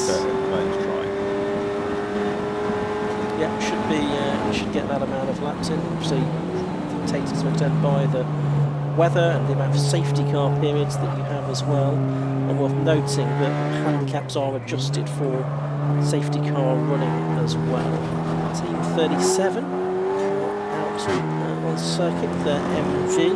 This is the Rapid Rovers, team managed by John Alexander, and it's their first year racing at Birkett, although the 4 drivers all came to spectate last year, and they are keen to take part in one of Club Racing's most iconic events. The other reasons they were attracted to Birkett is it's the fact that their bikes do Silverstone and the manager lives in Northamptonshire as well. And although the team is called Rapid Rovers, we can only find 5 people willing to admit that they own an MG Rover product, so we've had to draft in an MX-5 as well, and that is the car of Josh Bromley, who's the MX-5 Super Cup Championship regular. He's had to bolster the numbers, adding to James Fraser Burns. From Hull, we've got Andrew Burns, who drops a very young 59, Liam Bolton from Kent, and Chris Bolton from Bedfordshire. Jackson, their 5th driver of an MG ZR 190. Andrew Burns is in the Rover Tomcat. There we can see, just going off the circuit there was the Mini, but it was the 67 car that I was looking at, which is the TSR Golf. Freddie Tate, though, I can see out there in the red and white 116 trophy car. A bit further back. There is the race leading car there, number 16, just putting a lap on 43C. That's Andrew Williams out there at the moment for Aaron Cook Racing. The 67 car's got a problem, hasn't it? The Golf at 67, it's got something trailing underneath the armbench, I think, yes, just looking at the screen there. So that's the 67 Golf, which is, well, again, the thing to do there would have been to have tried to get across to the other side of the circuit and head into the international pit lane. And out of harm's way, we suspect he's going to continue on his way. So that's bad news for TSR Performance, who are 20th at the moment on scratch. A little bit further back, I think, on handicap. Yes, they're 2.5 hour now. 57th.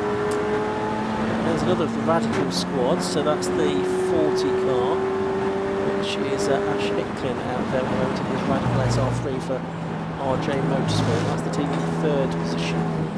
The team that was penalised 5 laps with 2 cars on track at the same time.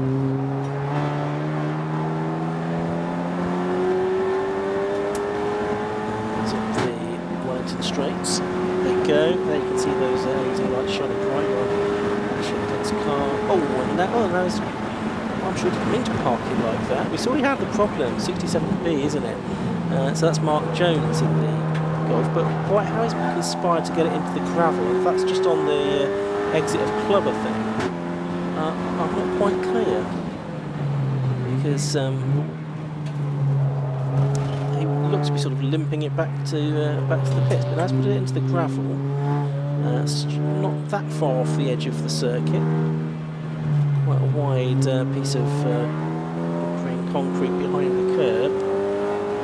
But, something that the officials will keep an eye on. The marshal's going to try and push it. I don't think we're going to have much joy there, pushing that car out the gravel trap.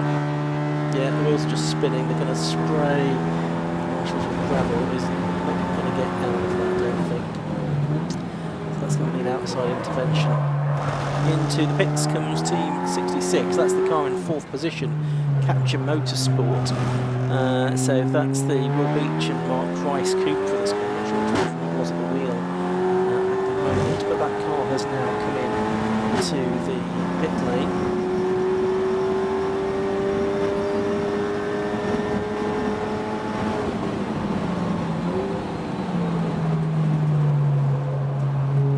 There's the Hyundai Coupe team, Team 51. And I think it's Paul Laurie out there at the moment. They've named their team in a fashion to try and trip the commentators up, but they're wise to that.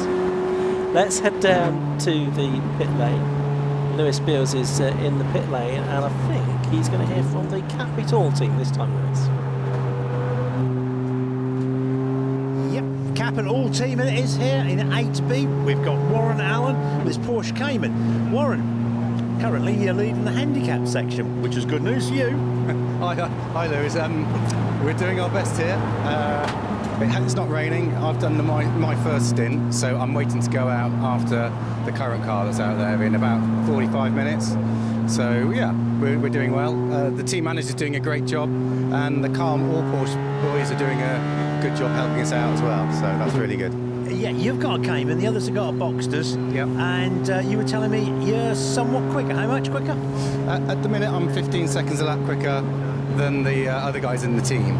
So I'm trying to get out on the dry, in the dry. It looks like there's rain coming about 4:30. So as soon as it rains, I'll come in and hopefully a car will be ready on some wet tyres to go out. So yeah, it's a bit tricky when you get changeable conditions. You need a good strategy, don't you? And good team manager, Lewis. Yeah, I know you do. Yeah, that is definitely yeah. But also, in that case, you need to get out and you'll be able to use your 15-second lap advantage in the dry to get some laps in, and yeah, do that. Yeah. Yeah, canny boys. I know, but we're doing our best. Can I have a quick? I'd like to have a quick shout out to my son and niece who's here. Hi, Charlie. Hi, Megan. You've done the show. Anyway, I better let you get in the car in case you're. Thanks, who's out at the moment? Next, and I'm ready and waiting. So I've got to get. Who's next? Who's out at the moment? I think it's Andy out right now. Yeah. So if Andy breaks down, you've got to be ready to go. I'm literally going to put this. As soon as you go, I'm going to put this on and sit in the car for 20 minutes and have some pleasant thoughts. So. Okay, Warren. Good luck for the rest of the day. Thanks, Lewis. Have a good day, guys. Thank you very much, and back to you in the commentary box, guys. Car is out, not too much of a surprise. That is to recover the Mark Jones Volkswagen Golf for TSR Performance. That was stranded in the gravel trap at the exit of Club Corner, which is part of the circuit. The safety car queue is approaching now, as we are 3 hours and 12 minutes into this race. And the first car behind the safety car is the Club Racing UK car. It's the Mini Cooper S that's out there, whether it's Stephen Thompson or Emma Dawson that's there at the moment. There you can see the car being recovered from the gravel. Yeah, it's, the tyre tracks on the way in tell a story, don't they, as to what's gone on there. I think Mark Jones managed to miss the major gravel bed, and then probably thought that was quite solid. Yeah, but, that's a good point actually. It is, but it's not. No, I think yeah, you're right. I think he thought he was driving onto some tarmac or something, but no. And I could see how it would look like that, given the difference in the colour, probably when you're at driver's eye level as well. We've got an on-board here, which is with 46. Is this Niall Bradley? It's in Paul Cook's car. Yes, of course it is, with the helmet, the Senna helmet there. So he's going on behind the safety car at the moment. Although, what the point he's not, because he's not in as part of the safety car queue at the moment. And he is just making his way onto the hang straight there, Marcus. Yeah, indeed. Iconic. That's something, wasn't it? With the Brazilian national colours, isn't it?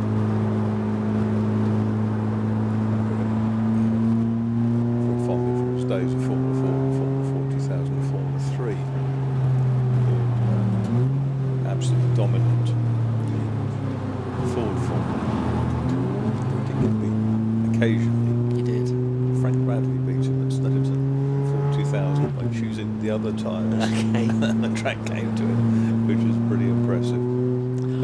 But Ayrton was an interesting fellow. He used to turn up at club races or national events to watch and receive occasionally his buddy, compatriot and housemate, Isha. And was always very friendly and very focused on the side of the track. And there you can see Paul Cook just passing the car that had just been recovered. Yeah, so he's got the crocodile ahead of him now. Yes, and he'll soon join onto the back of that. Good time then, just to quickly run through the 3-hour handicap positions, which have just dropped. So let's have a look at those. And actually I'll turn my phone around the other way so I can see all of the details. So leading the way is still Team 36 Capitol, who we just heard from there with Warren Allen. They've completed 78 laps, including their credit laps, of which they have 14. Second is Team 57 Royal Navy Motorsport. Third is 7 Team 348, and fourth is 65 Area Motorsport, all on 78 laps. Then the next 16 or 17 cars are all on 77 laps, and they are fifth number 10 Run Baby Run, sixth number 45 the Three Amigos, seventh number 9 Bad Boy Tuning, eighth number 22 St Winifred School Choir, ninth number 18 Special K, 10th number 24 Ashford Porsche Specialist, then Irish Motorsport, Mazda Misfits, Team Birkett, Stand 2 Hollerton Racing, Mazda Dudes, Capture Motorsport, One Too Many, Aaron Cook Racing, who've dropped down to 18th now, having led an hour earlier. BPV Limited running out of the top 20 are the Random Racers. So there's the handicap positions at the halfway stage of the race. And it's good to see that they are arriving about 15 minutes after each half hour is completed, so hopefully we'll get them within 15 minutes of the race finishing as well, so we can give you the handicap standings at the end of the race before we go off air this evening. Look at the eye line of the Lotus Elise that's just following the Renault safety car in comparison to the BMW behind it. You can see how that's not easy to see in certain circumstances.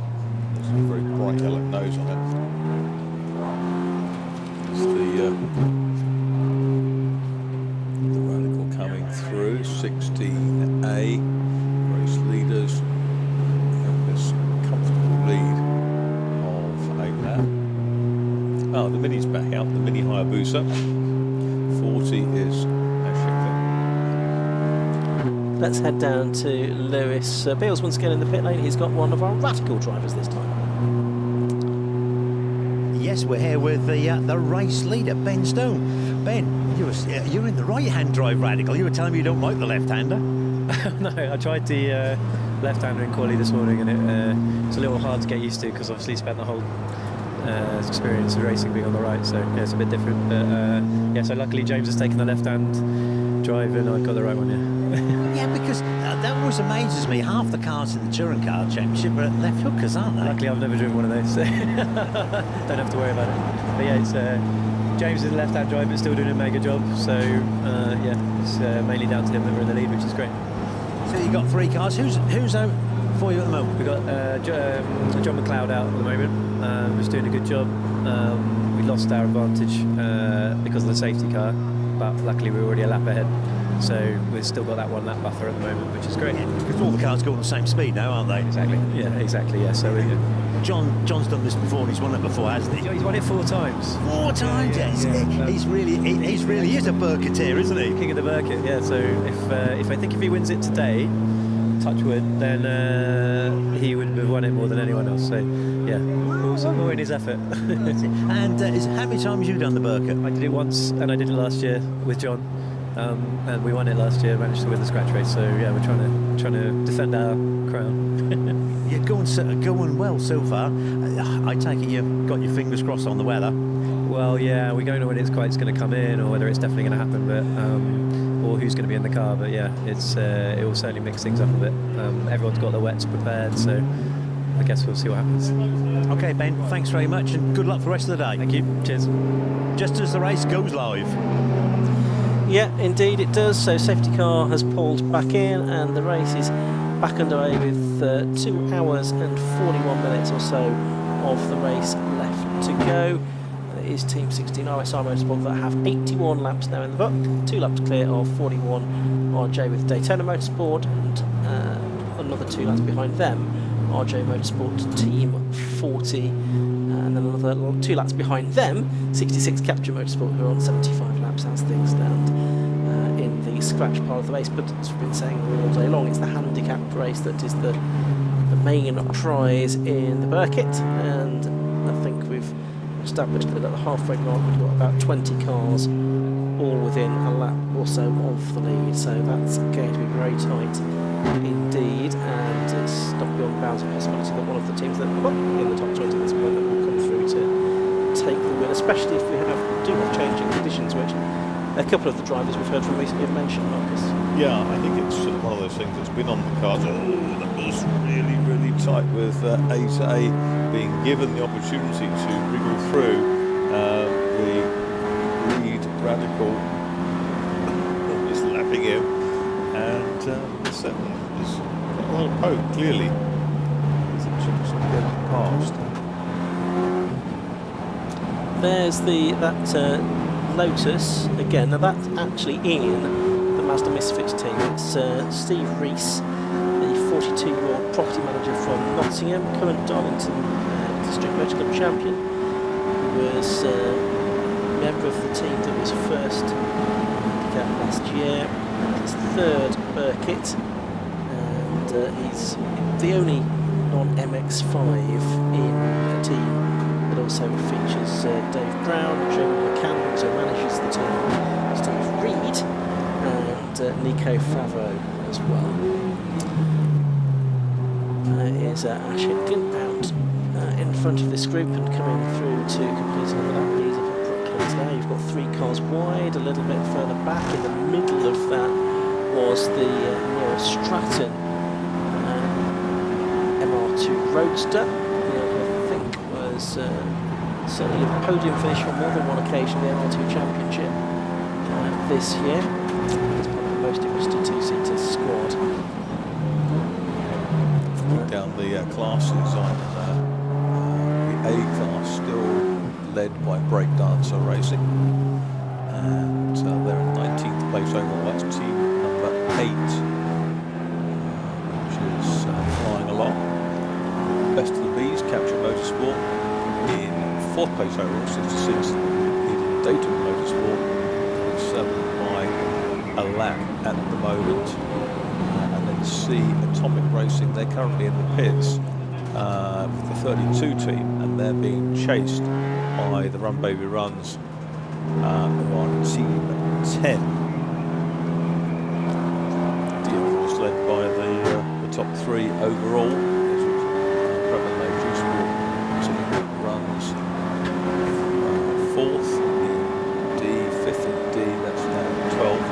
5th in D is 54, the Bobcats. And then it's Interceptor Racing, 6th in D, Team 52.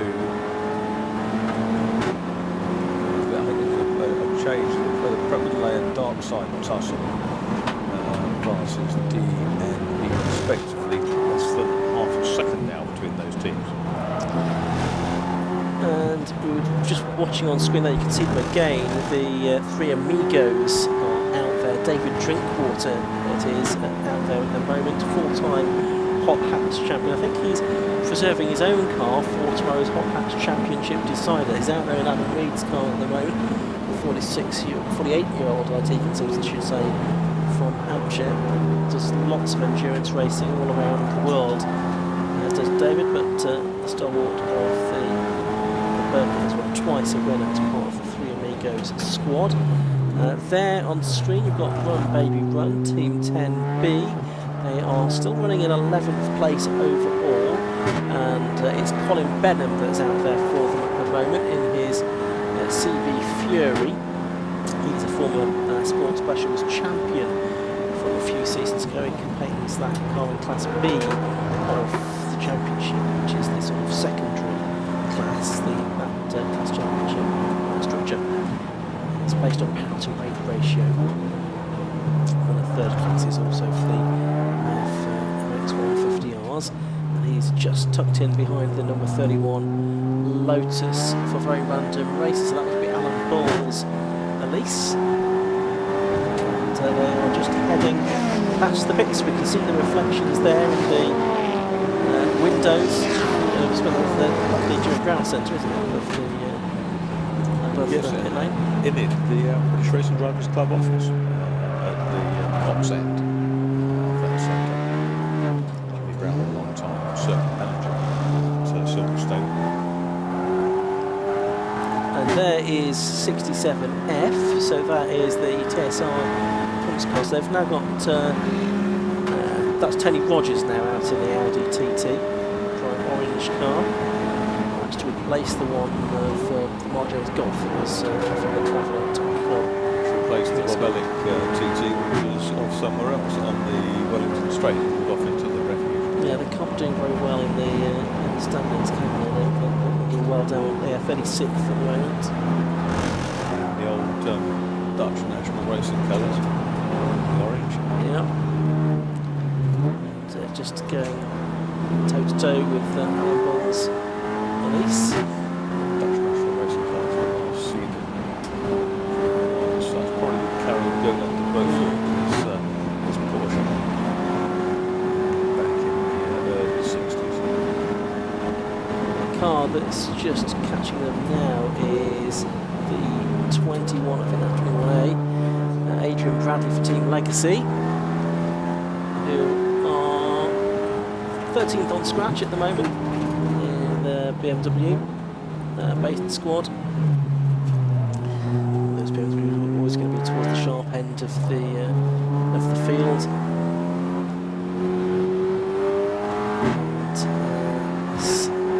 Drive multiple winner in various championships, competing classic motorsport for World Kikuba BMW, classic Joe Car Racing and CSCC as well. They're good places to race your BMW though. 750 best return to one of them. T10 his way through front runs now towards the right-hander, Lafayette double right-hander. Out through Woodcote Corner he will come to complete another lap of the Grand Prix circuit here at Silverstone. Over the finish line he'll go. Tomorrow's racing here at Silverstone, also on the Grand Prix circuit. The national circuit in the morning, so next weekend for the Hayes Trophy. Something we'll see from the I think next year across the club racing landscape with the costs of yeah, I think we're expecting to be back with the Birkett next year. Possibly another meeting as well, a bit like this year, but we'll see how things pan out with the 750 calendar for 2024 when that's announced. Yes, imminent. Probably not too far away, I don't think. I know other clubs have been getting their calendars out in the last few days, haven't they? Yes. So, HSCC's a few clubs just thinking about the economics of it all. Back on board with Paul Cook we go then. So last time we saw him it was a slow lap because we were behind the safety car. This time Marcus is a bit more committed. Yeah, exactly. And it's always fun to chase. Oh, and a spin. That's the lead car, isn't it? Yeah. 16 the spun. And I don't know whether there's damage or it's just picked up some gravel. But this has thrown the cat among the pigeons, hasn't it? It's John McLeod. Now I imagine the team have got the stream on in the garage. I know a lot of the teams have. But I've spotted that, and it was already a long slap from that. So they've sent the next car out, haven't they? So, yeah, the next car has gone out when they've realised that the car that was on track is not yet coming through. So they've got the next car out, I think, looking at the timing screens and out into the race. But they've probably lost a minute and a half, roughly, because of that. McLeod, I'm trying to work out exactly where that car is stranded on the circuit as well. Potentially. Maybe, so we'll see. It might well need another caution intervention. There is some damage to the front of that car. Yeah. And it looks like it has been through the gravel somehow. The way the gravel has skirted. Fairly substantial modelling, as we said, it's done Beckett, isn't it? Yeah, it's the coming out middle element, really. Middle element, Beckett's now. Marshall's going to be able to push it, I think, out of the way, so it possibly won't be the safety car after all. Is this the pressure of the potential fifth win? Maybe. What it means is that RJ with Daytona Motorsport are now on the same lap as the leaders. Yeah. Most of a lap behind, 1 minute 48 seconds behind, but they are on the same lap for the moment at least. So we said it looked like it was fairly well set amongst the three Radical squads, but we did also say that anything could happen, or something now has happened. But Team 16, RSR Motorsport, do keep the lead for the moment. That car's now found its way onto an access road and going to be pushed into the infield. To be retrieved through the inner part of the circuit, I'm thinking. Yeah, so I mean, I don't know how much damage there was to that car. It may well be out again before the end of the race if they can get it back to the garage in short order and check it over. I think that's that. There are still 2.5 hours of the race to go after all, so plenty of time for it to reappear. There's a few of the Caterham teams together. So there's not as many of them as there used to be, but they've found themselves together on track here. In fact, in between them we've got the Mazda 7 as well, between the two Caterhams. 7-esque car. There's another one going through as well. As we're now at exactly 2.5 hours remaining in this race. So, remind that it is Team 16 leading on scratch at the moment. 1 minute 48 seconds clear of 41. RJ with Daytona Motorsport in the second. RJ Motorsport, Team 40th, third, 2 laps behind them. And then it's 66 Capture Motorsport, 27 Daytona Motorsport, 3 Darkside developments, 32 Atomic Racing, 12 AAA G Sport, 60 AAA's Racing, and 54 Bobcats. And that's the situation with 2.5 hours to go. So I'm going to take another break, and Josh Barrett will take over.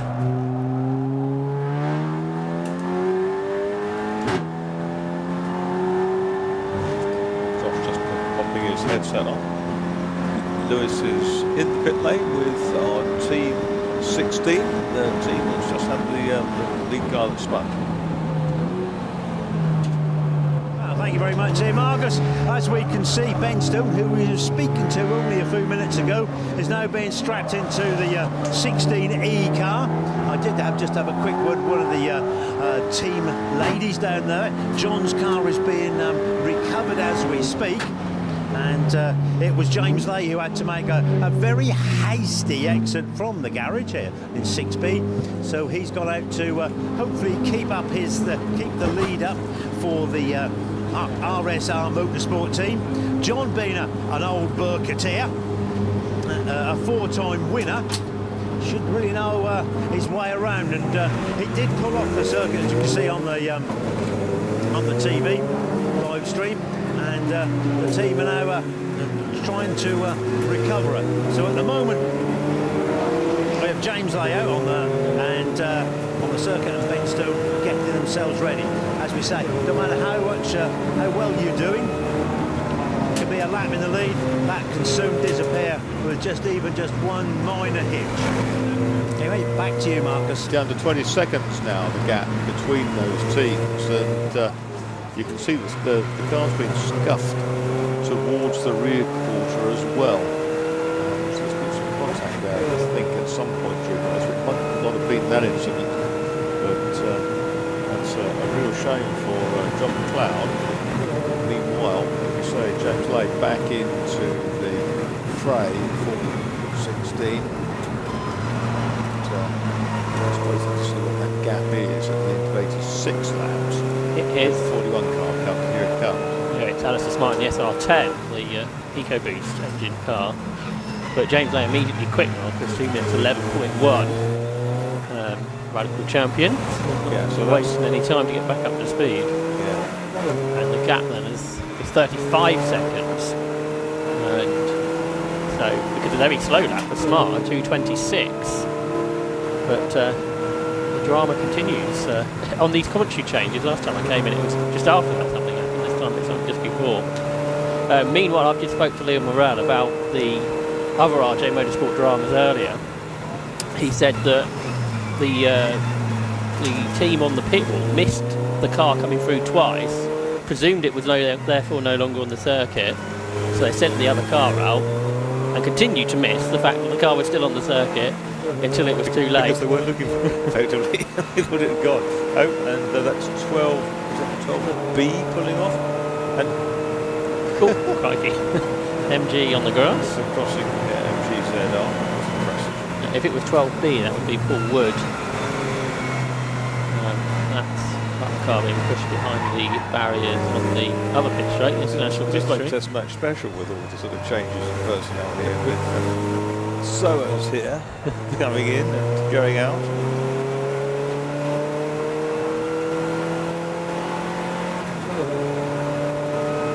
I think Aaron Cook now in the GT86. Yeah, who's having to go in that? He's done the maximum number of laps. This guy can pick that one up. 26 laps he can do in the Ginetta, and that's perfect. It's such a quicker car, you need to have that put into the handicap, really, don't you, for it to work. The Ford Puma there is Matthew Footman from Cambridgeshire. Races in road sports with success this year. I don't see too many Ford Pumas. There's a few on the grid today. The CSCC is the roster on the Puma Cup remnants. There haven't really been very many of them. Similar. GT86, we mentioned earlier how few of them there are racing in the country. The Greenson uses one for tuition. Steve Noble must have done this race at some point in his past. Just done something like that. Races this season. Yeah. Both sides of the Atlantic. Flips the States rallies as well. Never a dull one. James Lay's done another lap of 2:12, which is 5 seconds quicker than Alistair Smart, so gets up to 40 seconds. So it's doubled in 2 laps. Such is the differential in their pace. Alistair Smart pretty new to driving this SR10. He's raced it a couple of times in the Zio prototype series. They'll be racing his PR6 tomorrow in Bike Sports, a championship that he won last year in the class. He won the Birkett Relay a couple of years ago. But the SR10 presumably, Mark, is quite a different car, how it drives to the PR6.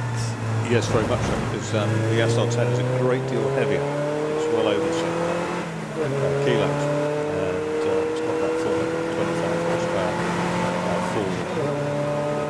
Duratec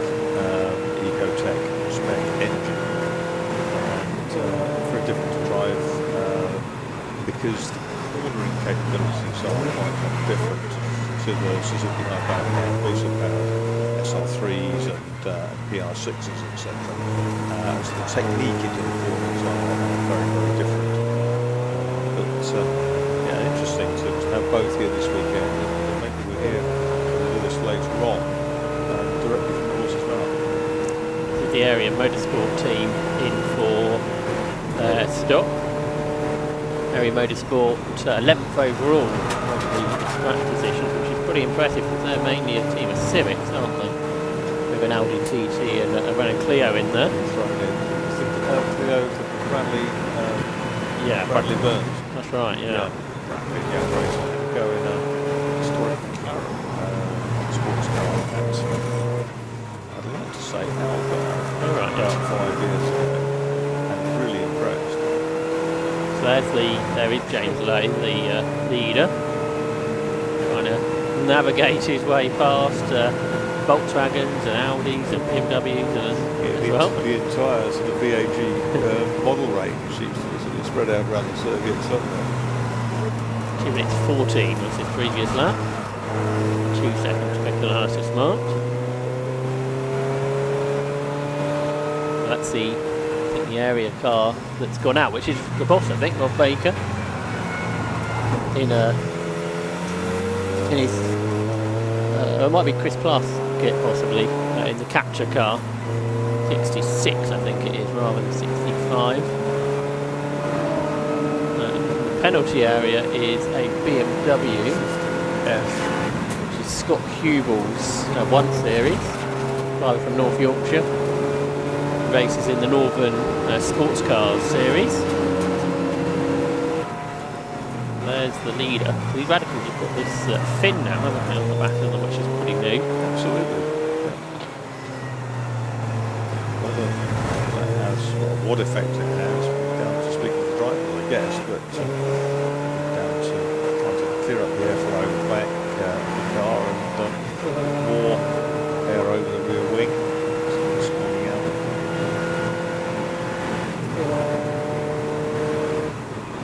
James Lay makes his way out of Luffield. I notice Radical Challenger going to be competing on the Toka package again next season on occasions, which is an interesting idea because I think that adds cost to the series, but you get in front of a much bigger audience. Yeah, exactly. Hopefully some television. That's right, yeah.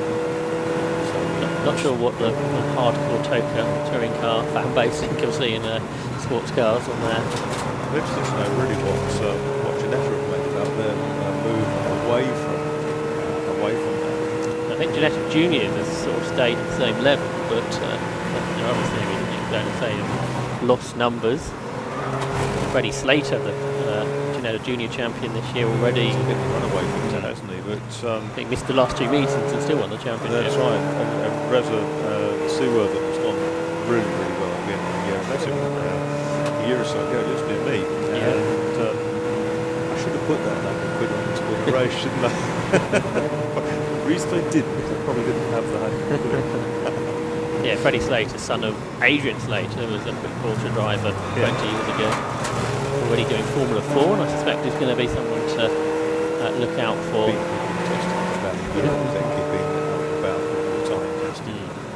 Very, very impressive. I guess you need to do that nowadays if you're going to, if you are going to have any chance of making Formula 1. Yeah, very different these days to how it was back in the sort of 70s when I started writing about it. And getting into Formula 1, you had a lot more opportunities. These days you can turn up with your nutritionist, strategy person, lawyer, and the PR entourage. You need to have a good marketing behind you, don't you? Exactly. 13E here is, no, what is 13? That would supposed to be a 4. It looks like it's 13, that window. Yes, perhaps they've had a car change. 13, not it? They've had a car change. Back down the inside, that was bold. Is it? 13E, is it? That's what it looks like, isn't it? Well, it should be Stefan Martin a Ford Focus, but that's obviously not a Ford Focus. You've only got Ford Focuses, got 3 weekends, they only have 2. body kit available. It's coming into the pit lane. No, it's B, that's why that's B.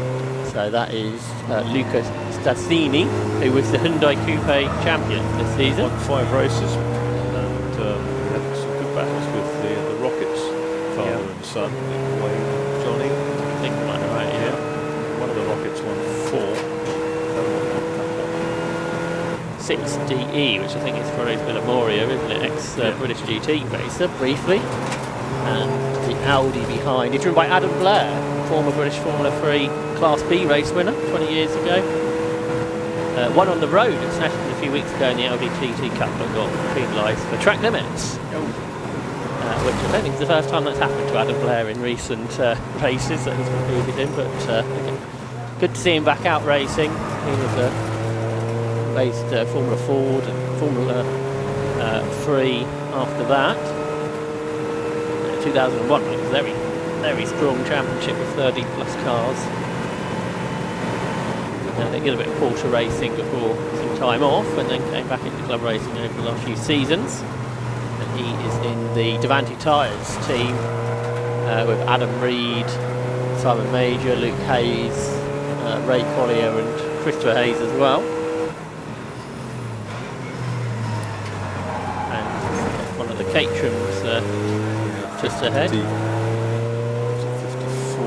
Yeah, one of the Boss team cars. Oh, 54 is battling with 60, so that's side by side. That's for position ahead of them. Past Villamoria. That's for 9th position, that change. So Boss Cats ahead of TA Racing. And it's 54B, I think. I think it is, yep. So that is Andy Grant with his Caterham 420R. Meanwhile, I think Josh Files is down in the pit lane with Lewis Bills, so we're going all Norfolk. Thanks very much for that. Yes, definitely. I've got a fellow Norfolk man, Josh Files. Josh, welcome to Birkett. Yes, it's good. It's my first time doing it. I started in the car, the race, so it was a good laugh. Lots of traffic, lots of overtaking. And I think we got up to about 9th before I came in, so happy days. Yeah, but happy days then, but not so much so. Come on, you're sharing the car, aren't you? Yeah, so me and Rob Baker, the team owner, are sharing Silver Arrow. It's the oldest car, but it seems to always go well. He was just midway through his stint in it, though, and it's just stripped 4th gear, so we've had to retire it because it's just too slow. So you've still got Cameron, Bradley and Luke on the team? Yeah, so Brad was watching a film about a Reliant Robin being restored or something when Rob came in and we didn't expect him, so we quickly whipped him out. So Brad's out now in the Clio. It's his first run. Cam's just done he's just come back from his run. So we're just re-prepping Cam's car now because he had a little problem as well, ready to probably bring us home.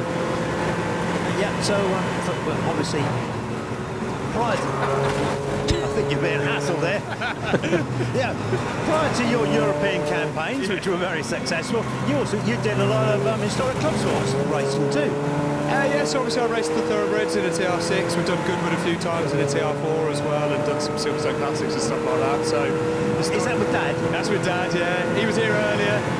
In fact, I can see Roy over there. I used to race against him in a TR6 as well. So yeah, he was here earlier, and that was good fun. But I mean, I instruct around Silverstone GP as well, so I know I'm back for hand. So to be honest, I was praying for rain because I think we had a proper chance at outright victory in the rain, but obviously it didn't come. Okay, any plans in the future and the horizon? Not at the minute, but you never know. I'm always having conversations, so next year could be very interesting. Okay, Josh, thanks very much, and good luck for the rest of the day. Thanks, Lewis. Thanks, guys. Cheers, Josh. Back to you in the commentary box. Thanks, Lewis. And going back to our point from a couple of hours ago, Mark was talking about people that race modern touring cars and race historic cars as well. Absolutely. Josh Files very quick in time. That's good to see. Here's 2017, which is the Dayton Motorsport. Janetta back with the black one, and three black and white, and the bright yellow one. But yeah, this one's Marco Anastasi, who's 43 from Edinburgh. They raced in Lotuses before getting his Janetta. He ran earlier on in the race because, of course, the original lead of the car was set back to the pits for a fix. they're in 5th overall, a minute and 20 behind Capture Motorsport for the best of the production-based cars. Yeah, they've got their work cut out, haven't they? They're all quick cars, but looking at their best laps, we're looking at 2:21 and 2:19. The TCR cars were quicker.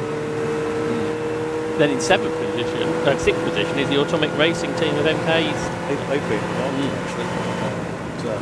They crossed out to 2:22, so I didn't behind them. Darkside development teams there to get best laps 2:20.8 to 17.8. Private Play, G Sports, 2:18.88 for the Triple A's Racing Team 60. That's again got some TCR cars and BMWs.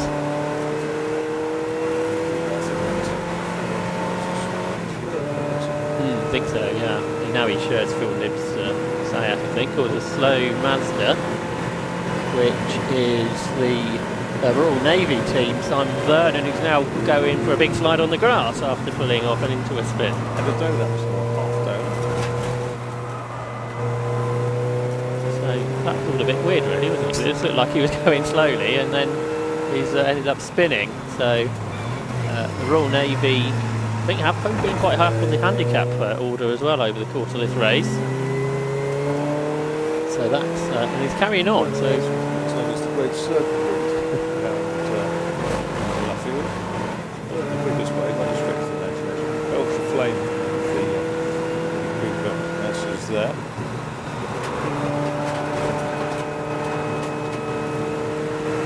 There's the Datum Janetta, 2 minutes 26.2 on that lap. A couple of seconds quicker than the Capture Sayat team. Team Legacy also, their best lap early on to 2:19. The 31s quickest on track for the team, the lead car to 12 last time round. James Lay's been pretty quick in that, seems their problem. And who are we on board with here in dramas? The Portiera Cosworth is this, possibly. Dunwoody, isn't that? Therefore, Future Classicos. As well. Yeah, it's a car that probably doesn't tend to do big stints, multiple stints in a day. Well, we've seen the engine and gearbox been able to points. The modern Mini Coopers is 9C, which is Lee Campbell. This is a supercharged R53 for bad boy tuning, and they've got a Peugeot up on 3 wheels behind them, which is Lewis Charlton. It's a Peugeot 206 GTI, which apparently competes in time attack. So going from one lap specialist series to doing a full endurance race for Lewis Charlton. And the Mini's a bit more power in a straight line, pulling clear. I think Lee races in the Mini Challenge Club Sport series, which has been sort of revitalised this year with pretty good grids. And Lee Campbell coming to the pit lane, tight line through Luffield, and he's heading into the pits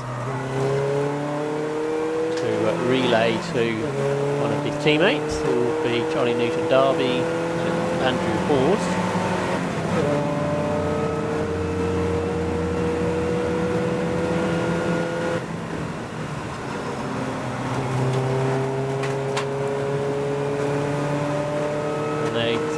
Just on the left-hand side of the shot there as the next Cooper S heads out. Triple A's 10th place overall, team 60, closing on the Boss Cats, about 3 seconds lap, Mini off. Yeah. 20, I think that is. That's the one that looked like 20 or 28, the one that had to make the remake the numbers. 28 then. 28, yeah. 28B, which is B or C? It might be C, right? got a bit of a mess of numbers and letters. Matt Shears, I think, is the driver there for TRR. And there's a car pulled off there on the cage.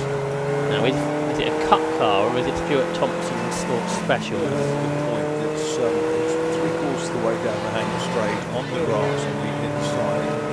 Look at it. Yeah, I think it's Stuart Thompson, isn't it? Yes, Clark's head.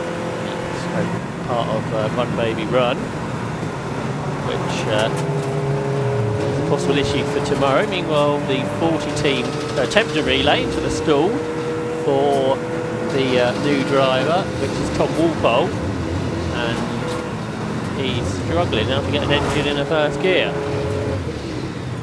So drama here for the third place car. It's not going anywhere, Mark. It's not, and my road guy yesterday sounded awesome. Similar.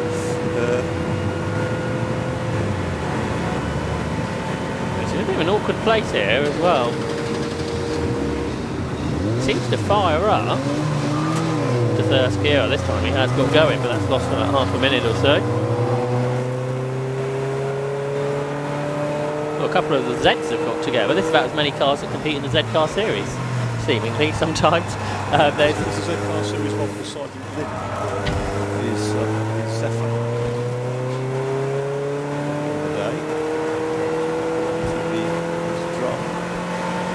And it's 64C, I think it's got to the front of their little battle, which is Jack Wood. But yeah, I've seen them a couple of times this year. They're the biggest of the grids, and they're even worse at getting their entries on time, because they normally have a couple of cars on their entry list and they have 3 or 4 added to it afterwards.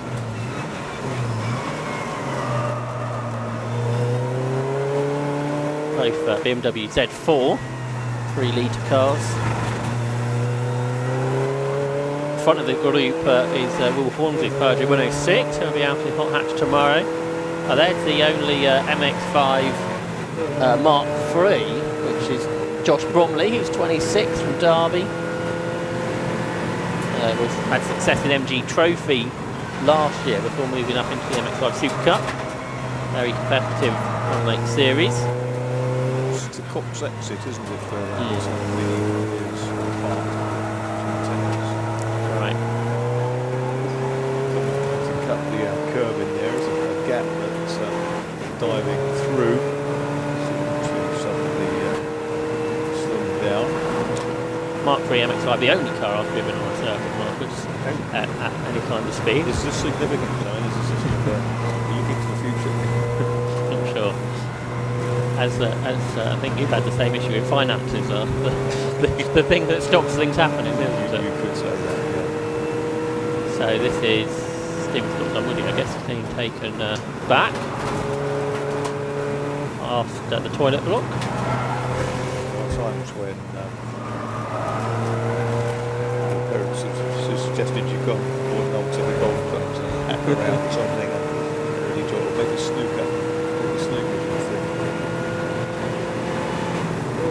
Carrying talk about racing, I think. I reckon about it.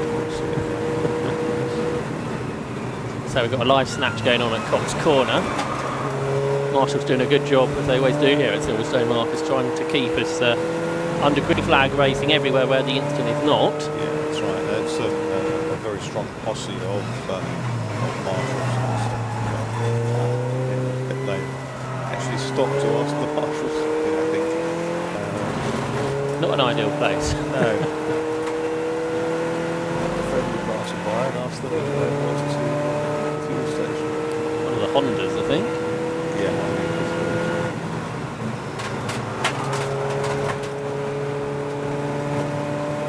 The Walpole, 2 Walpoles named on the side. One with a, both had a Union Jack, Lithuanian flag also. Yeah, I'm not sure if the Lithuanian flag has anything to do with the drive we've got today, or both Walpoles, one had a Lithuanian flag. Tom's been out in that area and as well, which loves a big embassy. All right, yeah.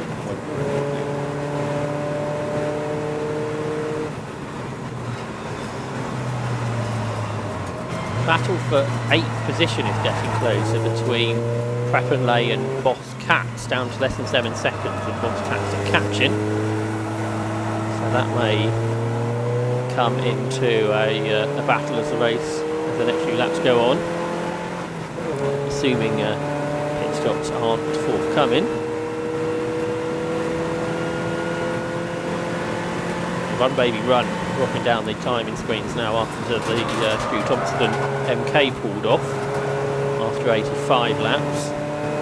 They're down to at least 18th now. One of the BMWs here is 6B. Paul Laramie, one of the BMW compacts, a 2.5 litre engine. I was in the break quite with Ivor Mayers, who's driving a similar car.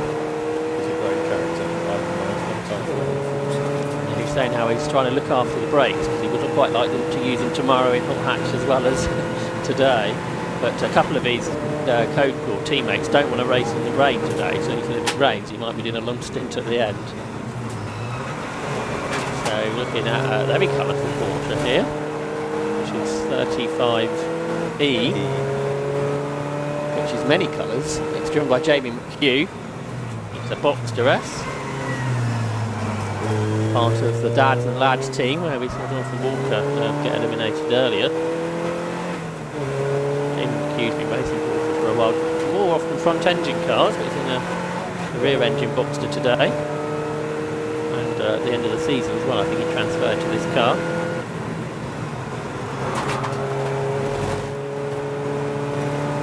I think we were saying earlier in the season, Marcus, how financially low in terms of Porsche racing the Boxster S can be, so there's lots of them nowadays. Yeah, it's surprising how you see Boxsters for sale for almost pocket money prices in any sort of paper. Not be the way to spec, and it would be its first flush of youth, but inspires for everything. You need to get some expert advice on what you're buying, but check them over. The big years of service for also not a huge output. Oh, a big wobble from one of the BMWs there. It wasn't exactly a tank slapper, but it was slippery there, clearly. 1D, I think, which is Phil White in the Rutec team. Yeah, Rutec's on 22nd place in terms of placing 2. Yeah, Team 1 cars, 43rd. I think the 2 team are the 3 litre cars, where the car 2 team is generally the 1900s. Although, I think Phil White's the 1 3 litre car in that team. Who had that big slide.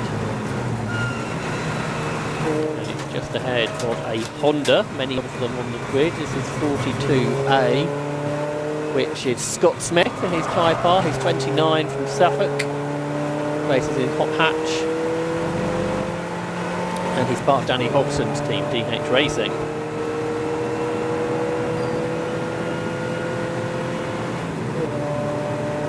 And he may be passed shortly by Jamie McHugh, who's catching the pair of them.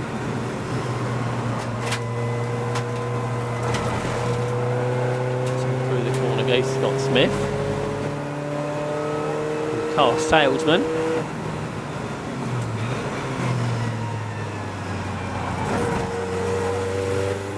And I think he's coming into the pit lane as he takes the title line out of Luffield corner.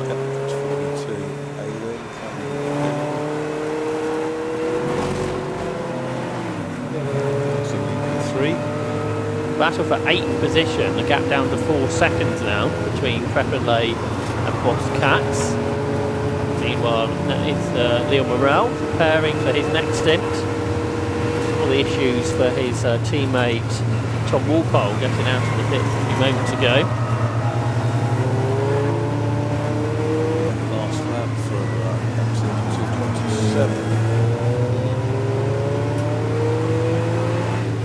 Leo Morel's car is going to be well worn in for the Bike Sports finale tomorrow, which he leads the championship coming to the final pair of races. his main rival for the championship, Charles Hall, is in the garage, and he told us a bit of news that he won't be driving his car because it broke yesterday, Charles Hall, so that he's going to have Scott Mattel's car for tomorrow for the Bike Sports finale, which is a car he hadn't driven before. Yeah, Charles Hall, whose father raced extensively historic Formula 1 cars. Bill Hall. Well, looks like he might be going out soon, so it'll be a short stint for Tom Walpole. So I wonder if there's more problems with that car. Very short, I think.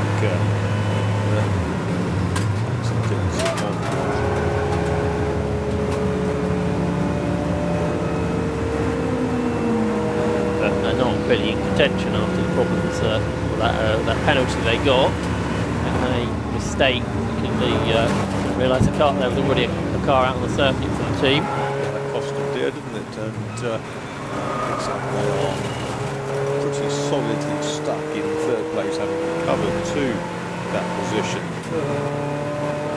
Gap between 8th and 9th now 2.8 seconds, so the Bobcats team may gain a position for much longer as Liam Morrell does go out.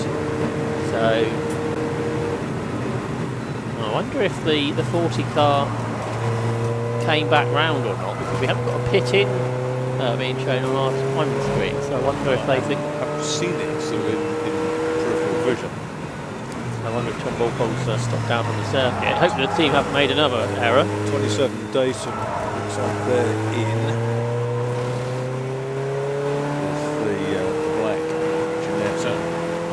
There's a Mantrum X5 race just going across the line side by side, a couple of marked ones.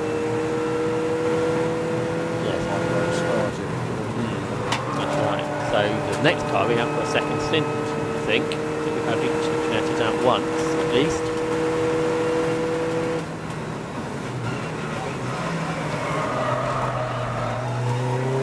And just gone past the 4-hour mark, so we're into the final third of the race. Had a handicap update lately. Let's see if one hasn't come in for the last hour, so I'm not going to give you that as of yet.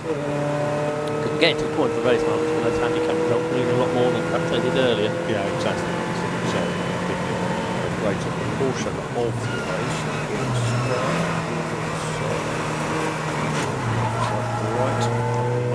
The last my phone said it was expect rain at 4:45, so could mean the last hour. And normally quite a lot happens when we do our commentary change, so when we get Ian back in, that's when the rain's coming. We will see. We've had a good run up to now. That battle for 8th position is now 7/10 of a second. So maybe on this lap that Boss Cats go ahead of Pratt and Lay. So we'll see if we can pick up that battle for 8th position between 12 and 54 at some point.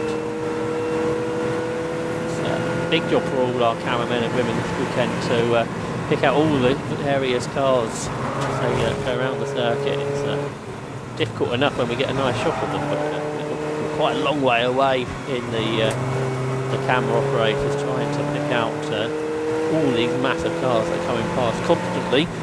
14-15, the Devanti tyres crew on focusing in on 33 GBM3s. Like someone's in the penalty box. Not quite worked out what type of car that is. Heading off. Is it the MX-5? It's the yellow MX-5, isn't it? The one with the lorry over the top. Leader's done a 2:09 that time, RSR Motorsport, so James Lay getting pretty close to the fastest lap, only a couple of seconds away. Yeah, we've had a 7-minute lap from the third place car, so presumably that car did get stuck out on the circuit for James Walpole. So both, two of the top 3 teams have had dramas in the last hour. That may be one for Lewis to investigate. That James Walpole 40 with a problem, we think.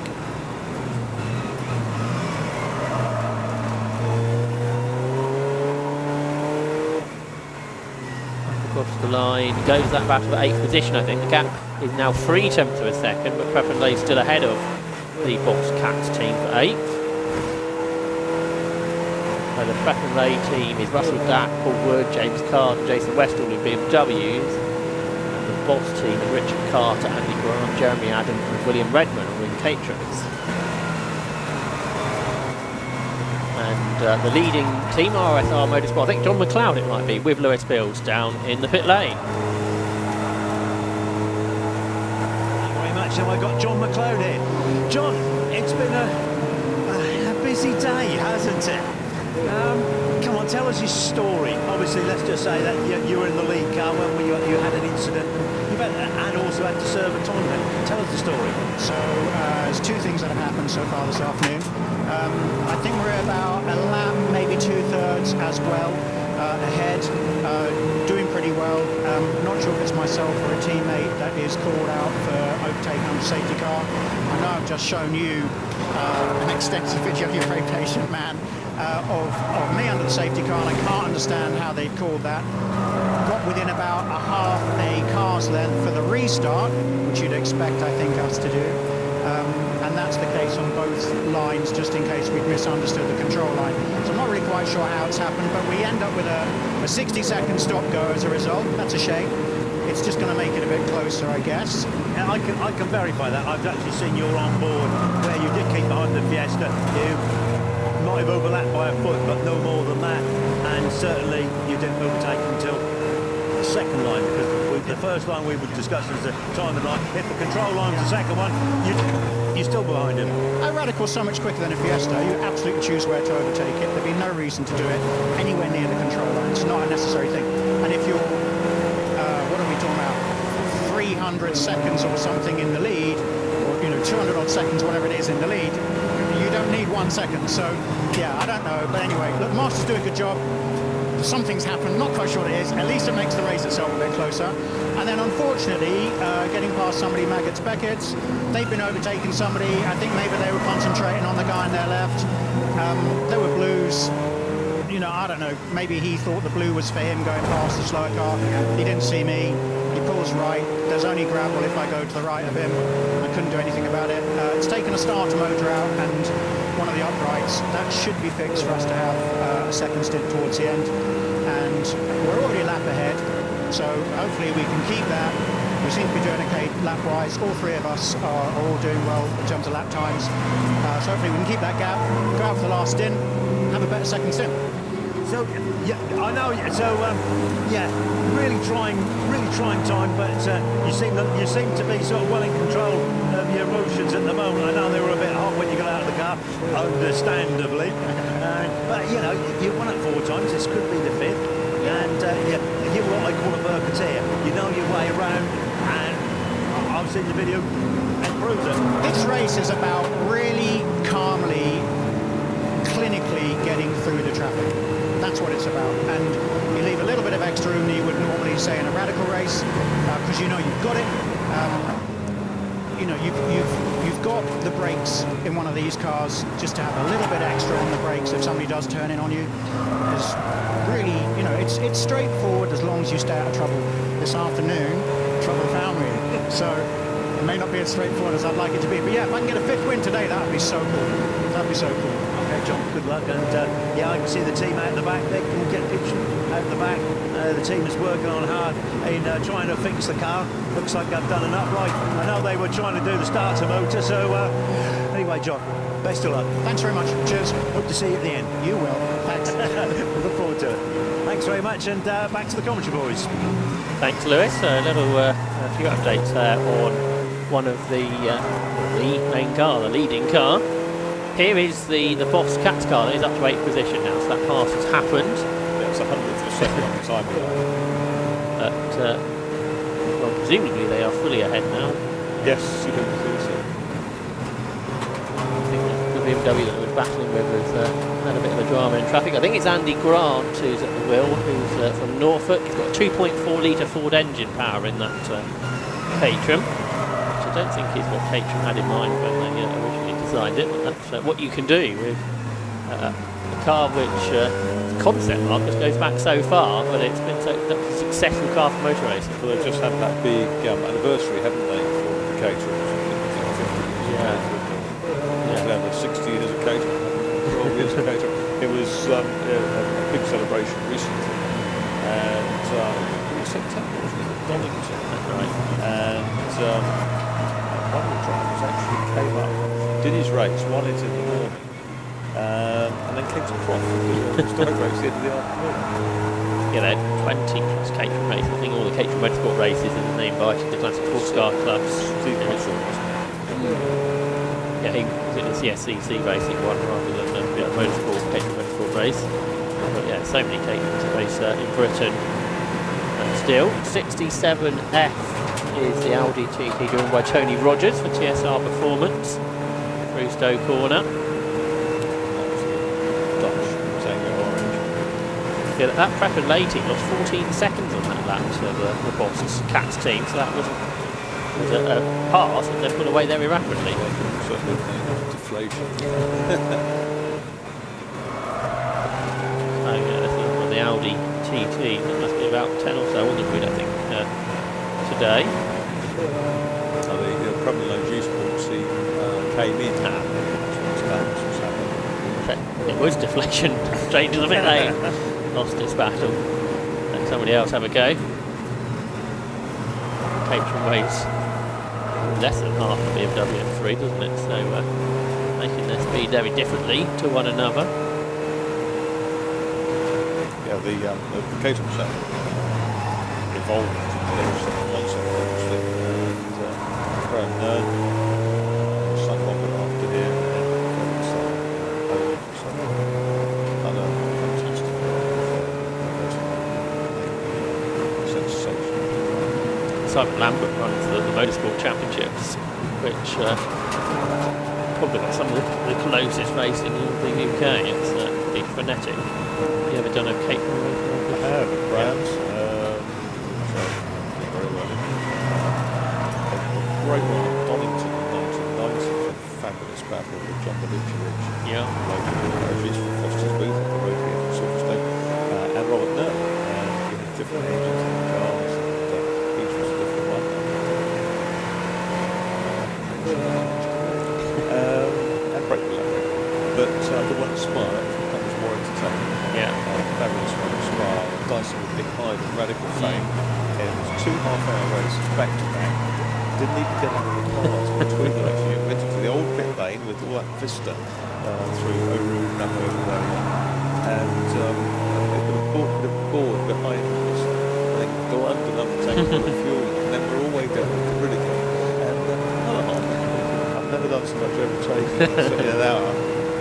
Not more even the M25. This is Simon Major we're watching in his Volkswagen Sirocco. He's from Bicester. He was the British Asphalt Rally Champion in 2015. But now races circuits. Have you done rallying, Marcus? Or is that something you've left to one side? I've sat in the passenger seat of a rally car, driven a couple of rally cars. They rather terrified. Okay, we have a handicap order at 4 hours, and it's led by Team 7, which is Team 348 name, and it's Simon Simon Hopcroft Lopez, Freddie Tatham and Matthew Hycock who lead by just under a lap from 58 RAF Motorsport, which is Alex Smith, Alex Waldeck, James Flynn, David Russell and Cy Frowen. Third is 44, which is one too many, which is Louis Woodward, Toby Partridge and Richard Phillips, so 2 of the 116 trophy teams in the top 3. Fourth is 45, which is the Three Amigos, Paul Hinson, Dale Drinkwater and Adam Reed. Fifth is number 9, which is Bad Boy Tuning, which is Charlie Newton Darby, Andrew Halls and Lee Campbell. And then in 6th is 69, which is Stand 2, which is Sam Holman, Warren McKinley, John Waters, Martin Crompton, Jeff Moser and Ash Miller to complete the top 6. There's 3 116 trophy cars in the top 6. What's the gap between them? Between those 6, well, the leader's a lap ahead, but not a full lap, sort of half a lap, and then the next 9 are all on the same lap. So very small, basically. So any kind of slip could have a major effect. And that's after 4 hours, that's pretty up to date, 15 minutes ago. So hopefully we might get a handicap result 15 minutes after the end of the race with a bit of luck, so we can, while we're on air, give the result out. 105 laps done by RSR Motorsport, the leaders. We're still on 550 laps. That seems to be the way at halfway. So we've done, say, 100 at 2/3. Yeah, that'd be 150 minutes. So roughly there. Here are our handicap leaders then, and it is Matthew Highcock at the wheel. He has probably been the most successful driver in the 116 Trophy this year. He's 27, he's from Greater Manchester, he's a mechanic, only started racing last year, but he won 3 of the 116 Trophy races this season. He looked like he might also have been a wildlife conservator. He had that small rodent nesting in his front wheel in the pits, which the cameraman managed to capture earlier on. So yeah, he's been a quick young driver, has Matt. So only his second season of racing. Turns through Cops Corner, our handicap race leaders after 4 hours. Heading down now towards the Beckett S's. They may not be the quickest cars, but they're pretty reliable, pretty consistent. It's very, very sideways as it goes into Beckett's there, so I imagine that first left-right flat out in one of these. 4th place Capture Motorsport leading class B. They've made a pit stop, and Dayton Motorsport, their pursuers, that's part of a minute behind them. It was a minute and a half, I think, when we looked at that last. He's coming down, and that is for the best of the production-based cars as well, behind the Free Radicals. Matthew Highcock found himself putting clear bit of track to race on. Got nobody immediately in front or behind.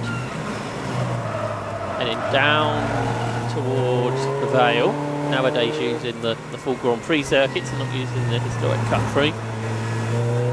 Up the curb and then turn right into Club Corner,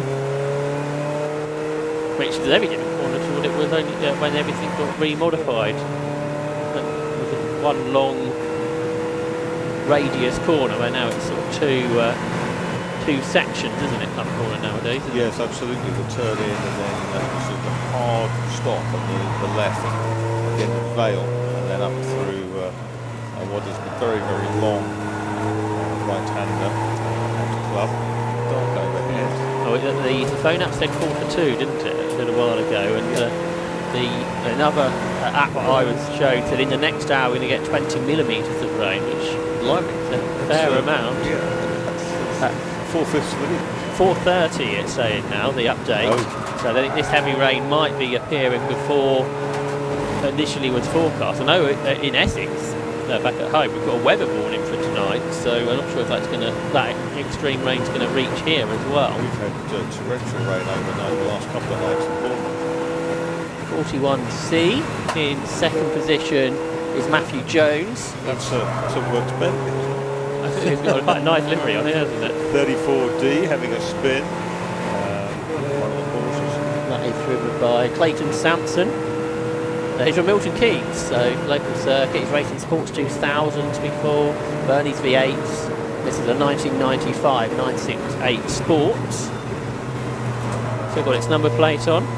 See, I just noticed on some of the Marshall boards that now they can show black and white flags all the way around the circuit.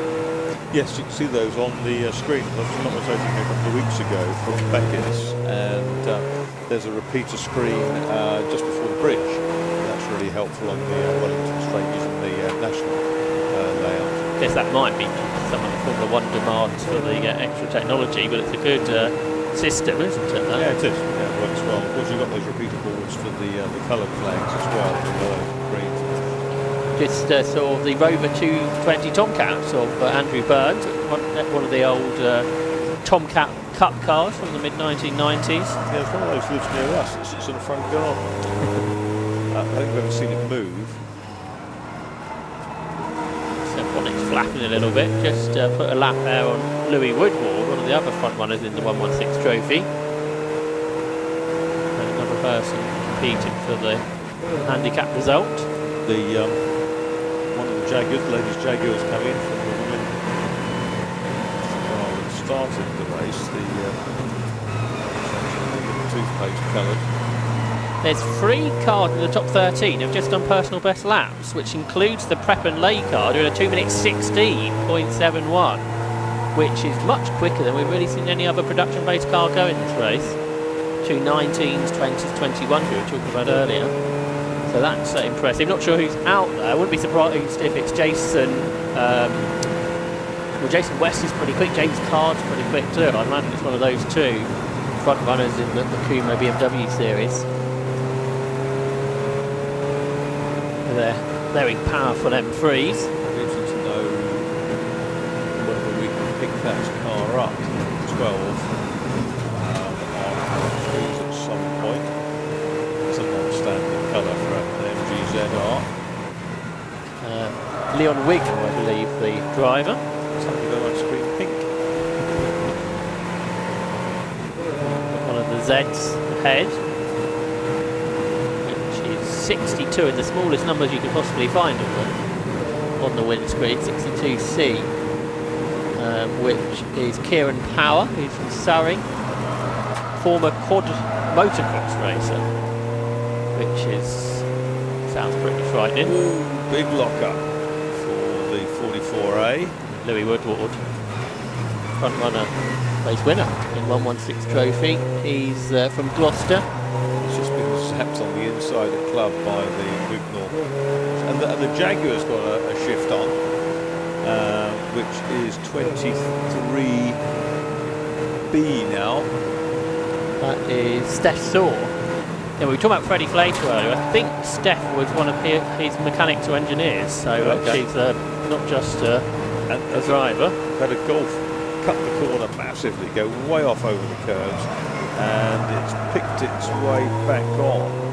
It may well have been 67A, but went wide out of Rob Ellick corner. Rob Ellick, the driver. Be interested to keep an eye on that Jaguar lap time now that Steph's in it.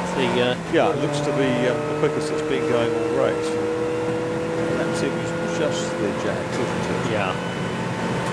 They've brought the Lotus with them, but they're not using it, unfortunately. We saw that in Ditmarsh, and I saw that draft round a GT Cup, and it sounds really nice, really good sounding car. They have run it and raced it, haven't the Lotuses, yeah. They run the last couple of rounds of GT Cup. Yeah, it's interesting that they're sort of doing it like with Formula Women rather than doing it as a work Lotus program as their first races. Yeah, it looks like the Lotus brand. But yeah, it sounds good. It doesn't sound like a Ferrari, but it's good. It pops and bangs. No, it looks fabulous. But that's really going well now at 23. So what? Look, just waiting for the lap time to come through on this green, which 2 minutes 59. Perhaps that's the out lap on the pits then. Right. That's been the next one because she's been but passing. This looks really committed in comparison to anything we've seen previously.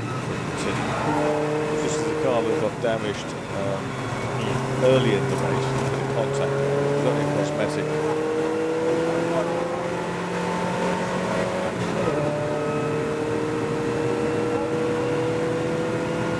This is going away from some quick stuff on this program. Yeah, Steph Saw, I believe, was the #1 engineer for Freddie Slater's Janetta Jr.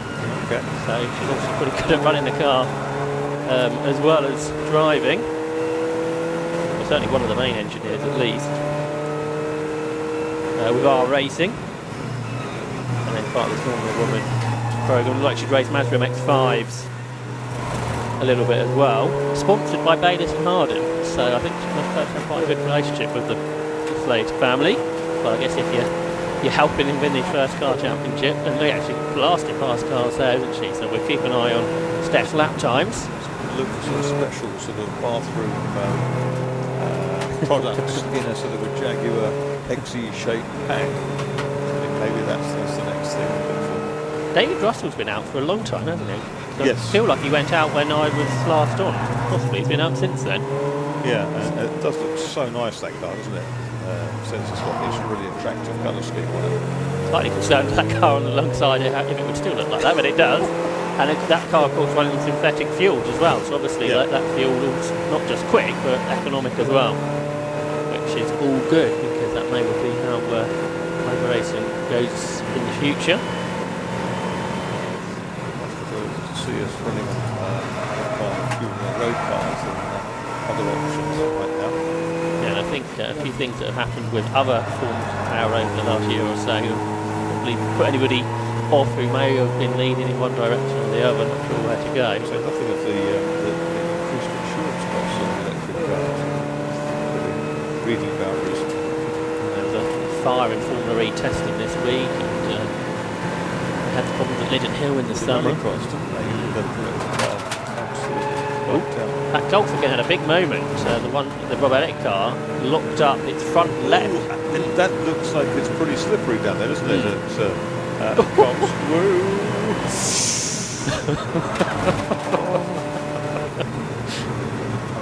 breathed in here on the swivel chair and sort of... Andy Wynn, the driver of the very sideways BMW. Got out over the line on the exit here as well. So. Steph's ordered a 228 on that lap. What's that best lap? 225. I'm not sure if that's when she was in it earlier or when Elisa Seville was in. So this is the Golf that was smoking. You two had a moment last lap. Yeah. And it had another one into Cox, and then cars behind it had a moment. So is this dropping fluid on the track? I wonder. Rob Elliott, the driver for TSR. So quite an afternoon, wasn't with the TT braking. This is broken once already. Let's break again. Yeah, there's big fluid line behind, so he's dropping fluid on the road, on his tyres as well. That's why he's having big moments, but I think cars behind might be having moments on whatever fluid is going down. So don't follow his line. Expect some more Spencer Sada coming up the outside there. And Anton Landon, that is. Yeah. He's got past, so now he's ahead of the fluid, so he can not worry about that any longer. But this car is carrying on and causing problems to the track surface, possibly. Even if you're offline, you're on somebody's line in this race, aren't you? Because no one's really using a racing line. Because you're always passing others. Now into Abbey, which is a very quick corner. You can see that whatever it is dropping out of the back of the car. It's like you have to do with the hold on sometimes. Hoping to make it back to the pit lane. Not sure how many cars they've got left since they've lost the Audi and Elisa in this car. They've also got Mark Jones, Harry Yardley Rose and Mark Williams in the team as well. Yeah, because Mark Jones had some problems earlier on in this car. Put it into the gravel on the exits of Club. So we go.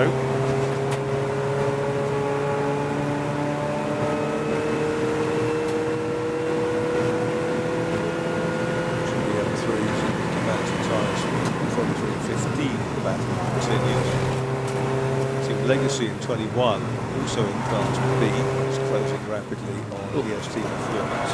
Lots of cars coming down towards Brooklands here. Caterham between a couple of much bigger cars. That BMW down the inside looked enormous in comparison to the little Caterham. And into the pit lane, unsurprisingly, comes Rob Elliott with that problem, as does Louis Woodward, one of the front runners on handicap. Now window wipers on for the number 1A BMW for Rutec Racing. That's Martin Roach, who was a winner here last year. So Martin was part of the winning team 1 year ago at this event. And he's turning his way behind the Rover and the Honda. Fighting at the wheel, you think there, Marcus? No, he's just leaning into the corner there, trying to get the maximum apex speed. Past the Honda. Past the EV3. Oh, a big spin from one of the Ashgood Porsches. So that car will get back going. Abbey, I think. Hamilton's a different track, I think. Well, the Hamilton Straight is that going straight. Yeah. I spent so much time at Snetterton over the last week. Yes, there is a Hamilton. Yes, that's right. Well. That's what was confusing me. The old Tomcat's pretty quick. There's a bonnet chattering. Yeah, the Tomcat, I think, got a 2-litre turbo. Had a the one-make series for a couple of years. The MG Rover put quite a lot of money into one-make racing for a little bit, didn't they? Yeah, they did. They were sort of, I'm not sure that they matched Renault's spec. Yeah. I guess most famously was the MGF Cup, which supported the British Grand Prix one year. There's the 50th anniversary, I think, next year of Renault UK Motorsport. Yeah. Going back to the store Renault 5 Championship won by the Mancunian fender bender, Neil McGrath, who was pretty much unbeaten.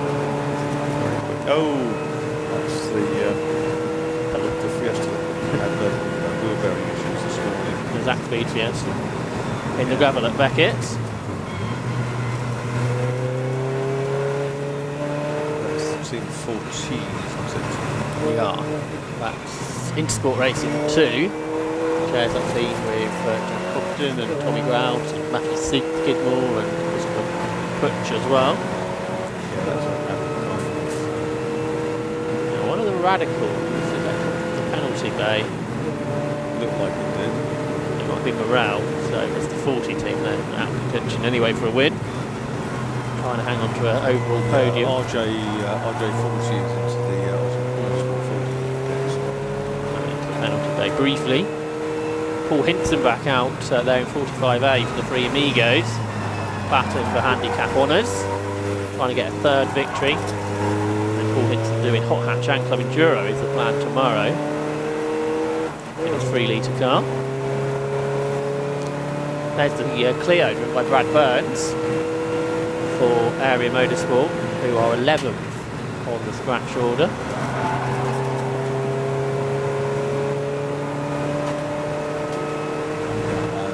Fourth in Class B. Hickson down the inside of 944. Brad Burns going with him. This car's a full Clio Cup specification. I'm not sure if this is a car Brad Burns used to race in the Clio Cup. That's a good car, got 3 abreast, pretty slow BMW on the tight line there was Stuart Middleton from Yorkshire. BMW 328i.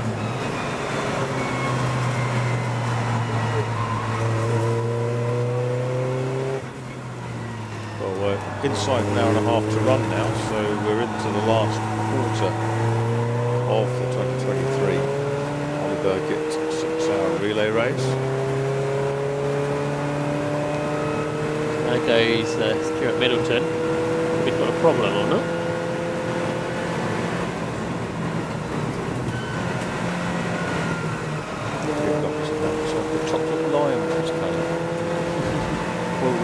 Chocolate centre. It's carrying on, so obviously not a problem. It's hard to tell if it's there's lots of different cars around it. It's a car issue, it's just the speed of each machine. Lots of speed differential. I guess Marshall Power Shine took it out of the gravel. The gravel trap does catch a few cars at the Beckett sensors. There's the 4th place car of Capture, just ahead of the 7th place car of Darkside. So there's a lap between them now. And it is 66D, which is Mark Grice. He was in the car when I was on last. Presumably he's been in it since then. It's the Brian Branson BMW, isn't it? Yeah. Jeff Sattler was slowed earlier on. They've had a few issues, that team. It's a team of quick drivers and quick cars, but it's not quite gone the way they were hoped. Now, there's that. Perhaps just 7. It's the front wheel arch. Right hand side. Look at the angle it once was. Or there at all, I don't think. 20B? Mind you, black Steve Kimber, the driver. For the pit lane, surely. Steve Kimber didn't last very long. 2 races to do tomorrow. And hopefully. Yeah, unsurprisingly, he's coming into the pit lane too. Quite often we get the left field shot and someone ends up coming into the pit lane. JCB on hand to help out.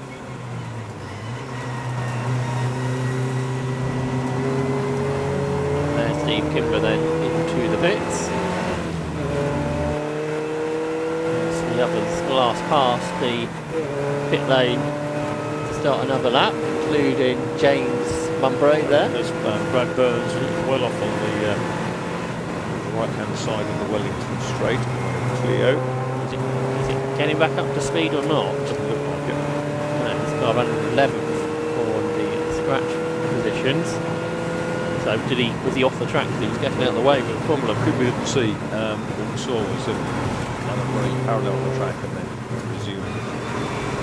So, I think this may have been a slow lap, so I suspect that'll be another car heading for the pit. It's that point of the race where there's not so many cars left. 58A, this is the RAF Motor Racing team looking for an outright victory. They were high up on the handicap, and this is Alex Smith, who's had success in the Armed Forces Racing Challenge this year. Alex is a mechanical aircraft technician in his third season of racing and won this event 2 years ago. Hoping for another win. And Trevor Gregory telling us that his team only had one car left, so they're getting it re-prepared for the last stint, I think. They lost the Morgan, didn't they, earlier on? The Ginetta, the Tidmarsh and Webster Ginetta, I saw on the back of a flatbed at one point, so potentially the only car left is William Hornsey's Peugeot. So Trevor's got some time off now to relax on his strategy. The MK was sideways there, that looks like it's about to lose a guard. On the outside, some rubber remnants from hard cornering.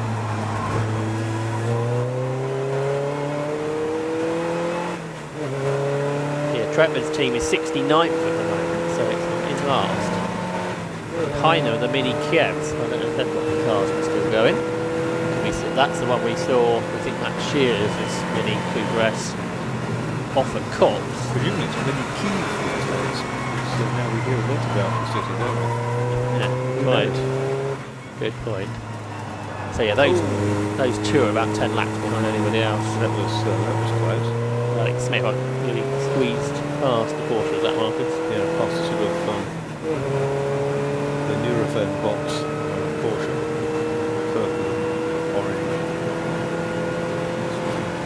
Jess Wilkinson, the driver of that one. Alex Smith just taking no prisoners at this stage because he knows he's battling for the handicap victory and each second could matter. So the 7 looks like actual, so they've been back out again. White Ginetta. So they're 52 seconds ahead of Automic Racing. So the MKs are still in that battle for 4th, 5th, 6th. Too far behind. Of course, if it rains, so we're going to throw up in the air who's quick and who's not. Anything could happen. Probably will. Front-wheel drive cars tend to have the advantage. I think the car in the background, that was Jasmine Norman's Audi, who we heard from earlier. That one there, so the one without sort of rear wing, which the other ones have. But I think the Army, a bit further down the order, yeah, the 67th on scratch, which I'm sure they'd hope to be a bit higher than that. So there goes Jasmine Norman, who's 23. She's a mechanic for the Army. She's from Wiltshire. Yeah, she's based near Costa Coolidge. She was right there to a few of the races there. Oh, flapping body on 32, which is couldn't quite tell. Let's get another shot of that in a minute. Crash on with the white stripes on. Could be then. So he's not affecting his lap time because he was a second quicker than the Ginetta team on that lap.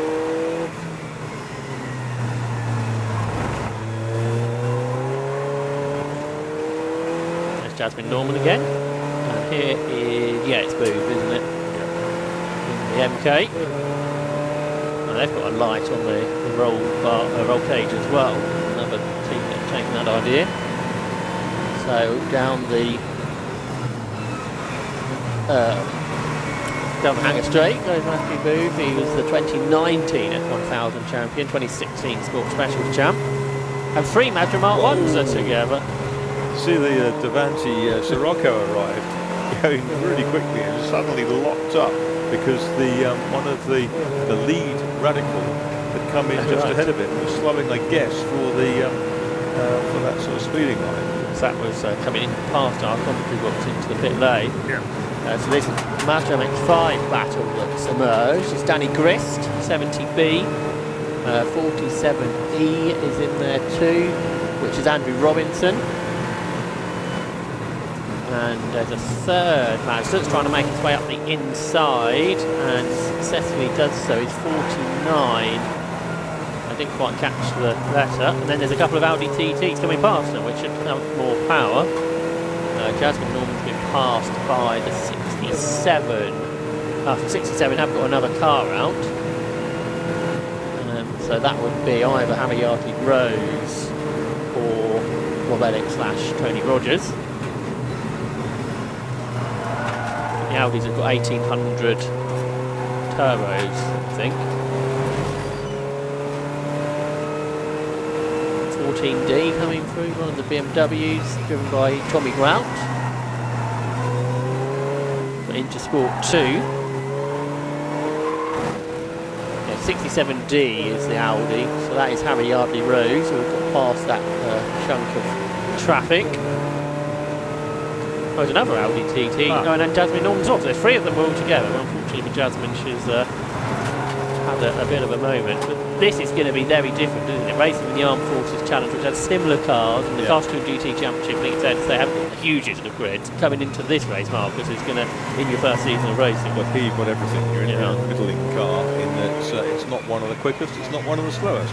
Therefore, you've actually got to be doubly aware of what's going on, because you get ambushed very easily. Another personal best for the Prep and Lay team, a 2 minutes 16.08. And they're only 8 seconds behind Darkside, and we're lapping 10 seconds quicker on that lap. And Aviation, is that Spitfire? Is a Spitfire. Spitfire or Hurricane is always difficult to tell apart. Generally, the Spitfires have the elliptical wings, and the Hurricanes don't. Yeah, Dad's been trying to teach me. The shape is different. Also, when I put Spitfire at Goodwood at the end of August, just before the Goodwood revival meeting, and one of the most awesome experiences of my life. It's a good feature you wrote in Motorsport about that, if people want to read more about it. It was great fun to do, and Chester extraordinary 27 litre Rolls-Royce V12 Merlin engine, and so few of them left, and more than 20,000 made, which there are a few dozen worthy. You normally see them fly over Brands Hatch. There's a couple run out of somewhere down in Kent, Ashford Way, and he looks to find Biggin Hill. There's a car spinning off on the outside, a yellow car, and you saw that, and I wonder why it's up. There you go, 53F, one of the CRC Beachcomber team. Lee Rickard. So we saw cars drop fluid that was a while ago, but it's Cox Corner, slipperier than before. Meanwhile, we've got the latest handicap from 15 minutes ago, so again it's been published nice and quickly, and it's 58, the RAF Motorsport team that are leading. They were second, they now lead. Alex Smith has been in that team recently, but he shares with Alex Waldeck, James Flint, Dave Russell and Cy Frowen. Yeah, he's in the Honda Integra. Second is 7, which is Team 348, which I think is Matthew Hycott now, which he shares with Freddie Tatham and Simon Croft Lopez. And third is 65 Area Motorsport. We did see that problem for Brad Burns a few months ago. Josh Files, Cam Elder, Luke Landon, Rob Baker also in the team. Fourth is 45, the 3 Amigos. That's David Drinkwater, Paul Dickinson, who's out at the moment, and Adam Reed. Fifth is number 9, which is Bad Boy Tuning, the minis of Charlie Newton-Darby, Andrew Hawes and Lee Campbell. And then in 6th position is 36, which is Capit Hall, there's another car off. And Capit Hall is Fernando Gattino, Andy Baker, Gary Martin and Warren Allen. Tommy Grant in 14D. pretty good old spin. So we've suddenly seen 5 or 6 cars spin off and most rejoin in the last 10-15 minutes. Right. So don't think it's raining at all, although this is the time we were expecting the rain to arrive. I've seen no wipers in action. No, we had that one, didn't we? I think that must have been probably more of an error. And it was the only car. Good effort to clear some oil off the windscreen. Mustn't do that though.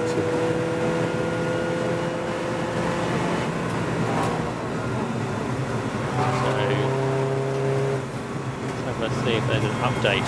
Score 30. How's the Jaguar team doing? So when Steph Hill got in, they were 60th, and they are now 55th. And she's done another 2:28. So she's. So I wonder if Eliza Seville, who started, did the 25, and then because again she's a woman with experience really, and Steph Hill was just in traffic as well, only a couple of seconds slower. That's in the other car. Yes, they're in. Yeah, different cars. They're two quick and she is only lost the line. She's 8 seconds behind the next car, and lapping 18 seconds quicker. 48 Mazda Dukes. Going in the right direction. Here we go. And this is Steph Silver in 23. And it is a Mazda. Going past the black Mazda. So that could be for position. 28 or something. It's got a fleeting glimpse. I think it could have been 26, which yeah, was, it could well have been. and that was again, that was 2 places in front of her at the start of the lap, 19 seconds. So she's got 19 seconds in half a lap. And so presumably she's up to 53rd now. Yeah, this is a very good performance from Steph Silver. 23B. Quite crunchy, isn't it? You can just hear that in the back of It's the got lots of duties, that's for sure. So 6 rates in the car, I'm sure. It's a Jaguar XE Project 8. The 8 stands for 8 cylinders. Quite possibly. Playing blue running the team. It's all bandaged from went off earlier on, or had a little bit of a collision. But it was only cosmetic, they were saying. Here we go. It's got a 5 litre V8. This car, it's 4-wheel drive.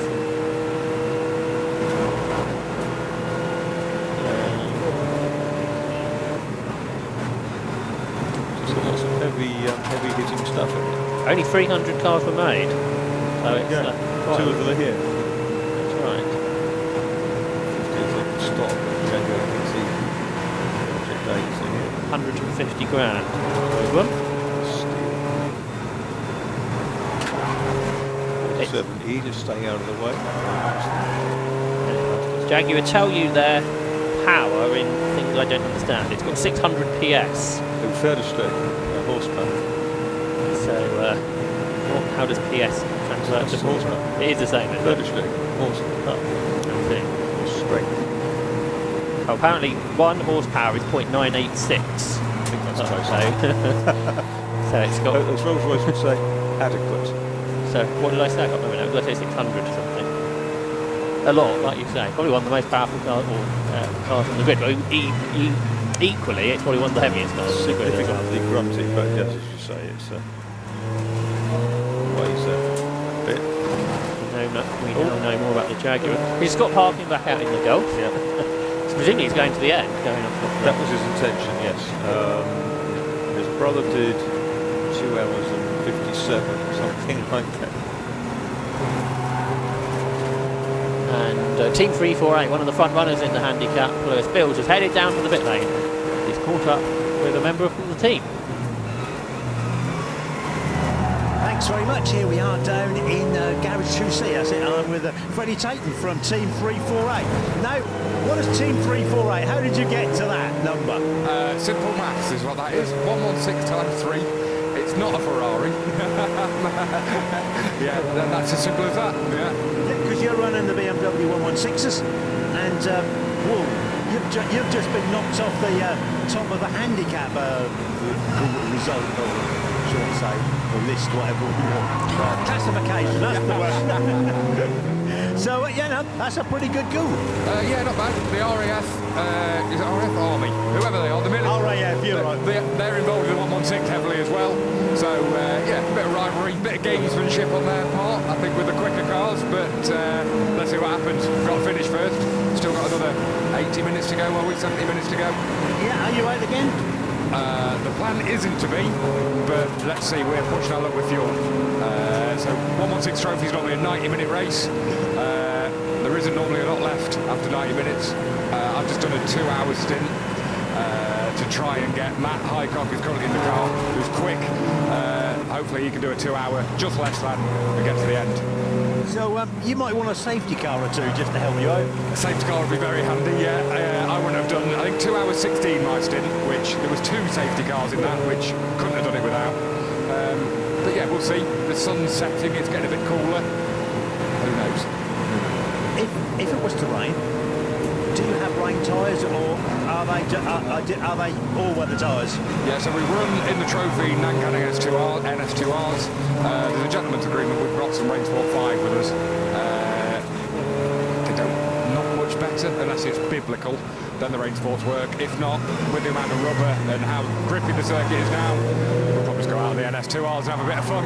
A few crowd pleasers, and yeah, try and keep it on the black stuff. That's good, like you say. Those RAF boys, they won it 5 times, so you're up against a really tough team. Yeah, we'll see. I mean, there's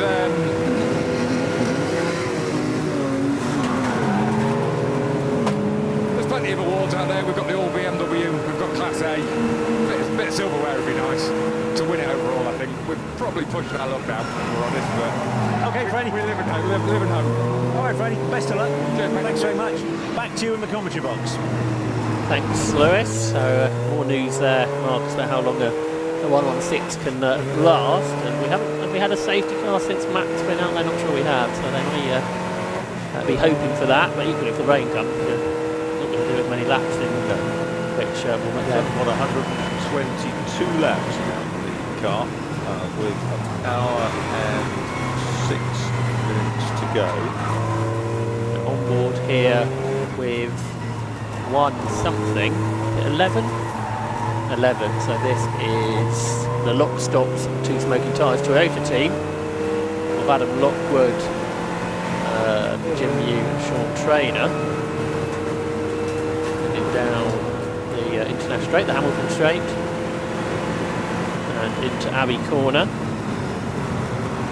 and the BMW up the inside, which means the Toyota driver has to adjust its line. Team will be not far side the next corner. Sitting duck with those threes. On the outside, seeing the rearview mirror. Just as quick into the corner than out of the corner. It's the Lotus, isn't it? Going around the outside, which is Ben McCauley, I think. To a tow available. Hold the Lotus in a straight line. They're over 1800, haven't they? And break later.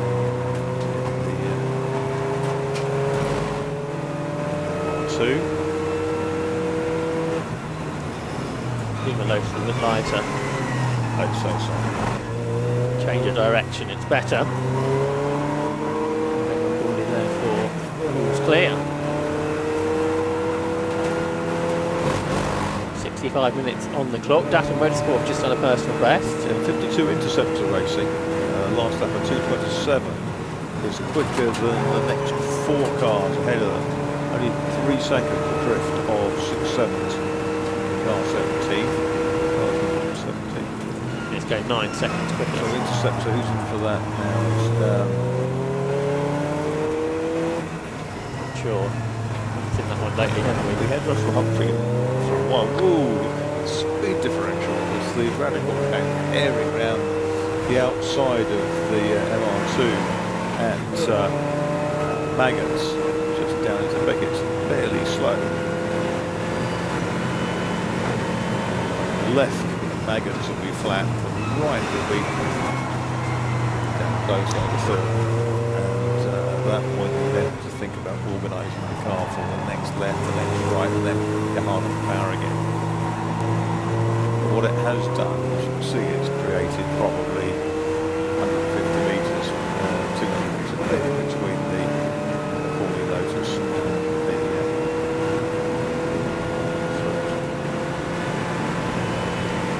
Relay, after that quick stint and pitted, so they've dropped back to 8th since they're back behind Darkside Developments.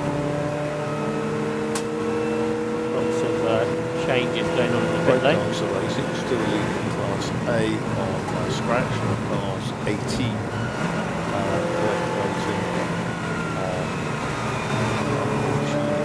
That's just at the end of an out lap. I got 308 out lap. And Bradboy Tuning, one of the leaders on the handicap. Yeah. Fifth, I think, last call. Here's the 23 Jag, still pushing on hard. Steph Store, I think, is 55th. She's now 48th. So she's passed 12 cars in the stint. And that was up with a 2:31, but traffic induced, I suspect. She's going 11 seconds quicker than the next car.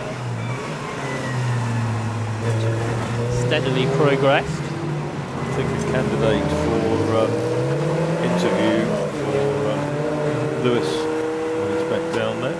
You know, instant there will be another change. But the white, turquoise and pink car will go out until the end of the race. I think it's the black. That's what we've heard.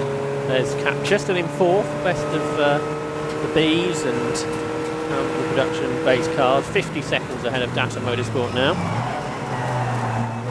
Lead gap for the race is 1 minute 50 by the way, RSR to RJ. So they've almost made that lap back up since I started this stint. And they almost lost the lead. Tom Smith on our screen zone, his Mazda MX-5. Which he shares that team with Danny Grist and Bobby Lee. I believe Mark 1 Mazda still together.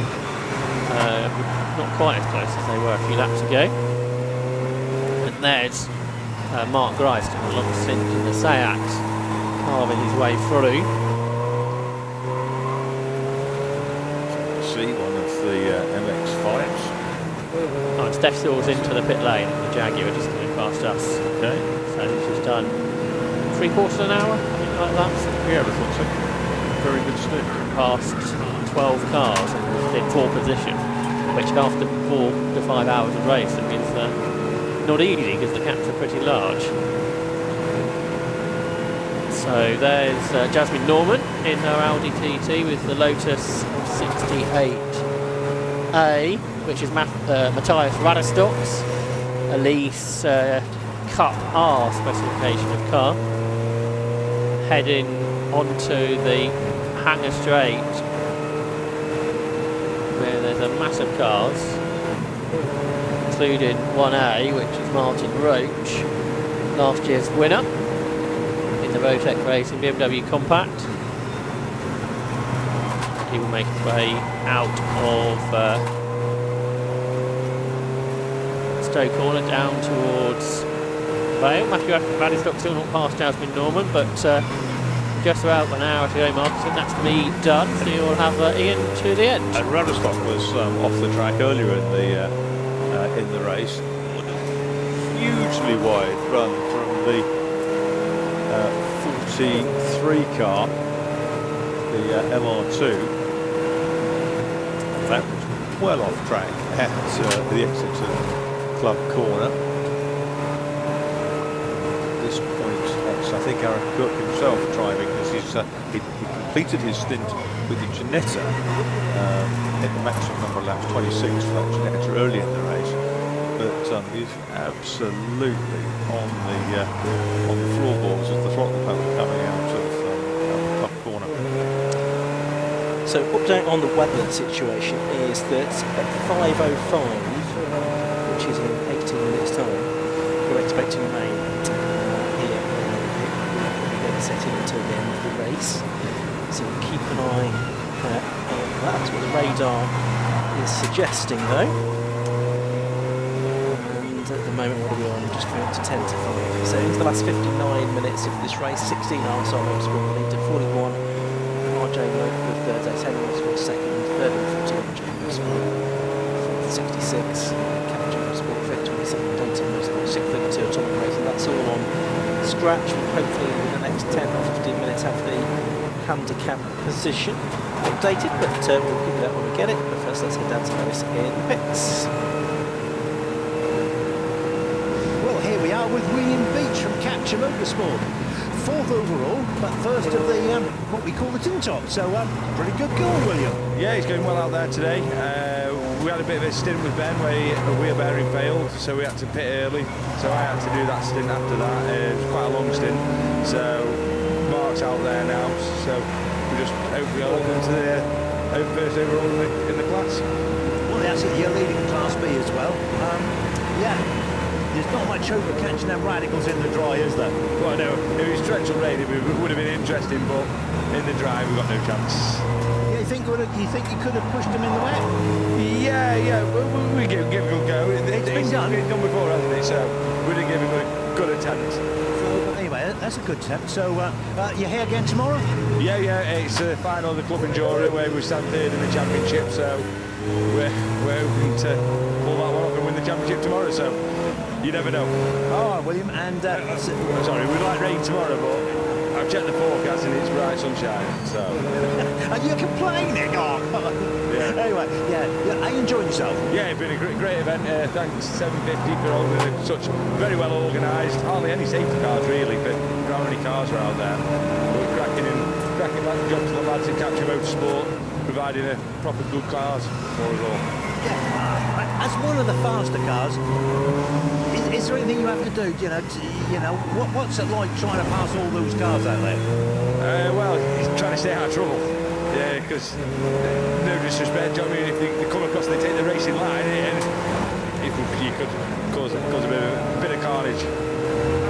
I've spoken to some of the radical boys. They say because they're so low down, a lot of the cars don't actually see them. They have to flash the lights and everything to just try to attract their attention. Obviously, TCR cars are good hot hatches and a big hot hatch, and you don't have those sort of problems, I take it. Well, yeah, you do. I nearly, like I said about the slope, do you know what I mean? I nearly swiped a couple of the radicals out because they're just on you straight away, and you don't know which way to go. So the job is to miss them, not they miss you. That's great, yeah. All right, William, thanks very much, and good luck for the rest of the day. Thank you very much. Cheers. Thanks, Lewis. And there we can see the Capture Motorsport squad car, number 66, out there on track, and at the moment it is 66D that is out there, which makes Mark Rice at the wheel at the moment. The car he shares in Club Enduro with Will Beach, who we heard from there. Very brightly liveried car. Stand out in the gathering gloom. It is getting cloudier here at Silverstone, and rain expected to say next ball up for an hour or so. Still no update on the handicap positions yet. Give that a few minutes and we'll bring those to you. On screen at the moment we've got the 21 car, so that's Team Legacy, and that's the squad that is running in 13th position at the moment. Like Aaron Cook, possibly that was, just coming into the pits with the GT86 as well. I think Aaron Cook was in the MR2 at the end. I think the GT86 has now gone out. Okay, beg your pardon. So there's Bryce just heading into Cops Corner in that Capture Motorsport car. It's fourth on scratch. There's the Jag from the Formula 1 squad, edged a little bit further up the road compared to Bryce. It's got a great stance, the TCR, coming down into Cooper. Yeah. Cooper formerly said. Exactly. And have to pass that big Jag down the straight if it can, although in a straight line it's not necessarily going to be able to do that. Maybe through the twisty bits it will. That's kind of, that's about 600 brake against 300. Something like that, yeah. But that Stoke does get through. I can see the Interceptor Racing car, Team 52, just coming into the pit lane. So that's 23E now.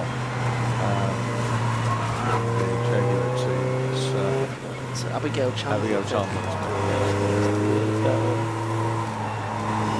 Just behind him is that 21. Down the international straight, across the straight we go. Towards Abby. Abby there, isn't it? And I think she's going, oh, there, we've got the snatch vehicle. Understeered off. It's appeared to have done it. Is it going to rescue someone at farm? Maybe is it just taking back to position? I suspect it's in there's someone there that needs a recovery.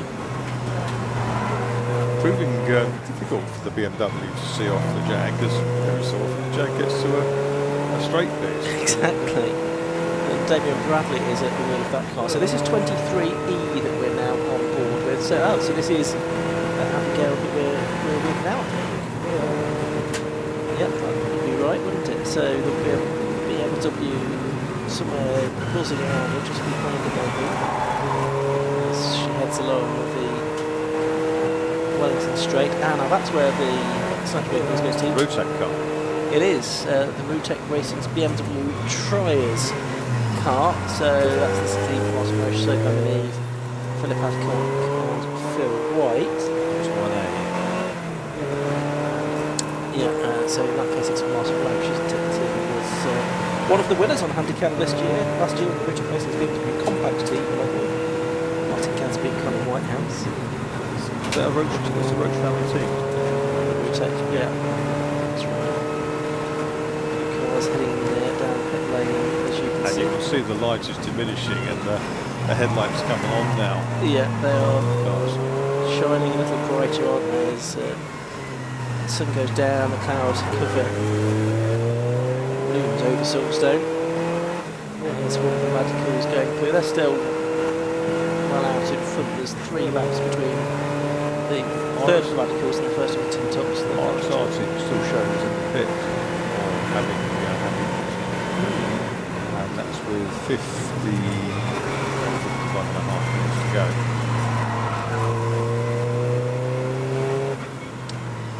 Yeah, so we'll see if they emerge in the lead, which they're expected to. John McLeod keen to get another win. Just a little bit grieved for something that went on earlier in the race. But yes, on the screen at the moment they're showing he's being 1:40 ahead, which is about 3/4 of a lap, which is 3/4 of a lap for Silverstone. They are ahead by Team 16.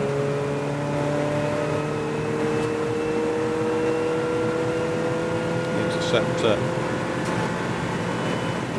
Tigra. So that is there again.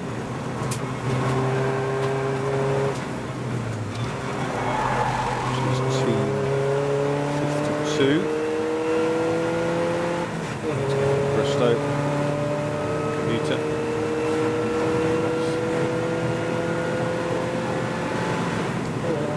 Team 41 in second place is the RJ with Daytona Motorsport team. They've been doing it for at least 5 years into various different guises. They've won it twice, been second, third on occasion as well. The RJ with Daytona Motorsport team have enjoyed a mix of cars, mix of weather, mix of talents, leading to an unpredictable race with feet and problems.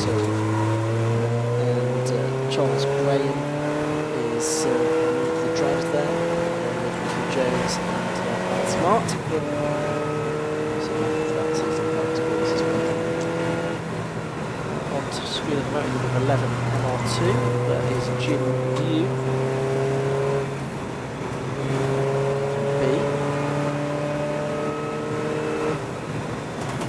The outlap for RSR 3:03.7.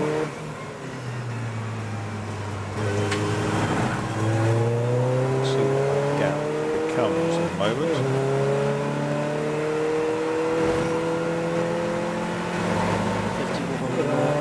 Is just losing a bit of track position there. So some quicker machinery around them, including the Darkside Developments Golf there, which is running in 7th position. Third within Class B on scratch at the moment. Heard from Birkett 22C is Chris Fontana from Winifred School Quiet.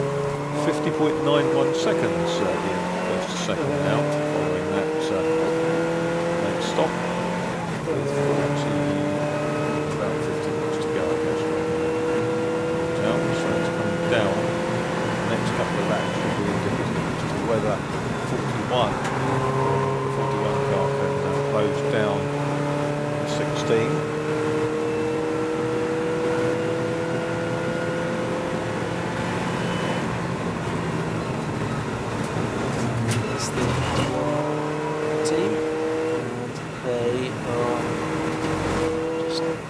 Behind the Porsche there, not too behind them.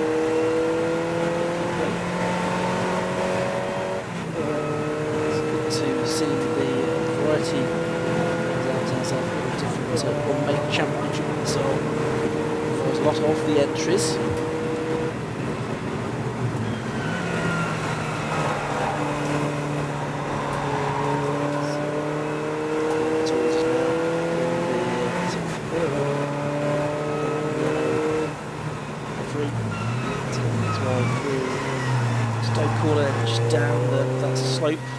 Not too much gradient on this Silverstone circuit, there is a bit there down into the Vale.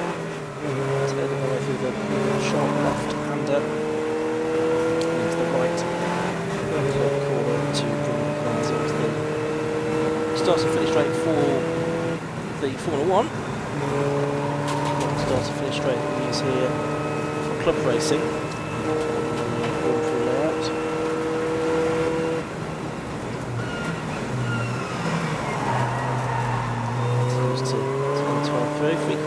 So left, let's see if we've got any handicap positions as yet. Is it 5 hours? Just refreshing last night. Just now.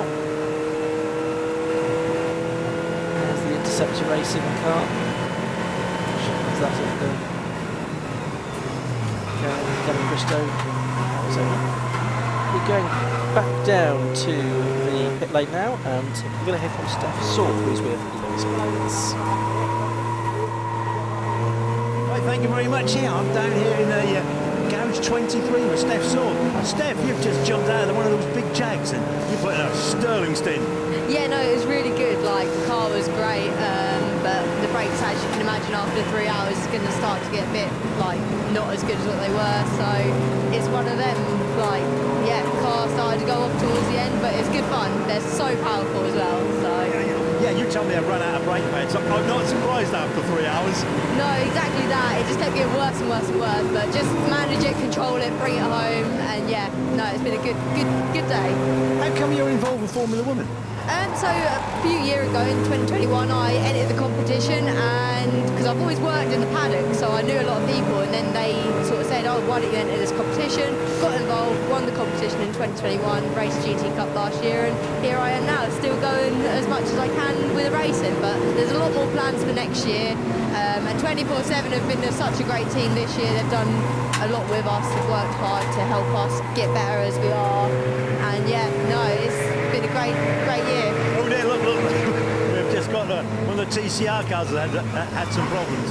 You aren't going to go up there and fix it, are you? I don't tend to get my hands dirty. We had a crash obviously earlier on today, but the team were great. They got it back together so quick, and yeah, got us back out there to finish the race. You tell me your day job is looking after race cars. Yeah, so I run the Genetic Juniors. I ran Freddie Slater, who won the championship this year with our racing, which again, a great team, really professional, and yeah, love my job as an engineer. So congratulations on that. So you're on the other side now, so you don't have to get your hands dirty. It's great, isn't it? No, it's amazing. Yeah, such a different atmosphere as well. You get, you still get the team feeling with like the mechanics, which again, you've got to have a whole package together, and everyone's got to get on. So I understand like how the car moves, and I can feed back to them with the setup side of things. So you told me the family's steeped in motorsport. Yes. So my dad raced short oval, won won many championships, so did my mum. And me and my sister got in karting at the age of like 6, 7-year-old, through to we were 17. I'd done a bit of short oval, but then Dad sort of said, you got to go pay for it. So I had to get a job, and I couldn't leave Motorsport. It's such a great community. It's great to see you anyway, you know, and best of luck. I take it that's your stint's done for the day. Yeah, that's me done, and I'd just like to send the thanks out there to all of Formula Women, all of 24/7 for making it happen. My friends, my family, all the supporters, and well, the dad himself. Yeah, we want to see more. We want to see more girls, stroke ladies, women race, don't we? Yeah, definitely, and there is a lot more came into it this year, so it's looking better for the future. Okay, Steph, best of luck. Thanks very much. Thank you. Thanks, Lewis. So the rain that we were talking was going to arrive at 5:05. Our camera operator up at Stowe says it's raining there. I'm not sure if it is at this side of the circuit yet, but it may not be too far away. And we're watching the 23 car now, the Formula Woman car that has been taken over by Abigail, wasn't it? Who's in the moment, so she was amazing. Steph saw. Into the last 3 quarters now, problems there for 13E. That's the Club Racing UK car. That's the Focus ST, isn't it? Stefan Marsh. So Stefan, unfortunately, is out of this. There you can see on the screen a bit of moisture. There's rain at Beckett. This car is heading up to Vale, where we know there's rain at this end of the circuit. So yeah, I think the rain has arrived. We're going to have it for about the last 45 minutes of this race then. And I remind that in the Birkett Relay, the flag goes out at 6 hours, and you have to have completed, that's by the time 6 hours is elapsed, not the next lap is completed after 6 hours. That's just to bear in mind as well. Still don't have yet the update on handicap positions at 5 hours, but we'll bring you those as soon as we can. Staying on board at the moment here, as we can see the moisture. It's not heavy rain at the moment, is it? But, sometimes that's more difficult though, isn't it? It is. That's a great light pictures. Top spin.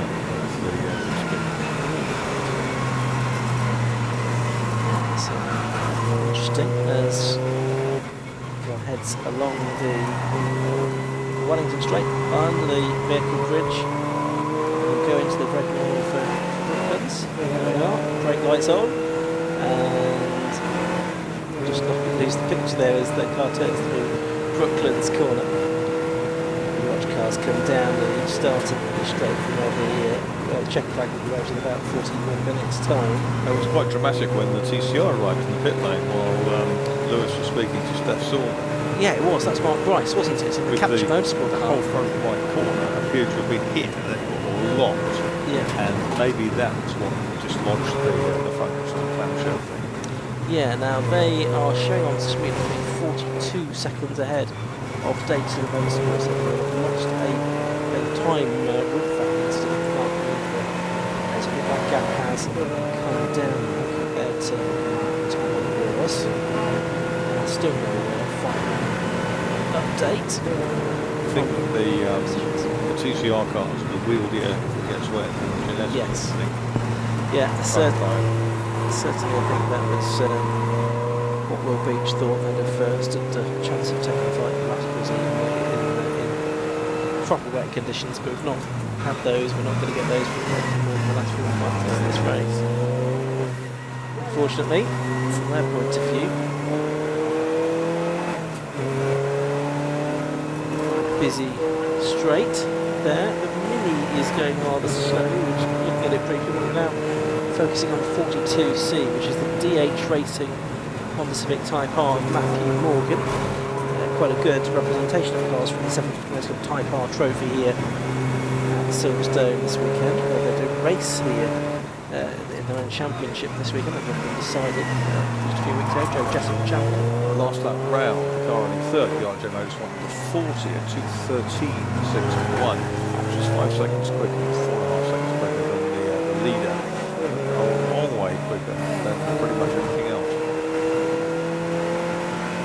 The trouble is for them, they are 5 laps adrift. Really discretion. right there. You can see just behind Matthew Morgan, the type of the Leeds man. We have one of the MGZRs. There it is. Got Darkside Golf just behind 37F. It is in the Rapid Rovers team. So that's actually an addition because they've got to in their team. There's the BMW 1333, so that's the very Rover show Taylor James Monroe doing Beckett. Particular trio.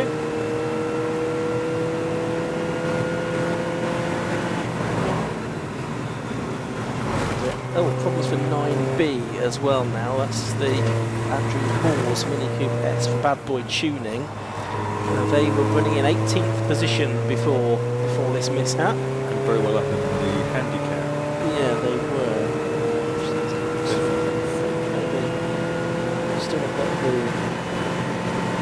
5 hours. Just got the 4 positions back up. Yeah, they were indeed 5th, so that's going to cause them some problems. That's the car that we need to go out to replace it. Yep, they've seen what was required. Lee Campbell heads out, and you can see wipers on some of the cars, but not all of them at this stage. So it's just a little rain in the air at the moment. I think it is going to gather in intensity as the race goes on. 37 minutes or so. 68B, that's Mick Edwards in his M235i. Well, the Black Street Fiesta has just arrived in for 14. They've run out, pretty much run out of cars, I think. Problems with so times today anyway. That was off the circuit at Beckett's for a while, pushed off to safety. Right, I do now have the 5-hour handicap position, so here we go, folks. And the lead team is still RAF Motorsport, team 58, and they have got 131 laps, so including their credit laps. But 3 other teams also on 131 laps, and there is about a minute 50 between the 4 of them. Second at the moment is number 45, that's the Three Amigos, twice winners. So some of the most successful teams from previous seasons rising to the top here. Third, number 65, Area Motorsport. Fourth, number 17, 348. Bad Boy Tuning, they were still 5th at the 5-hour mark, although they might drop back now with that mishap with one of their cars. 6th, 44, one too many. 7th, number 49, Mazda Misfits. 8th, number 36, Cappy Hall. 9th, number 48, Mazda Dudes. And rounding out the top 10, it's the 32C car for Atomic Racing, the B Cups, and they are all on 129 laps. So top 10 by 2.5 laps at this stage of the race. 35 minutes left to go. Josh Barrett's just come back into the conference with his hood up, so that means it is raining out there now. And certainly we're in for an interesting last half an hour or so. But it is RAF Motorsport leading the world handicap. Just a reminder of the lineup in their team. It's Alex Smith in the Honda Integra, Alex Waldeck in the Peugeot 306, James Flint for the Fiat ST, David Russell in the BMW 3289, Simon Frobe in the Gillette G20. On screen we have a spinner, which is the 53D car, which is Barney Francis in the Time Car Trophy car. He's got that There little was another car involved in that, Ian. Here we go. This is the car that was involved. 48. We'll work out, is that B? 48B. Yeah. Which is Sam Moody's Master MX-5, the other driver involved. That one. So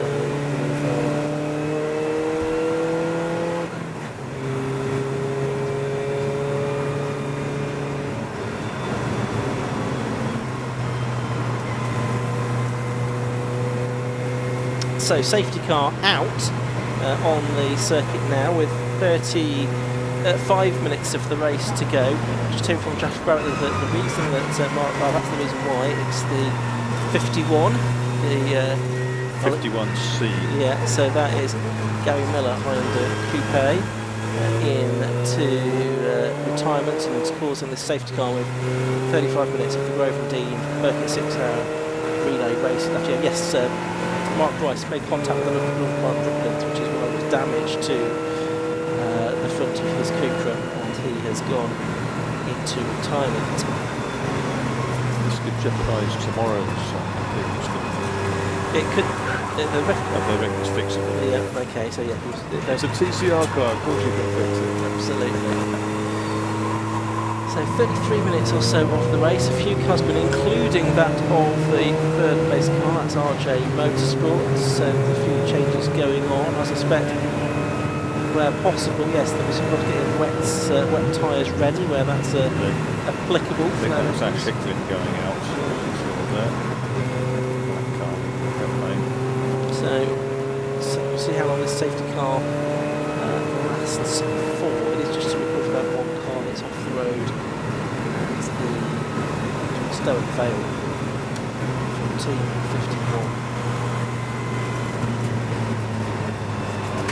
Oh, not problems there for 21B. So that's Ronan Bradley from Team Legacy. They were in 13th position. So that, and where were they? Nowhere near the front, in 34th position, in fact. So they are just having a few problems as we watch the safety car lead them through Stowe Corner.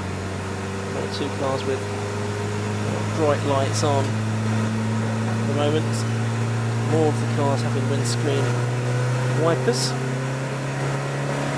Pit lane speed limits, of course, being enforced, as someone has observed on the comments on the live stream.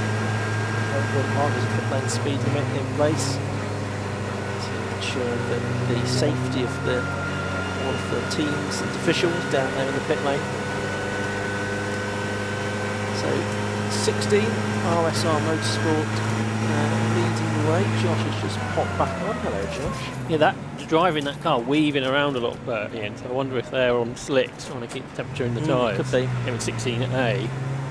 So that's John McLeod back in, isn't it? It is, and this is the kind of thing that could jeopardise, victory at this stage of the race. If you got the wrong car on the wrong tyres at the wrong time. It's also quite a lot colder than it was an hour ago. Yeah, I noticed that last time I stepped out of the truck too. There's kind of a bit of congestion there. We heard earlier on the interviews about a bit of debate about overtaking under yellows. I think it's very hard for an artist to work out who is overtaking whom in these situations. I think there's been a few debates in race control, not just the ones that we've heard with Lewis, but with some of the other teams too. Well, there'll be thousands of overtakes going on during the race, and the chances are that not all of them will be legitimate, but as you say, it is sometimes difficult to work when everything's going on the trackside. The gap between the top two is 1 minute and 46, so they're on the same lap. Presumably they're all behind the safety car in the lead on the same lap. That's the smallest gap that we've had for some time. Yeah, it is for a little while, yes. So 66, Captain Motorsport have got the car back out of course. And Williams. I think it is, isn't it? It's TCR. Yeah, going back to Mark Price, he said he went to apologise to the other driver immediately, so he was apologetic, not just to me, but to the other team as well. He said it was totally his own fault. But he didn't know who it was that he made contact with. Or he didn't tell me who it was anyway. But he said that he just couldn't get the car stopped at Brooklands. But I don't know how much you saw that on the screen, but it wrecked the front right of the car. The suspension was, the tyre was bald where it should, and that's only going from Brooklands to here, so it's taken the wing off as well. But he reckons the team can excel overnight. They've got a championship to win tomorrow. They have. They're looking for the Enduro Class title. As we have the safety car heading down towards us. We are into the final half hour of this Grove-and-Dean Motorsport Insurance Birkett 6-hour relay race. It's brought to you by Alpha Live on the live stream. Luke Austin and his vast team of producers, runners, camera personnel, and all of those involved do a great job of bringing us the live stream. Great livery there on the Joyce designed BMW. David Russell, the synthetic fueled car for the team that is leading the race at the moment, RAF Motorsport. David Russell, well, he's been very quick this season in the Armed Forces Race Challenge. So no surprise that they were teaming out there towards the end. Looking at the BMWs heading into the pit lane. For any more, we'll have a handover at this point, possibly to try and get a car more equipped for wet conditions in the end of the race. I'm not sure how wet it is getting though at this stage and how wet it will be by the end of the race. It's hard to tell from our pictures. A lot of rubber down, a lot of lubricant, other coolants, etc. Yeah. Let's head down to Lewis Beals. He is speaking to a representative of a two-time winning team, the Three Amigos. Hey, thanks very much, and it's Paul Hinson. Paul, done well in the old handicap. Not long to go, and you're in the fight. Yeah, I think we're P2 at the moment, so there's basically three of us, me, Drinkwater and Adam Reed. Adam's out at the minute. Started off pretty well, had pretty good stints all the way through, but we got pulled in for a 30-second stop-go penalty that we've now had rescinded, but we think we've probably lost a lap in the resulting sort of mayhem, so we're P2 at the minute, so we're trying to bring it home in the last hour, but it's going to be really tight, but that penalty could hurt us, to be honest. Any idea why you've got the penalty? Yeah, so Dave Drinkwater sent his footage up. He was leading the first car behind the safety car, and I think the second place tried to overtake him before the start-finish line, but the marshals thought that the other car was the first car and brought Dave in for a penalty. So we've got it rescinded. We've got the minute back, but you know what racing's like. We could have got ahead of the safety car and got 2.5 minutes back. So just have to see how the last hour plays out. But it's going to rain soon, I think. So anything could happen then. Well, you heard it here. It's going to rain. I think it might actually be raining. If it rains, will you? Are you using all-weather tyres? So we've got dry tyres on at the moment. We've got a good dry tyre that can also do wet conditions as well. So Adam's out in the minute, and unless he has an issue or unless the monsoon comes down, he's basically out to the end now. But he's pretty good in tricky conditions anyway, so he'll get the job done. What sort of tyre do you run? We're on Yokohamas. Which one? A052s. So good dry tyre, decent wet tyre, but they do go off quickly. Just so long as you like the car moving around a bit, then they're a really good tyre. Durez's are also pretty good as well. It's a bit of a toss-up between the two, but we only had Yokos left this season, so we had to put them on. Okay, well, thanks very much, and best of luck. Thank you very much. Cheers. Thank you. So there it is. That's the update from the Three Amigos, and we've still got the safety car going. So everyone's going to go at the same pace. So what that means is there will be no changes because no one can load up or down. But it does mean is that they will adjust the handicap just a little bit, tweak it a little bit before the end. Back to you in the studio. Thanks, Lewis. Yeah, clouds over Silverstone not looking all that welcoming and inviting now. You can see the cars circulating at reduced speed behind the safety car here. We'll bring you the 5.5 hour handicap positions when we get those, which will be in 10 minutes or so. Scratch positions at the moment is 16, RSR Motorsport the lead by 1 minute and 11 seconds. Second place number 41, RJ with Daytona Motorsport. Third, 5 laps down. 40, which is RJ Motorsport. Fourth, 66, Captain Motorsport. They are another 4 laps behind RJ, but only 18 seconds ahead of 5th number 27, Dayton Motorsport. 6th number 32 is Atomic Racing, which is a very good effort from those MK Cup 200 cars. 7th number 3, Darkside Developments. 8th number 12, Pratt and G Sport. 9th number 54, Bosscat. 10th number 65, Area Motorsport. Then 11th MGBM3s. 12th is Triple S Age Racing. 13th is Devanti Tyres. 14th is 68 is Diagnostics. 15th is VW. So that is the way of things in the scratch standings. But between the first and 20th is 16th. The safety car is in. 25 minutes of the race left to go, and so we are back under green flag racing. We have another 10 minutes or so by safety car. Is that 4 now 5 safety car stints that we've had during the course of this race? There's been a few. We keep track. I think about 5, something like that. Yeah. However, if it's scored quietly, are they performing in concert this evening? Alex Hughes is asking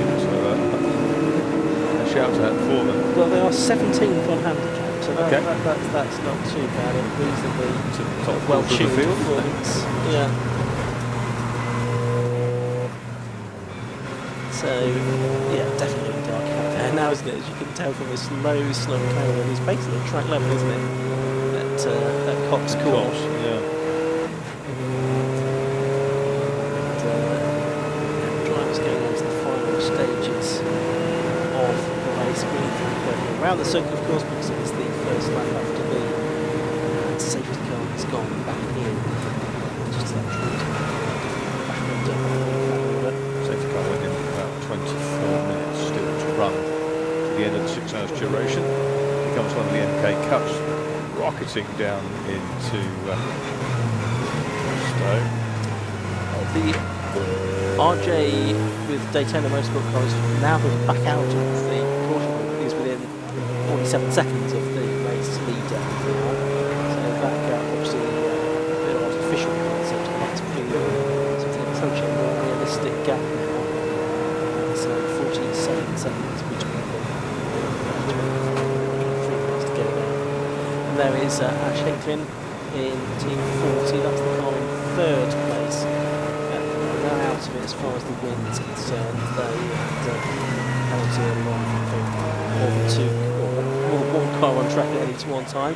16A out there at the moment for RSR is John McLeod, 4-time past winner of the Birkett Relay Race, looking to make it number 5. And not very many drivers have done that. That's a scratch, of course, from handicap. Jack's back in to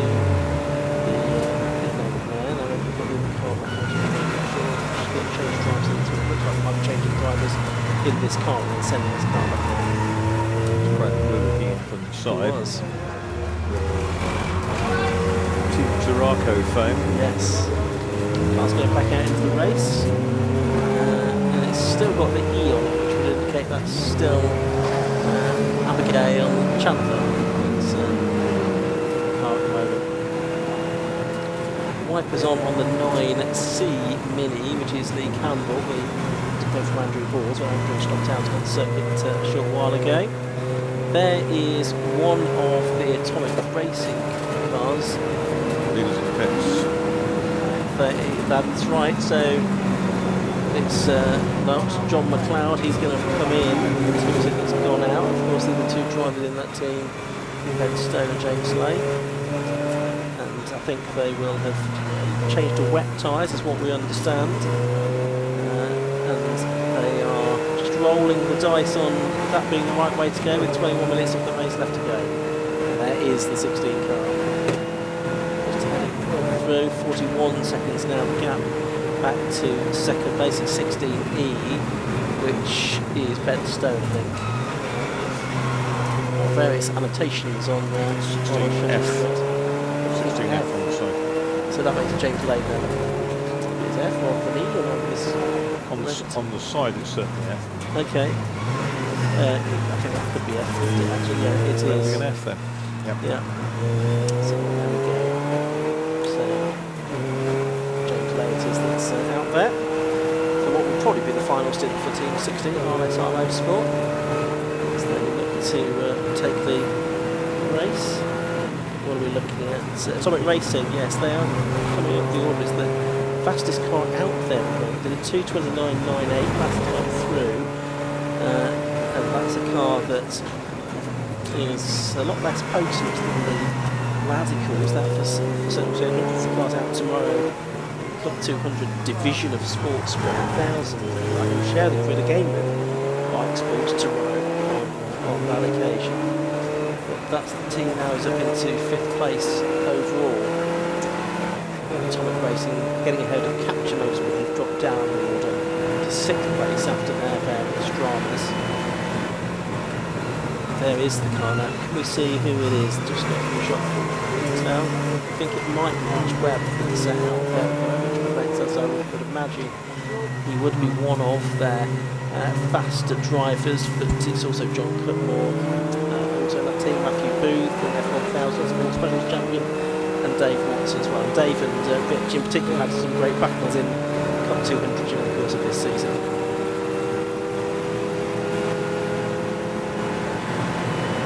that's the 15 car. That's the Advanced Cars EST Performance car.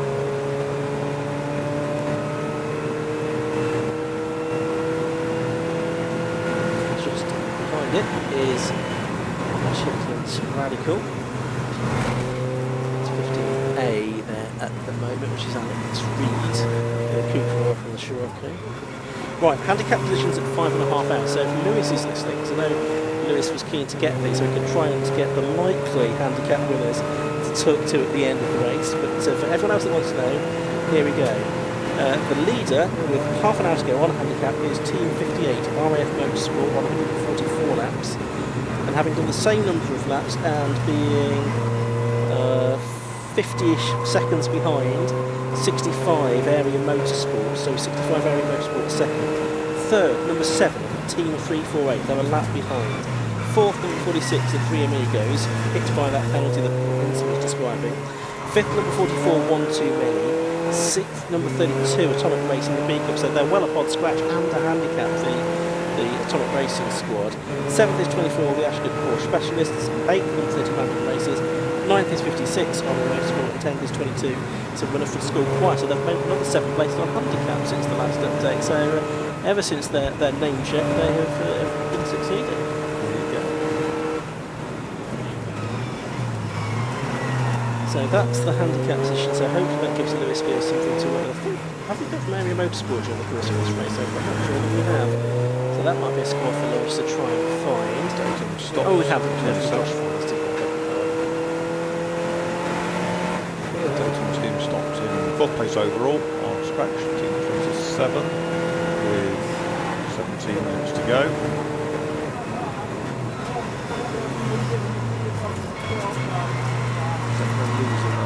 They're only a few seconds ahead of Atomic, weren't they? Oh, that's the Focus that's been back in flat there. That's been out there for quite a long time. So David Russell out there, he's probably going to be if not the quickest driver in that squad, I think the second. He's pretty close between him and Alexander Smith, I think. So he's a good driver to have out there in these closing stages for the RF Motorsports. They try and protect this 50-second lead over Area Motorsport. So who is out there at the moment for Team 65? That would Team Josh Wild, Buddy Burns, Cameron Elder, Luke Handley and Rob Baker, a variety of cars. So they're running in 10th place overall, scratch, so further up the order. Team 65 who's at the moment. It's getting very dark, isn't it, here? So as it always does towards the end of the work, it's now the race. Just watching the performance of the Atomic Racing MKs, Rich Webb only a second away, 1.2 seconds away from that car's best lap time for the entire race. So that was last time round at 2:23.21. I'm just looking at other teams, they are 8, 9, 10, 11 seconds off the times that they were doing earlier on. I think we've just seen an MK come in, but I think that was the Team 10 Run Bay Run car that's come in. Stuart Tompkins, the Thompsons, even MK Indy, which we stopped out on the circuit as well. That's one of the issues here. Sometimes when the car comes into the pits and triggers the loop, doesn't it? So you do it on time. Into the last quarter of an hour of the race. There's the MR2 Mark 1, Dave Hemingway, back out in his trusty Mark 1 for most of the rusty two-seaters there. And there is the Area Motorsport car, and it's Cameron Elder, number 65C. So Cameron Elder out at the moment for Area Motorsport as they try to overturn a 50-second advantage or disadvantage that they face to the RAF Motorsport squad. They're different cars running in different parts of the circuit at different speeds, but they're both him and Dave Russell, the BMW from RAF Motorsport, just need to push on now. And that's not right out of Team 348 either, because they were far behind where they were a lap behind, but only about sort of three quarters for a lap adrift on the lead. If you look at it that way, so that could still be in contention. So there's Cabanel there on this big high bar, but it could take Motorsport to certainly a podium position in the handicap results, maybe even a handicap win.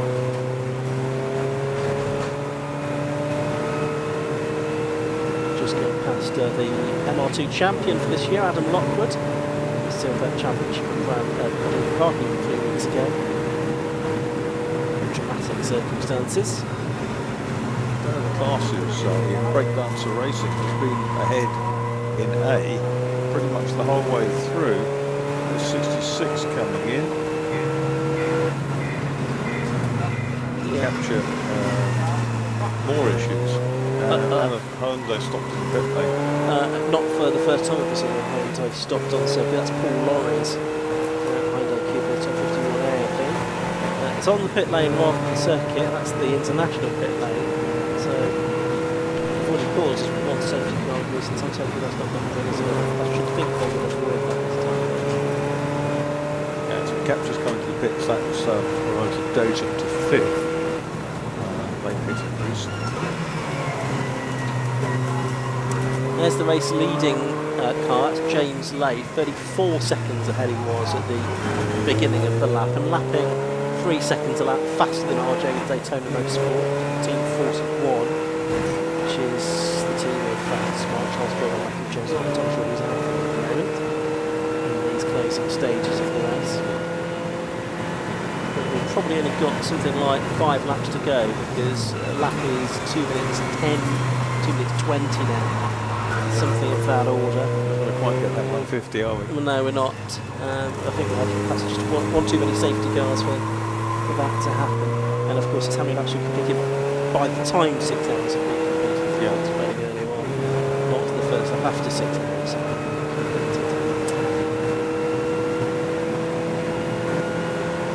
It's Webb around the outside of a bunch of cars into Beckett's that time.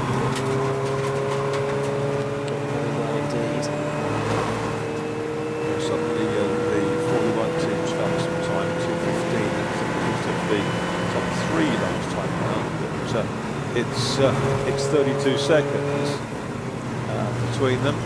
There's the 41 car. This is the car in second place, and it's 41B at the moment. So it's Charles Graham out there in the Radical SR3. He's been a winner of the Birkett in the past on scratch. Daytona Motorsport boss. Real stalwart of the Birkett in recent seasons. Occasionally in the races during the course of the year as well. It's a very close finish on handicap. Chris Slater's still watching from Italy, I can tell you.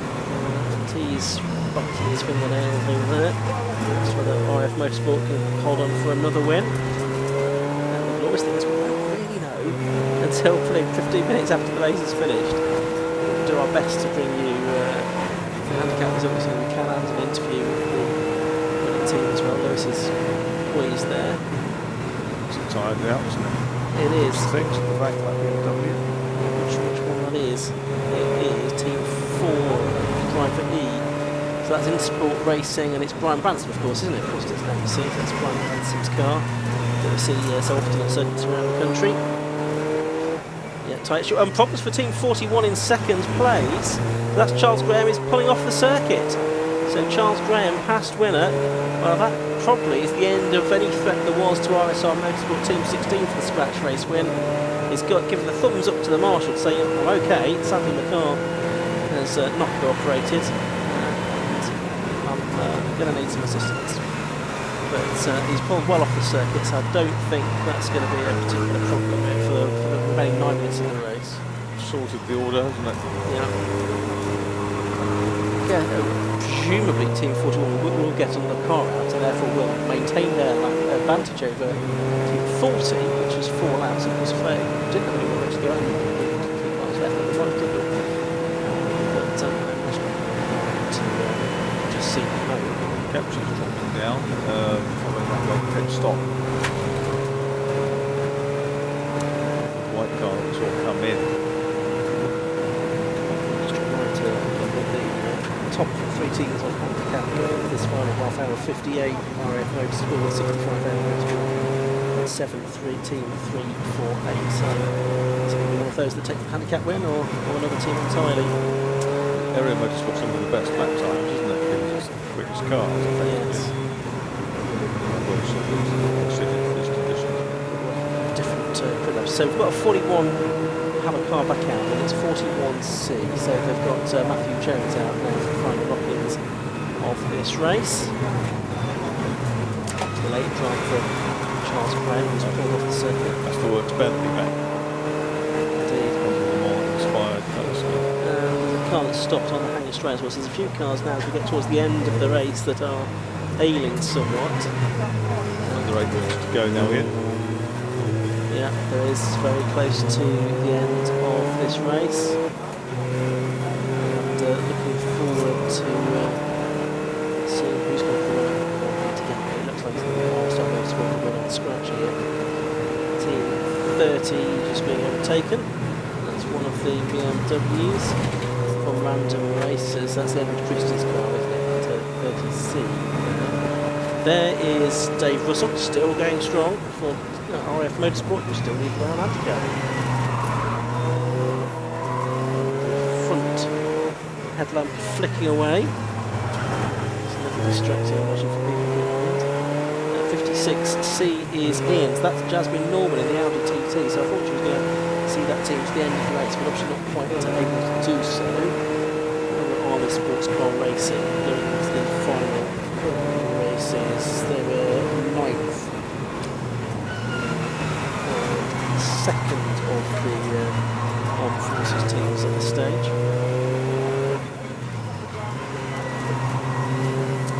Dave Russell is still leading as far as we know. Turning away through Club Corner. So that's a regular in the Armed Forces Race Challenge. Some fast wins he's had this season.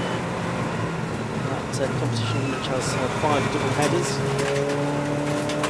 Armed Forces Race Challenge unusual in that it's points award based on performance index, how consistent drivers are during the course of the race. And that's specifically because they use it to identify the top drivers for the Birkett, where consistency is absolutely the key.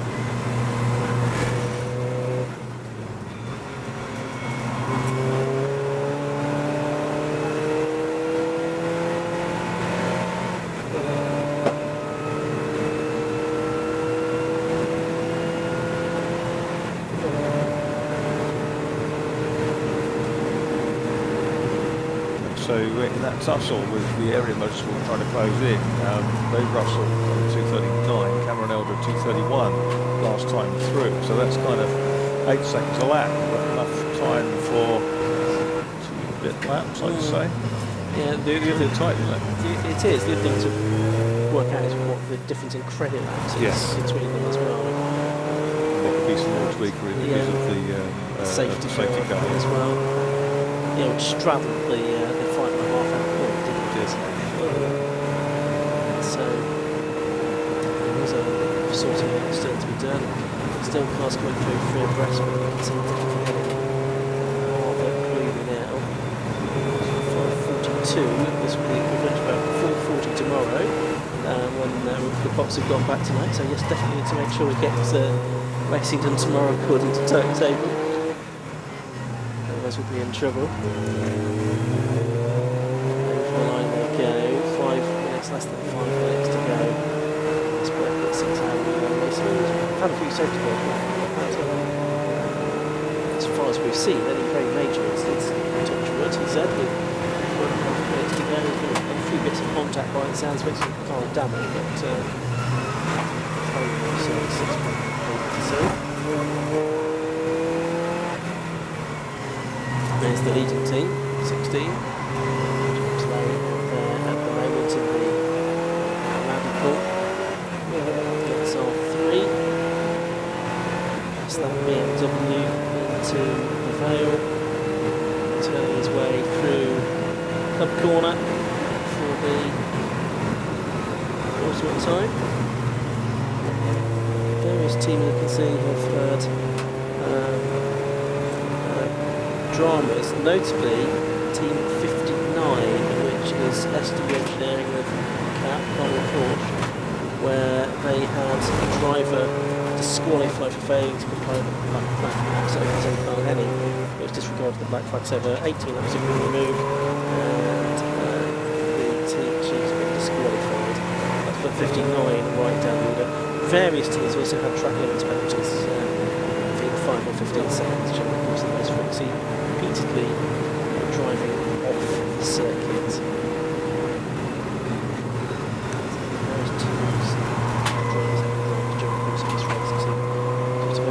Infringements.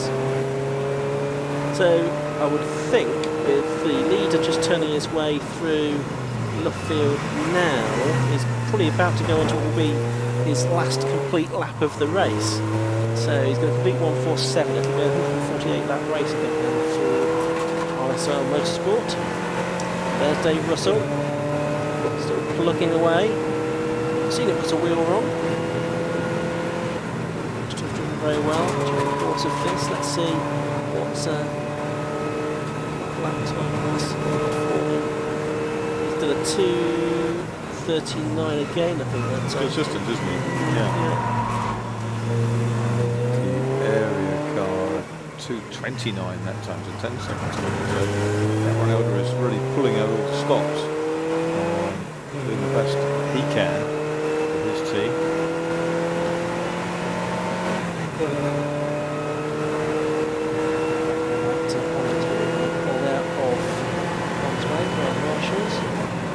Russell delivery through there. He's just heading down into Stone Corner now. His way through the right-hander. Motorsport, are they going to take another victory?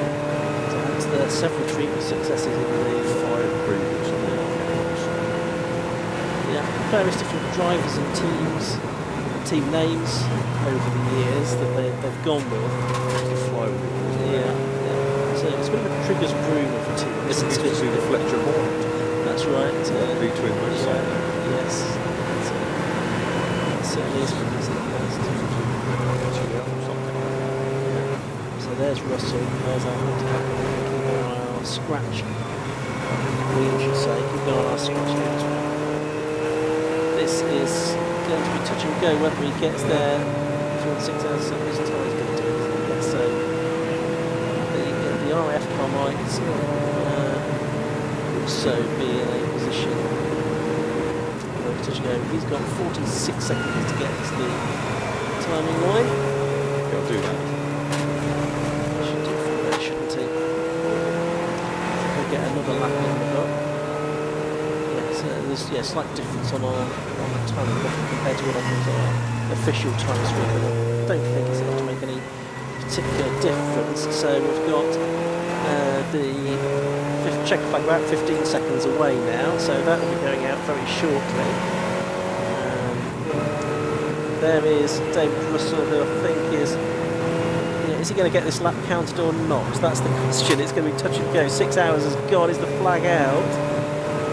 Can't see if the checkered flag is out from that position, but 6 hours have now gone by. Yeah, checkered flag is out, and the Birkett 6-hour relay race is over for 2023. And I don't think, therefore, that David Russell quite got that lap in the books.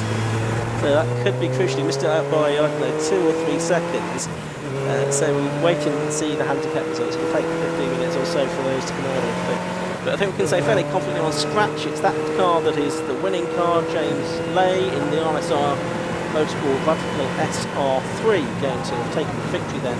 You won't have seen the checkered flag yet, across the line just before the checkered flag went out. There's Dave Russell, he has seen the checkered flag, he's showing his appreciation to the marshals on the slowing down lap, and let's just do that ourselves. Many, many thanks to all of the marshals who've turned out at Silverstone today in such great numbers to support the Birkett 6-hour relay race. We're absolutely indebted to you. I look forward to your support as well for the championship Friday day as well. But RSR Motorsport are going to be the team classified first. RJ with Daytona Motorsport are going to be classified second. We'll see the margin when they come through. 7th place to number 3, Darkside Developments. That was Scott and Ryan Parkin and Dylan Brichter.